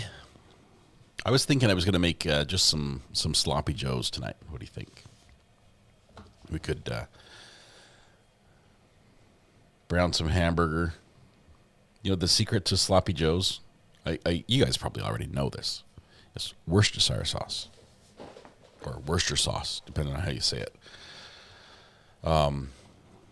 That's a secret. Now it's out of the bag. Oh, the raid video. That bug video. The bug video. Hamburger's good. This is true. Moon's Path, thank you very much for the flow state. I'm not sure what that means, though. You have to explain it to me. Let's see. It's Taco Tuesday. Oh, so hamburger. We could do tacos. Worcestershire sauce. W sauce improves many things. It does. Did you even watch that bus chase I sent you guys the other day? You sent me a bus chase? I guess that answers your question. I don't remember the bus chase. What's this here sauce? Well, you can't just make sloppy joes with hamburger and I don't know. Some people put ketchup in. Some people put tomato sauce. Some people put like almost a chili type mix in. Lots of different ways to do it. Do you want me to send it again? I'm not sure if we can show it. I have to watch it off stream. All right, let me take a quick peek around the world of our courts that we're watching. See if there's anything else that is available. We're live, I think. Let's see, who's this? The judge. Here's one right here. Deputy Clinton Hansen clocked the defendant going 91 miles per hour in a 65 mile per hour zone. Whoa. On Highway 400 near the 334 mile marker. He effectuated a traffic stop. The vehicle turned into Pete's on our road to stop there. There was a lack of insurance on the vehicle, and Sergeant Cordell did a free air sniff of the vehicle and alerted to it. Mr. Moses had a THC vape pen. It was tested at the KBI lab and tested positive for THC. Did a free air sniff and alerted on the vehicle. When I hear that the deputy did the free air sniff, I know what you mean, but I want to make a record. Actually, his canine did the free air sniff. Canine crackened. Free air sniff on that date and time. And the canine alerted, not the deputy. Yeah. Oh, wait. No, that was Kilo. Canine Kilo. Kilo, Okay. we've seen Kilo. Kraken got certified this year. This was last year. Kilo's a great name for a drug dog, by the way. Well, I do find a factual basis exists, and the plea is freely and voluntarily given. So the defendant is found guilty of count 1. Count 2 is dismissed with prejudice per plea agreement. The defendant in count one is not given a fine, but he is ordered to pay court costs, booking fee, and KBI fee. There will be a 6-month jail sentence suspended so long as the defendant successfully completes a 6-month non-reporting probation.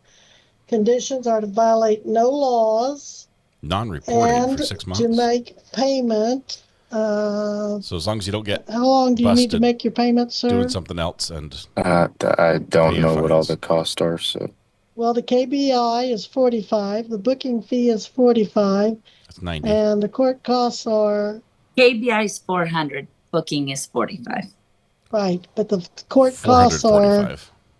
You just told me that a minute ago. What is it? 158 for a misdemeanor. 158. So you're looking about 4 or 5. Or somewhere between 5 and closer to 603. 603. I was off by 100. $600. What? If I could get around 6 months, I could make that happen. Well, you're in luck. That's how long your non-reporting probation is. Well, how about 5 months? I don't usually go that long, but I will. Missy, do you have 5 months? But you better get it paid. October 10th at 3:30. October 10th at 3:30. You need to be back. October 20th. I'm sorry. I was about to say, the 10th is a Saturday. I'm not coming in. Okay. You either have this paid by October, say that again, 20th at 3:30. Yes. Either have it paid by then or be back here. Because you only have 2 conditions on your probation. Violate no laws during the period of probation and pay within, pay by that date you were given. And it's smartest to make payments all along, because then the judge and I both get to see that you made efforts when it comes to your pay or appear and you show back up. Because sometimes we can extend you if you've made your payments. Yes, ma'am. Even, as much as you can on paydays, it sure goes a lot for effort. Yes, ma'am. And it keeps you from having a big old snowball of all of it due at once. Mm-hmm. All right, Mr. Moses, if there's nothing further, I'm going to excuse you from today's hearing. Good, because he's in my spot, Judge. Make your payments to the clerk of the district court. You're welcome. The clerk of the district court. To set up the probation, or is there no setting that up? There's no setting that up because it's non-reporting, but to make your payments, contact the clerk of the district court. She accepts the payments. Okay. She alone will do that at 620 867-5309. Writing that down. 867-5309. Okay, anything further? No. All right, then you may go, Mr. Moses. And I may go back where he was. Are we back to Dylan Rock? Hill? Yes, Your Honor. Back on the record in GW 26 CR 52, State of Kansas versus Dylan Rockhill. Please announce appearances. Dylan, can you turn The your light state on? appears by Gillette County. Your Honor, Blake Cooper on behalf of the defendant Dylan Rockhill, who appears in person. He's under the name Dylan. Counsel? Judge, defense is requesting a continuance. If maybe we could go to that June 9th at 3:30 date again. Mr. Rockhill believes that he has done basically everything he needs to do to get his license reinstated at this point. So I'd like to give him that opportunity. We were just appointed not too terribly long ago. Ms. Gillette, your response? No objection to the continuance at defense request. Well, Mr. Rockhill.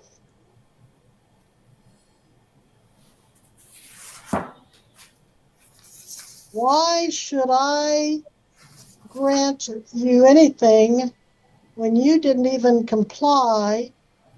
Doesn't look like you did. Well, strike that. You said you posted a $7,500 bond in municipal court. Which court was that? Eureka or Wichita? It was in Eureka.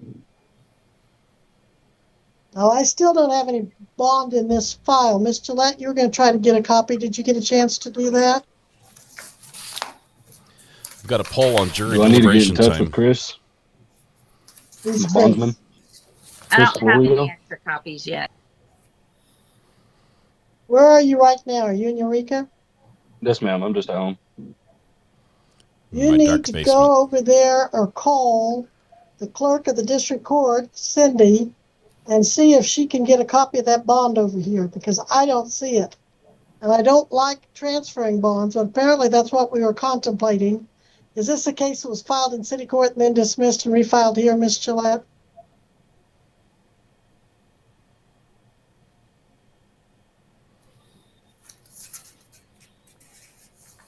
Judge, I think we sent that. But yeah, we have a copy in our file. It came over when we got our information with the sheriff's office. All right, well then we need to get one. Somehow we need to get you to file it in the a copy in the clerk of the district court's file. Well, we gave out some copies. I don't know who all got it, but yeah, we have a copy. All right. Well, maybe I'm overlooking it, but I don't think so. All right. Continuance will be granted at defendant's request. And if I can get that bond, I will continue it. Let me check one more place to see if it's hot. How Hang on. exactly have you not had the bond? Well, somebody has to file it in the clerk's file. That's what I have access to. And somebody didn't do that. It's probably still in the clerk's possession in city court, if that's where it was filed originally. And it sounds like somebody sent a copy, maybe the sheriff books you in for both courts. Maybe he sent it to Miss Gillette, but it never made its way here. Yes, ma'am. And I am just not seeing that at all. And I need that if I'm going to continue it, but I'll put it this way. If you don't show up at next hearing, you'll get a warrant whether you have a bond or not. But if you have a bond, you'll lose your bond. All right. Thank you, sir. Yes, ma'am. So, Missy, can you contact I would say, Dylan, get a hold of your bondsman and make sure Miss Gillette seems to be indicating she has bond paperwork. So, and I think there is one, but I don't think we can file it because it's a municipal bond. I don't think we can file it in a district case. Municipal? Because it says, I mean, the paperwork's not correct. It says municipal. I know it went from municipal to district and it switched over like 3 times. So let's just order a new bond. We'll make it an OR so you don't have to put up any more money. How much was the original city bond?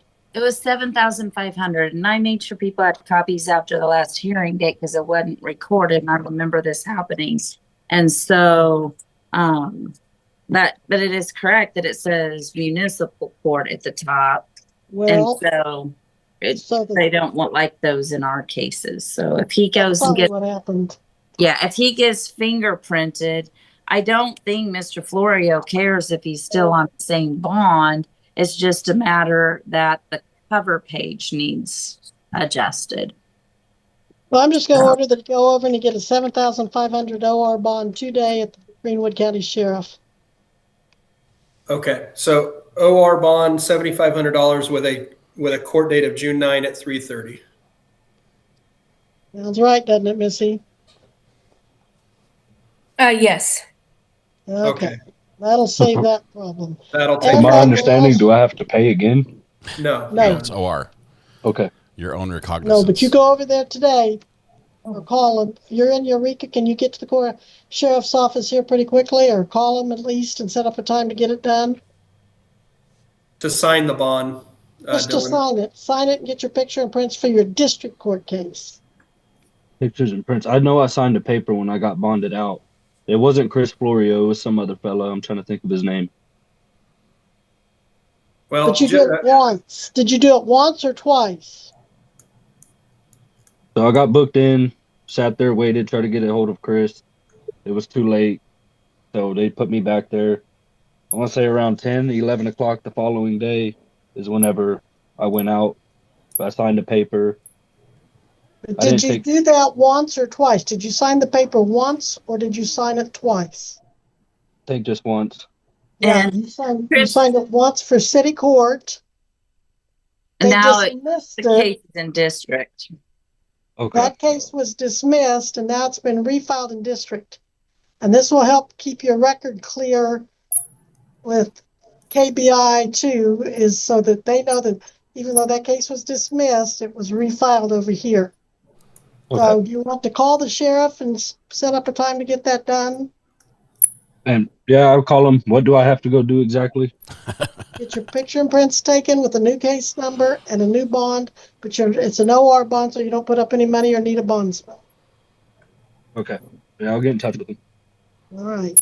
And I'm in order that you do that within 24 hours. Yes, ma'am. 620 583 867-5309. That's the number. All right. One moment. He's not ready. I don't know who's like spinning. What was it again? 620 867-5309. Somebody's like spinning something metal against metal. It's 556. squeaking. Yes, It's ma'am. terrible. Okay. Jessica, Okay, you Huh? may go, sir. All right. Y'all have a good one. All right. She thought You she back was here, muted. Call me if Gina. you have questions, Dylan. What's that, Cooper? Call me if you have questions. Just let Will it do, sir. I end. have your phone number. Thank you. Yes, sir. Thank you. You may go, Mr. Tuttle. Or Mr. Tuttle. Mr. Moses, right? No, it's the other guy. Take care. Mr. Rockhill. Oh, Your Mr. Honor, Rockhill. That's Every- all I have for today. everyone can May I go. be excused? Just kidding. May I be Let me excused make sure from- I have the right defendant. This is Mr. Rockhill, Dylan Rockhill, right? Yes, ma'am. All right. And Thank Blake you, Cooper sir. wants to go as well. All righty. Get enough names on here and it's trying to keep the line straight. So, Oh, you're Mr. good. Cooper, you're excused, and Mr. Rockhill, you're excused. Thank Yes, you, ma'am. Judge. Have a good day, everyone. You too. last one, Judge, Mr. Clark, and he has 2 cases. All right. We are on the record in both 25 CR 213 and 26 CR 50. Each caption State of Kansas versus Bo Clark. County Attorney Jill Gillette for the state. Defendant in person and pro se. You are Bo Clark, right? Sir, can you say your name? Yes, Your Honor. All right, thank you. You're in a good position there with that microphone. Okay, this is a status conference. At first appearance, you were unsure about an attorney. Did you decide you don't want one at all? Your Honor, no, I'm going to try to retain my own. As far as that. Well, that's what you said on April 21st, That was a month ago. 2026. How'd that Well, go? you weren't sure, but you thought if you got an attorney, you'd retain your own. So what can I do to make sure that we can move this case along and it's not just standing still? All right, can we do a 30-day continuance, and I can be ready to move forward to the next date, regardless of whether I have attorney or not? 30 days, that's enough? Yeah. Okay, Missy, can you give us about 30 days out, at least 30? Yes. June. Allie B, going to class for 3 hours. Anyway, you can text me from the burner phone if we got a verdict just this one time. Of June 16th, it's almost 30 days. I don't know your number. I mean, I know you've texted me, but I don't. It's 3 days short of June 16th. Is that going to be enough, you think, Mr. Clark? Yes. If you really think that is, I'll have her go a little further if you need me to. Well, maybe the 1st of July. Or... I got you. Missy, can we go to the 1st of July to help you? We can go July 7th. 7/7, July 7. Can you do that? Yep. Yes, again. Okay, and what time, Missy? 3:30. Okay, be back here July 7th at 3:30 with your attorney. Okay. All right. Diversion may still be an option. I don't know. You can go down to the clerk's office or the county attorney's office and check into diversion. They're just down the other end of the hall. It's cheaper than. Or you can wait and talk to your attorney. It's whichever you want to do. All right, we will be in recess at this time. You are excused, Mr. Clark. And that finishes And Missy, it. that's everybody. Yep, that's all I have. All right, thank you, Missy. Thank you, Ms. Gillette. Thank you, Ms. Judge. Morgan. And Greenwood County Courthouse Security. We will be adjourned at this time. So she turns that one off again. It's the end of the day, except for Verdict Watch in San Antonio, where we are still waiting for the judge to just pop the screen back on and announce that we have a verdict, but we don't yet. And I guess I have to text. I have to text Allie B and interrupt her 3-hour-long meeting when we have a verdict. Should I call in so we can get a verdict? I don't think it's going to work quite that fast this time. We've got some confusing instructions. Lots of and ors they have to sort through. And those are tough for juries to figure out. It's almost like the only thing worse than and or in a jury instruction is an else if. Which is great for programming, but not so good for jury instructions. As soon as we try to end the stream, we get a verdict. We might do that. I've got dinner going right now. Maybe we could do that. We'll just call a break. I'll get tacos with my family because it's Taco Tuesday. And my wife's already made dinner. They're eating right now. And then we can maybe come back.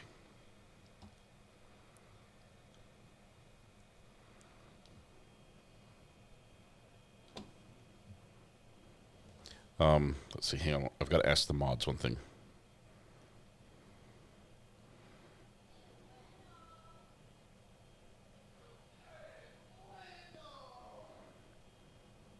I don't know what movies they're trying to quote in the other room, but it's loud.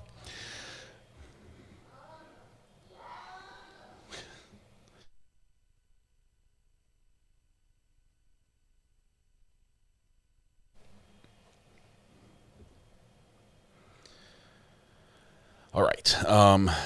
I think this is what we're going to do. You guys get to watch my studio in case something happens. If something happens, we're going to have it over here on that camera. And I'm going to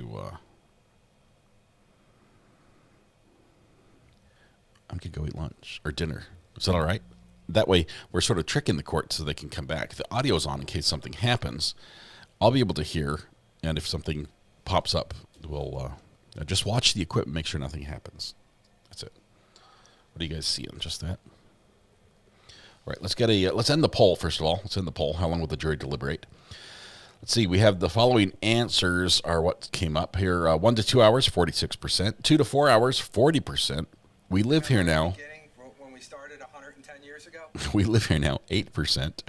And less than 1 hour, only 6%. And I'll put the timer on this screen so you can see that we're at 23 minutes. Does that show up well? Let's see. Yeah, you can see that a little bit. I'll get rid of this so it doesn't reflect funky. There we go.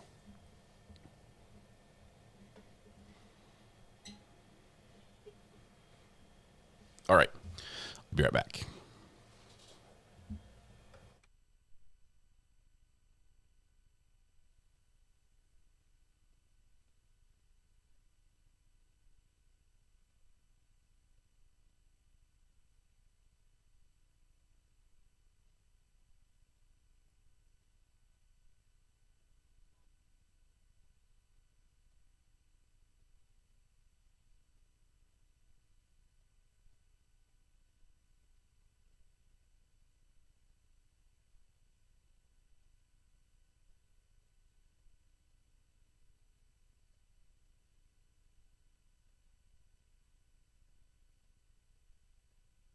There's nothing in the order that restrains you from talking to cats. Thank you.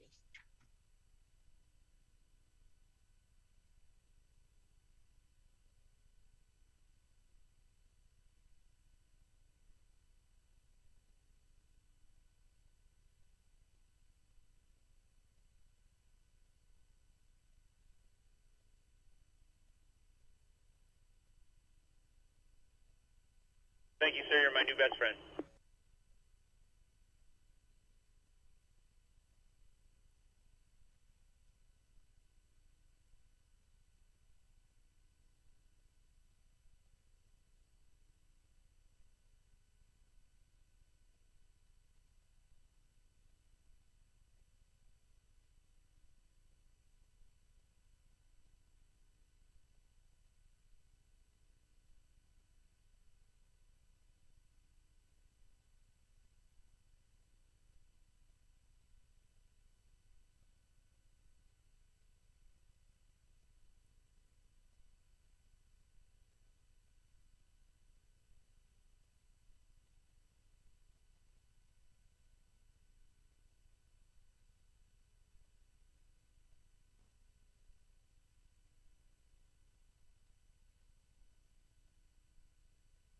You are banished from the state of Georgia.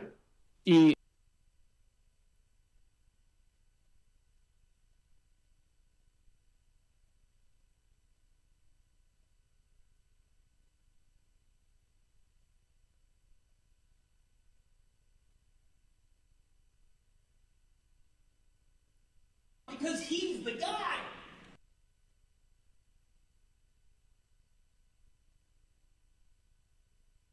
I'm not a cat.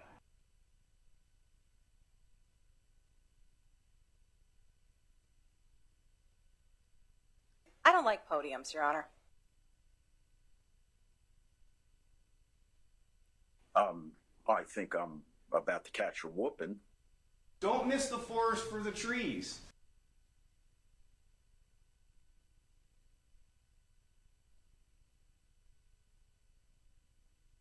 I was told counsel wanted to see me inside back. When are we going to break for lunch, Judge? Is that correct?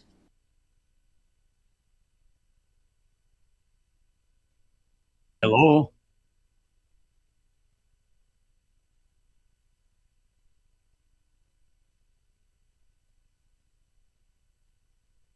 Alex Stollett.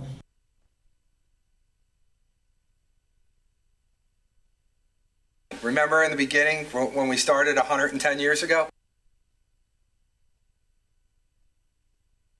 It's bigger than you. It's bigger than me. It's bigger than all of us.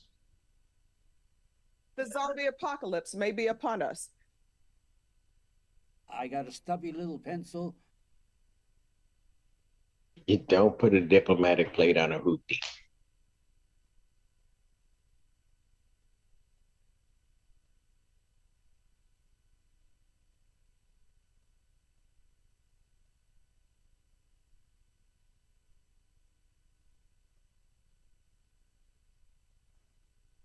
Hush! Now I'm trying to have court. You don't raise your voice again.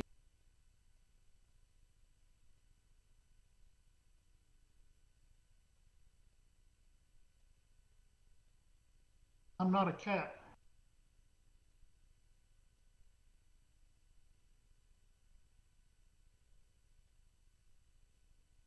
And now let Murdoch Stollett. Remember in the beginning when we started 110 years ago? I'm going to sustain my own objection. I'm not going to argue about semantics here.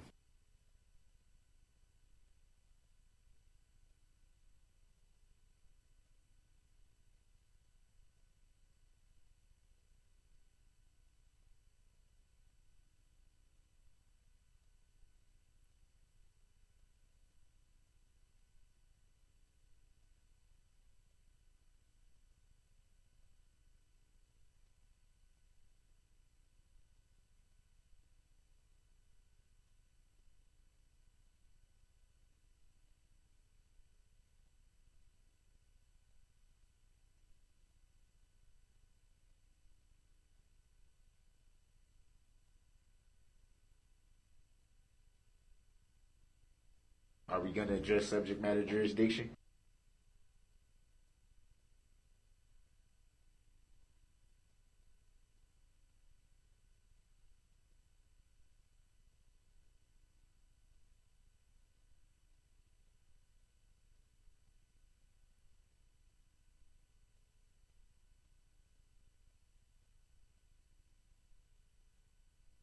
I was kicked back, taking it easy. Have them send someone with more experience. Somebody just sent me a video of roaches fighting. I don't know who won. When are we going to break for lunch, Judge?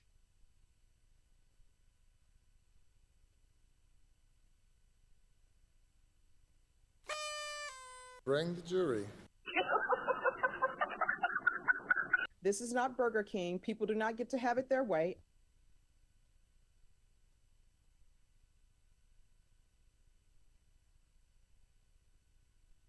Don't miss the forest for the trees.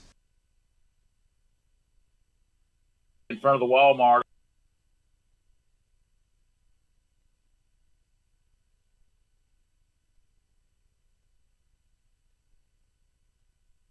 Hush! Now I'm trying to have court. You don't raise your voice again. Even a blind squirrel finds a nut every once in a while. Hear ye, hear ye, hear ye.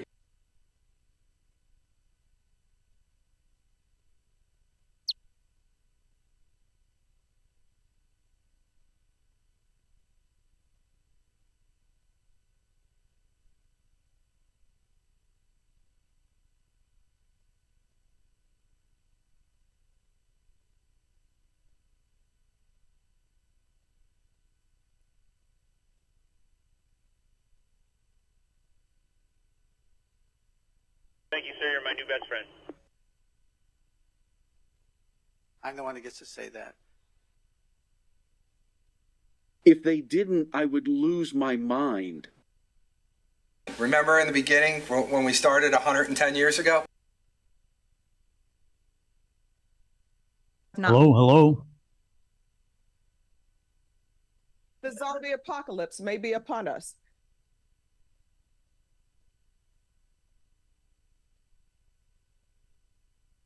Hello.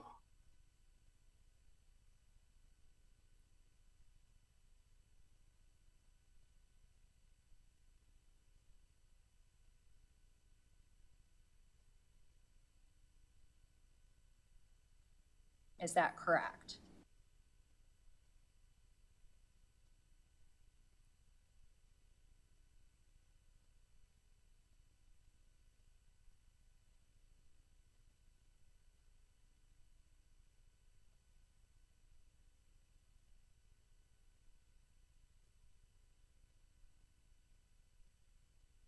I was kicked back, taking it easy.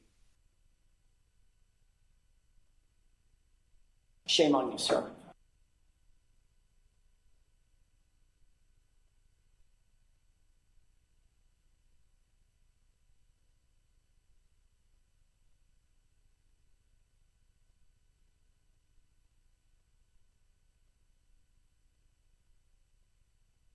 Happy birthday. You look good.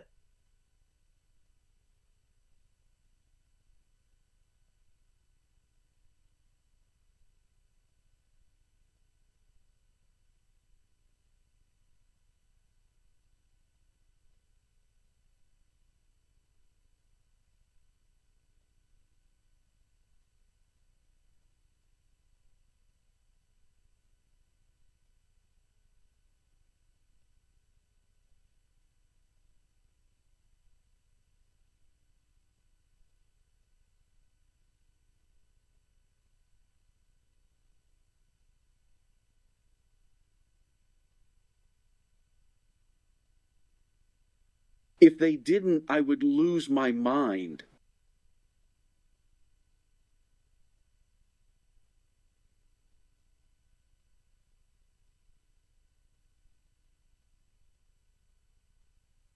I object.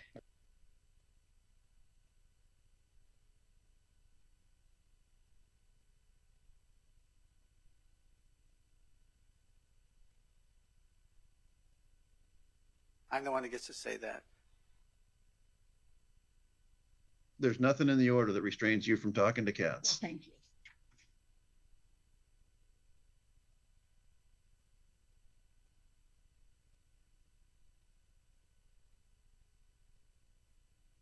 Scratch all that. Oh, that was terrible. I apologize.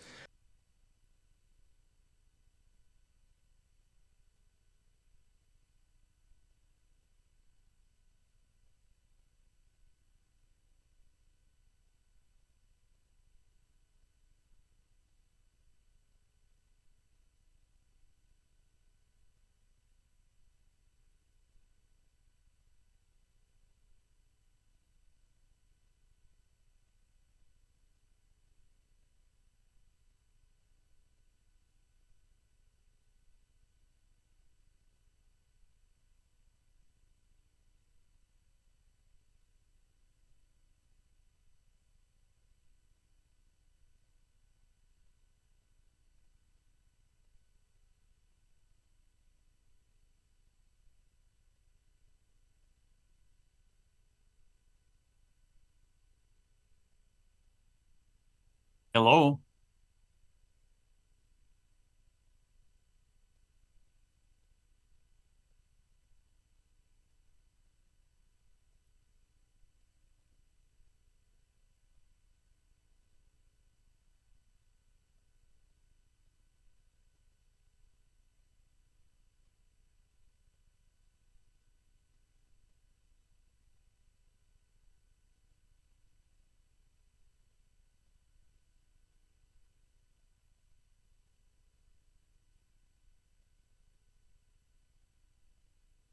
Hello?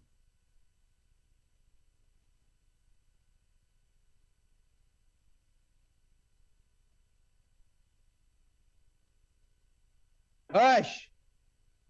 Now I'm trying to have court. You don't raise your voice again.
In front of the Walmart.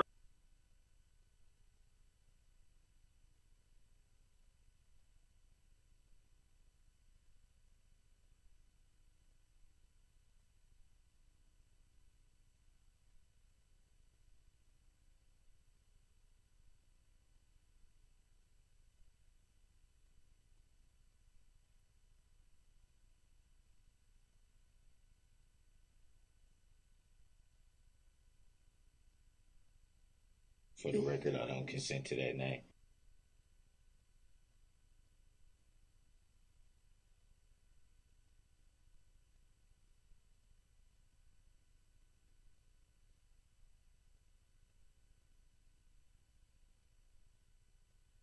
Remember in the beginning when we started 110 years ago?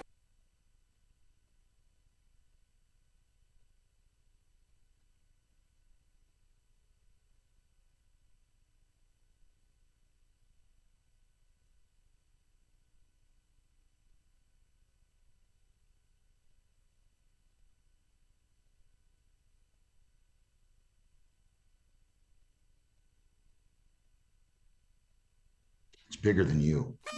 It's bigger than me. It's bigger than all of us. Because he's the guy.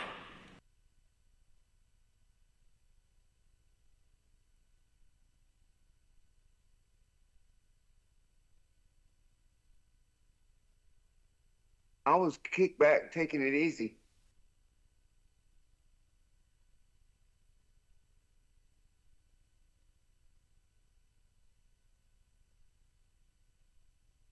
I'm going to sustain my own objection.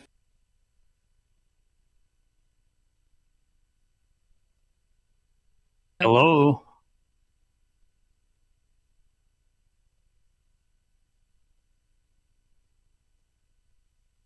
Hush! Now I'm trying to have court. You don't raise your voice again.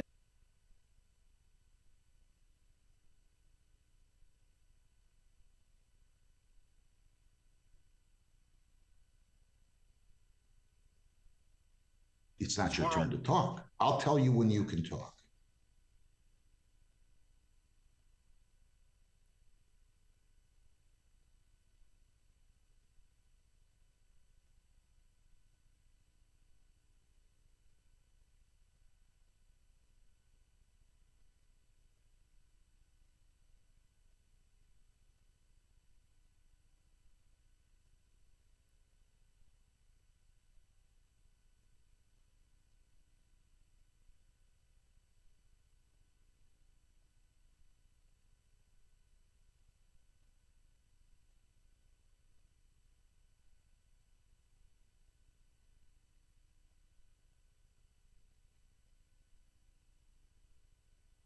Don't miss the forest for the trees.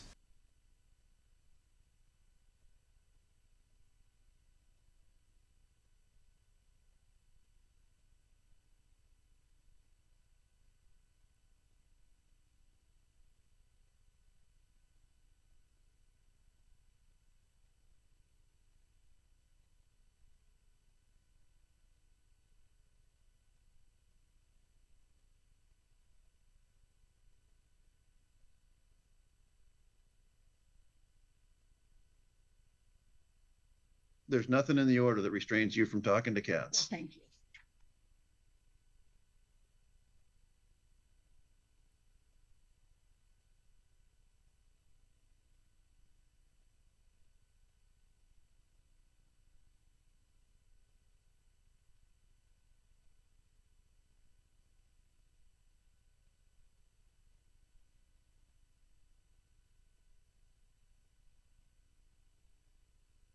I object.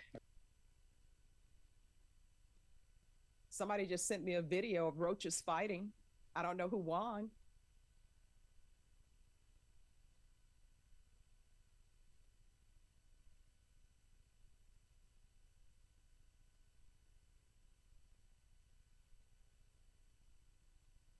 I'm not a camel.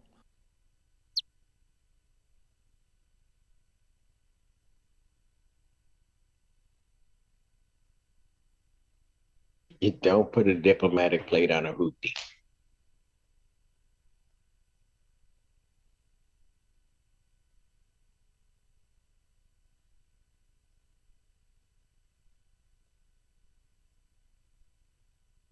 In front of the Walmart.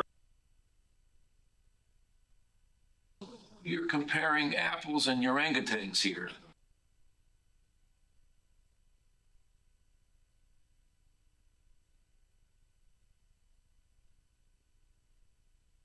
This is not Burger King. People do not get to have it their way.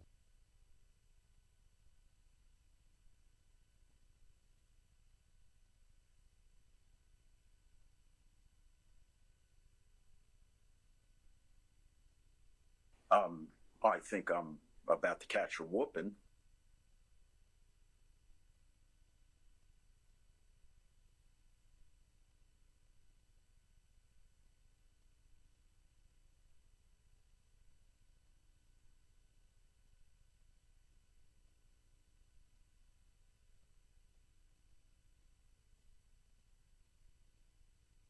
I got a stubby little pencil.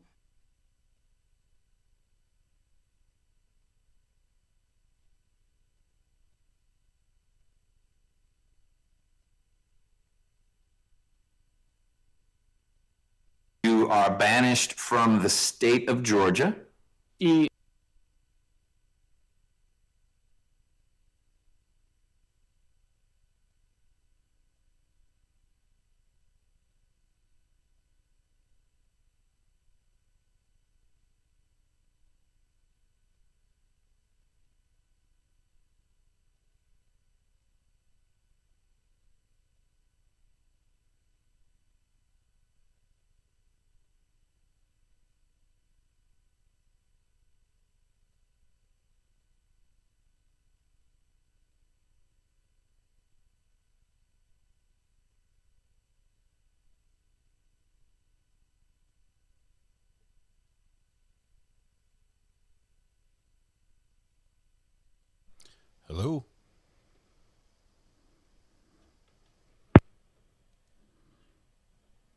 Hello.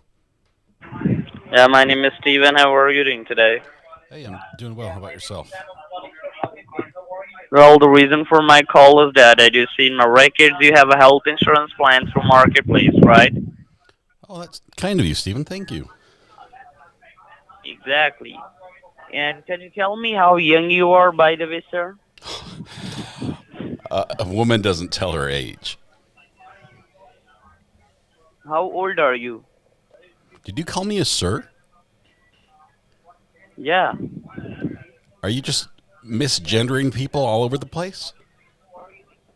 You are not a sir? That is so rude. Stephen, what would your mom or father think? Assuming you have one.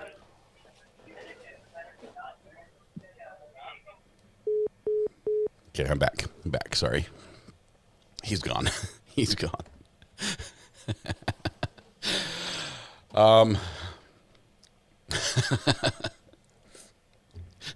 Right as I sat down, I got a prank call. I didn't know where to go with it, so we just did that. I'm the one who gets to say that. Yes. I'm offended. I'm offended. Everyone's offended. All right. Now Stephen they call back. I get like 6 phone calls a day from these people. And that's the first one I've answered in like a week and a half. Should have talked in soprano.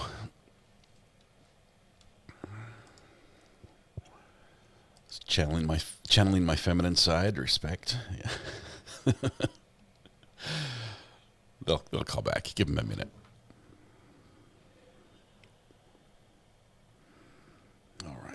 All right. Still no verdict yet.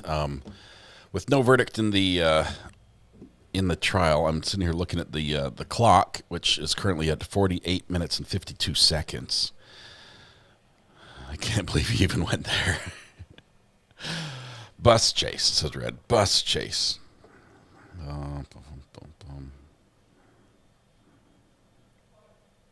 By the way, I have the best mods. Thank you very much. All right. Oh, that's the original. I mean, that's not the original. That's somebody else. I don't think I can show that one. We have to find our version of it. No, it isn't.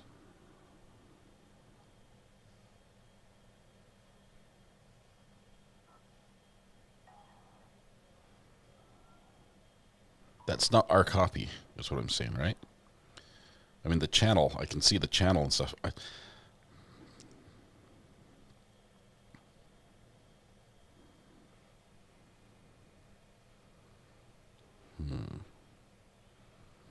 It's a whole new one? No way. It looks exactly the same.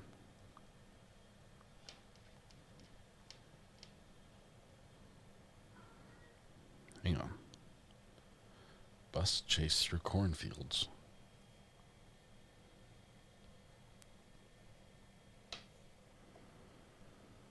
It's an old video.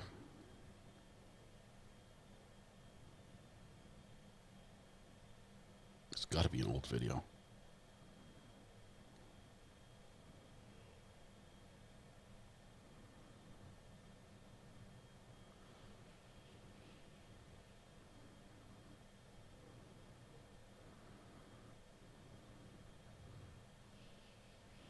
Yeah, it's an old video.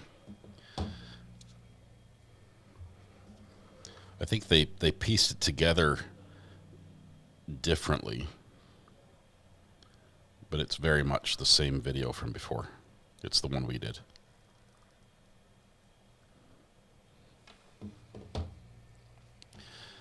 All right. We can play Spot the Difference. Possibly.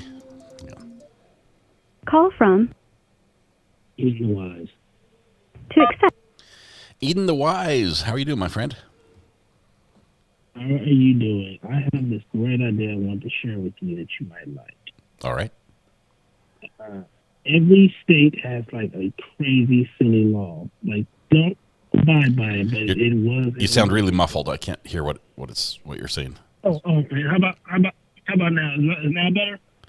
A little better. Okay, yeah. Every state has like this silly, crazy law that used to be on the books, and they don't implement it anymore. But I think every morning you should start off with a crazy law that a state had at one point. We could probably just do the ones that they currently have and have a couple years worth of material. So they still have them. They just don't enforce them. They're still on the books. Yeah. They're still on the book. You're not allowed to fish from whales on the freeway, like in Salt Lake, next to a lake that has no fish in it. Fish for whales. It's like, I know. Right. Yeah. Weird I know in Oklahoma. Right. I know in Oklahoma it's illegal to eat a cheeseburger right side up instead of upside down, or something, or eat a cheeseburger walking backwards or something like that. Yeah. And like you can't take your pet giraffes for a walk, and somebody. Yes.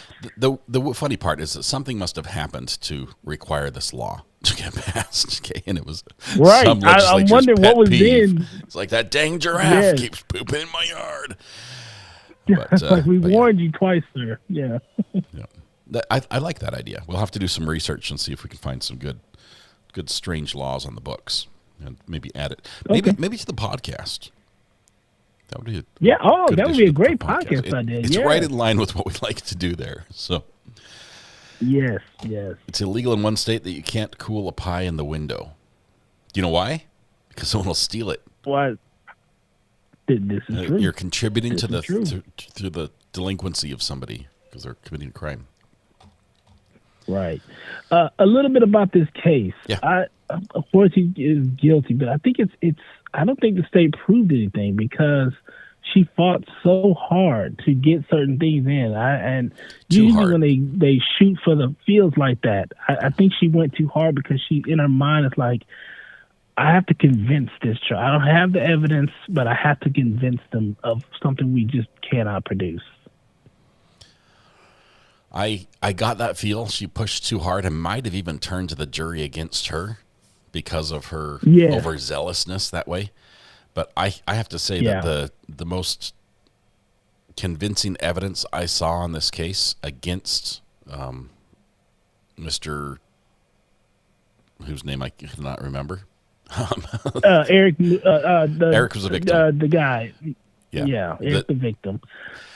Was from his own mouth. Right. Him taking the stand was the most harmful thing again.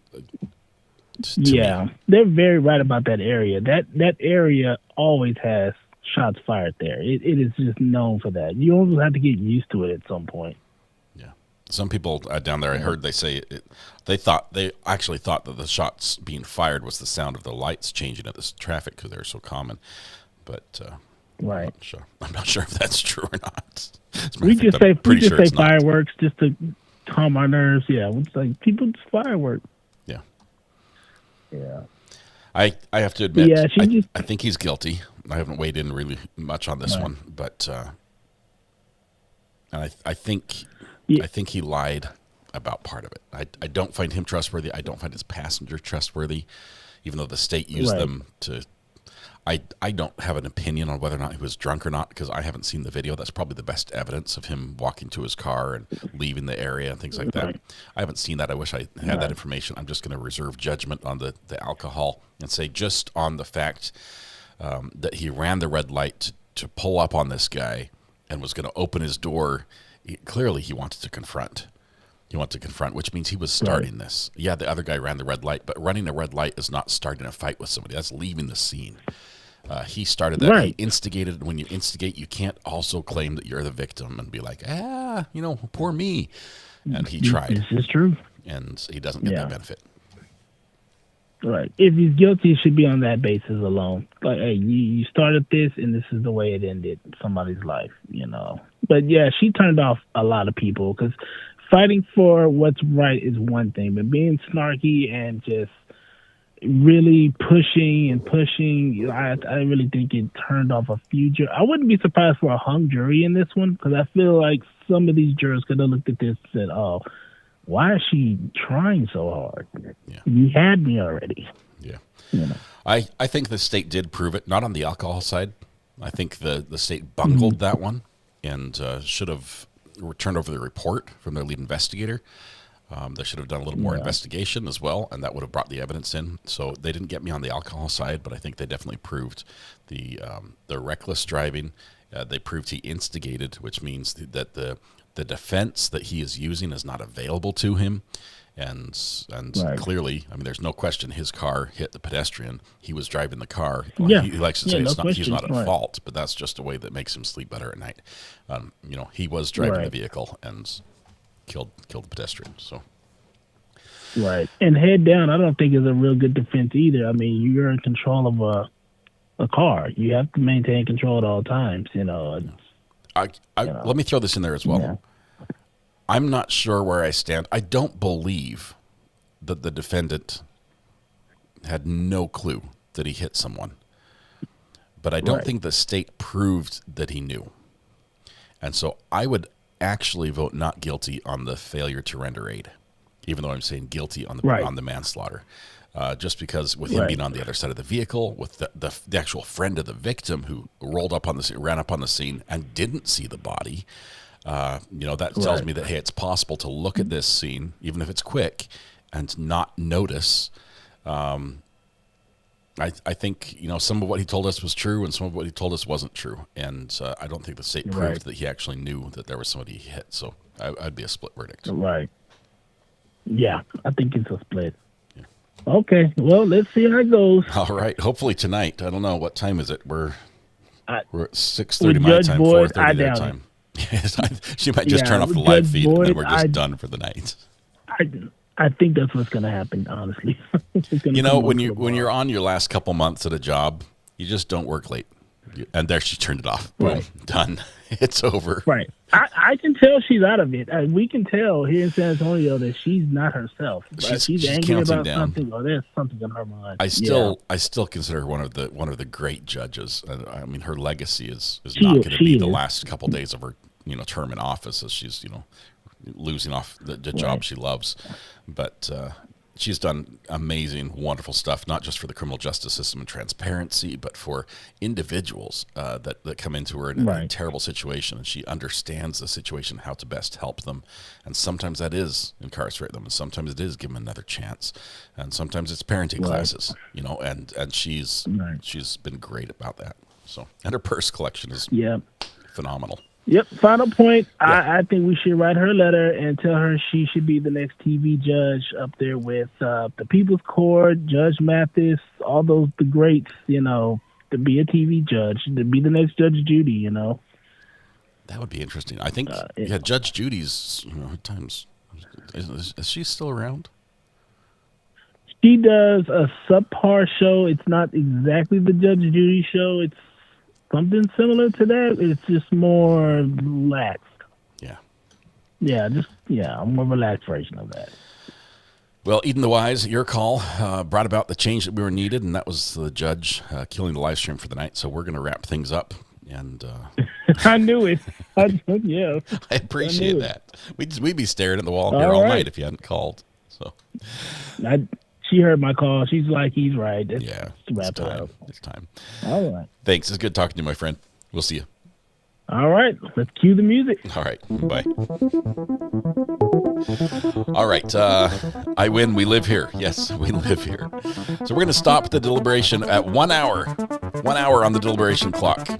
That's all the jury could get in before the judge said, I'm done, you're done, we're all done. We're going home. We can come back tomorrow and keep the timer going. So, all right, what a day. What a day. Thank you very much. I owe our moderators. Oh, my goodness. I can't afford the mods we have. You know that because they're worth so much and I could never afford to pay them. Thank you so much. Lois, you did fantastic. Red Pen, Josh, Greeners. Who else was here today? Did I miss anyone that was here? Oh, Amber. Sorry, Amber.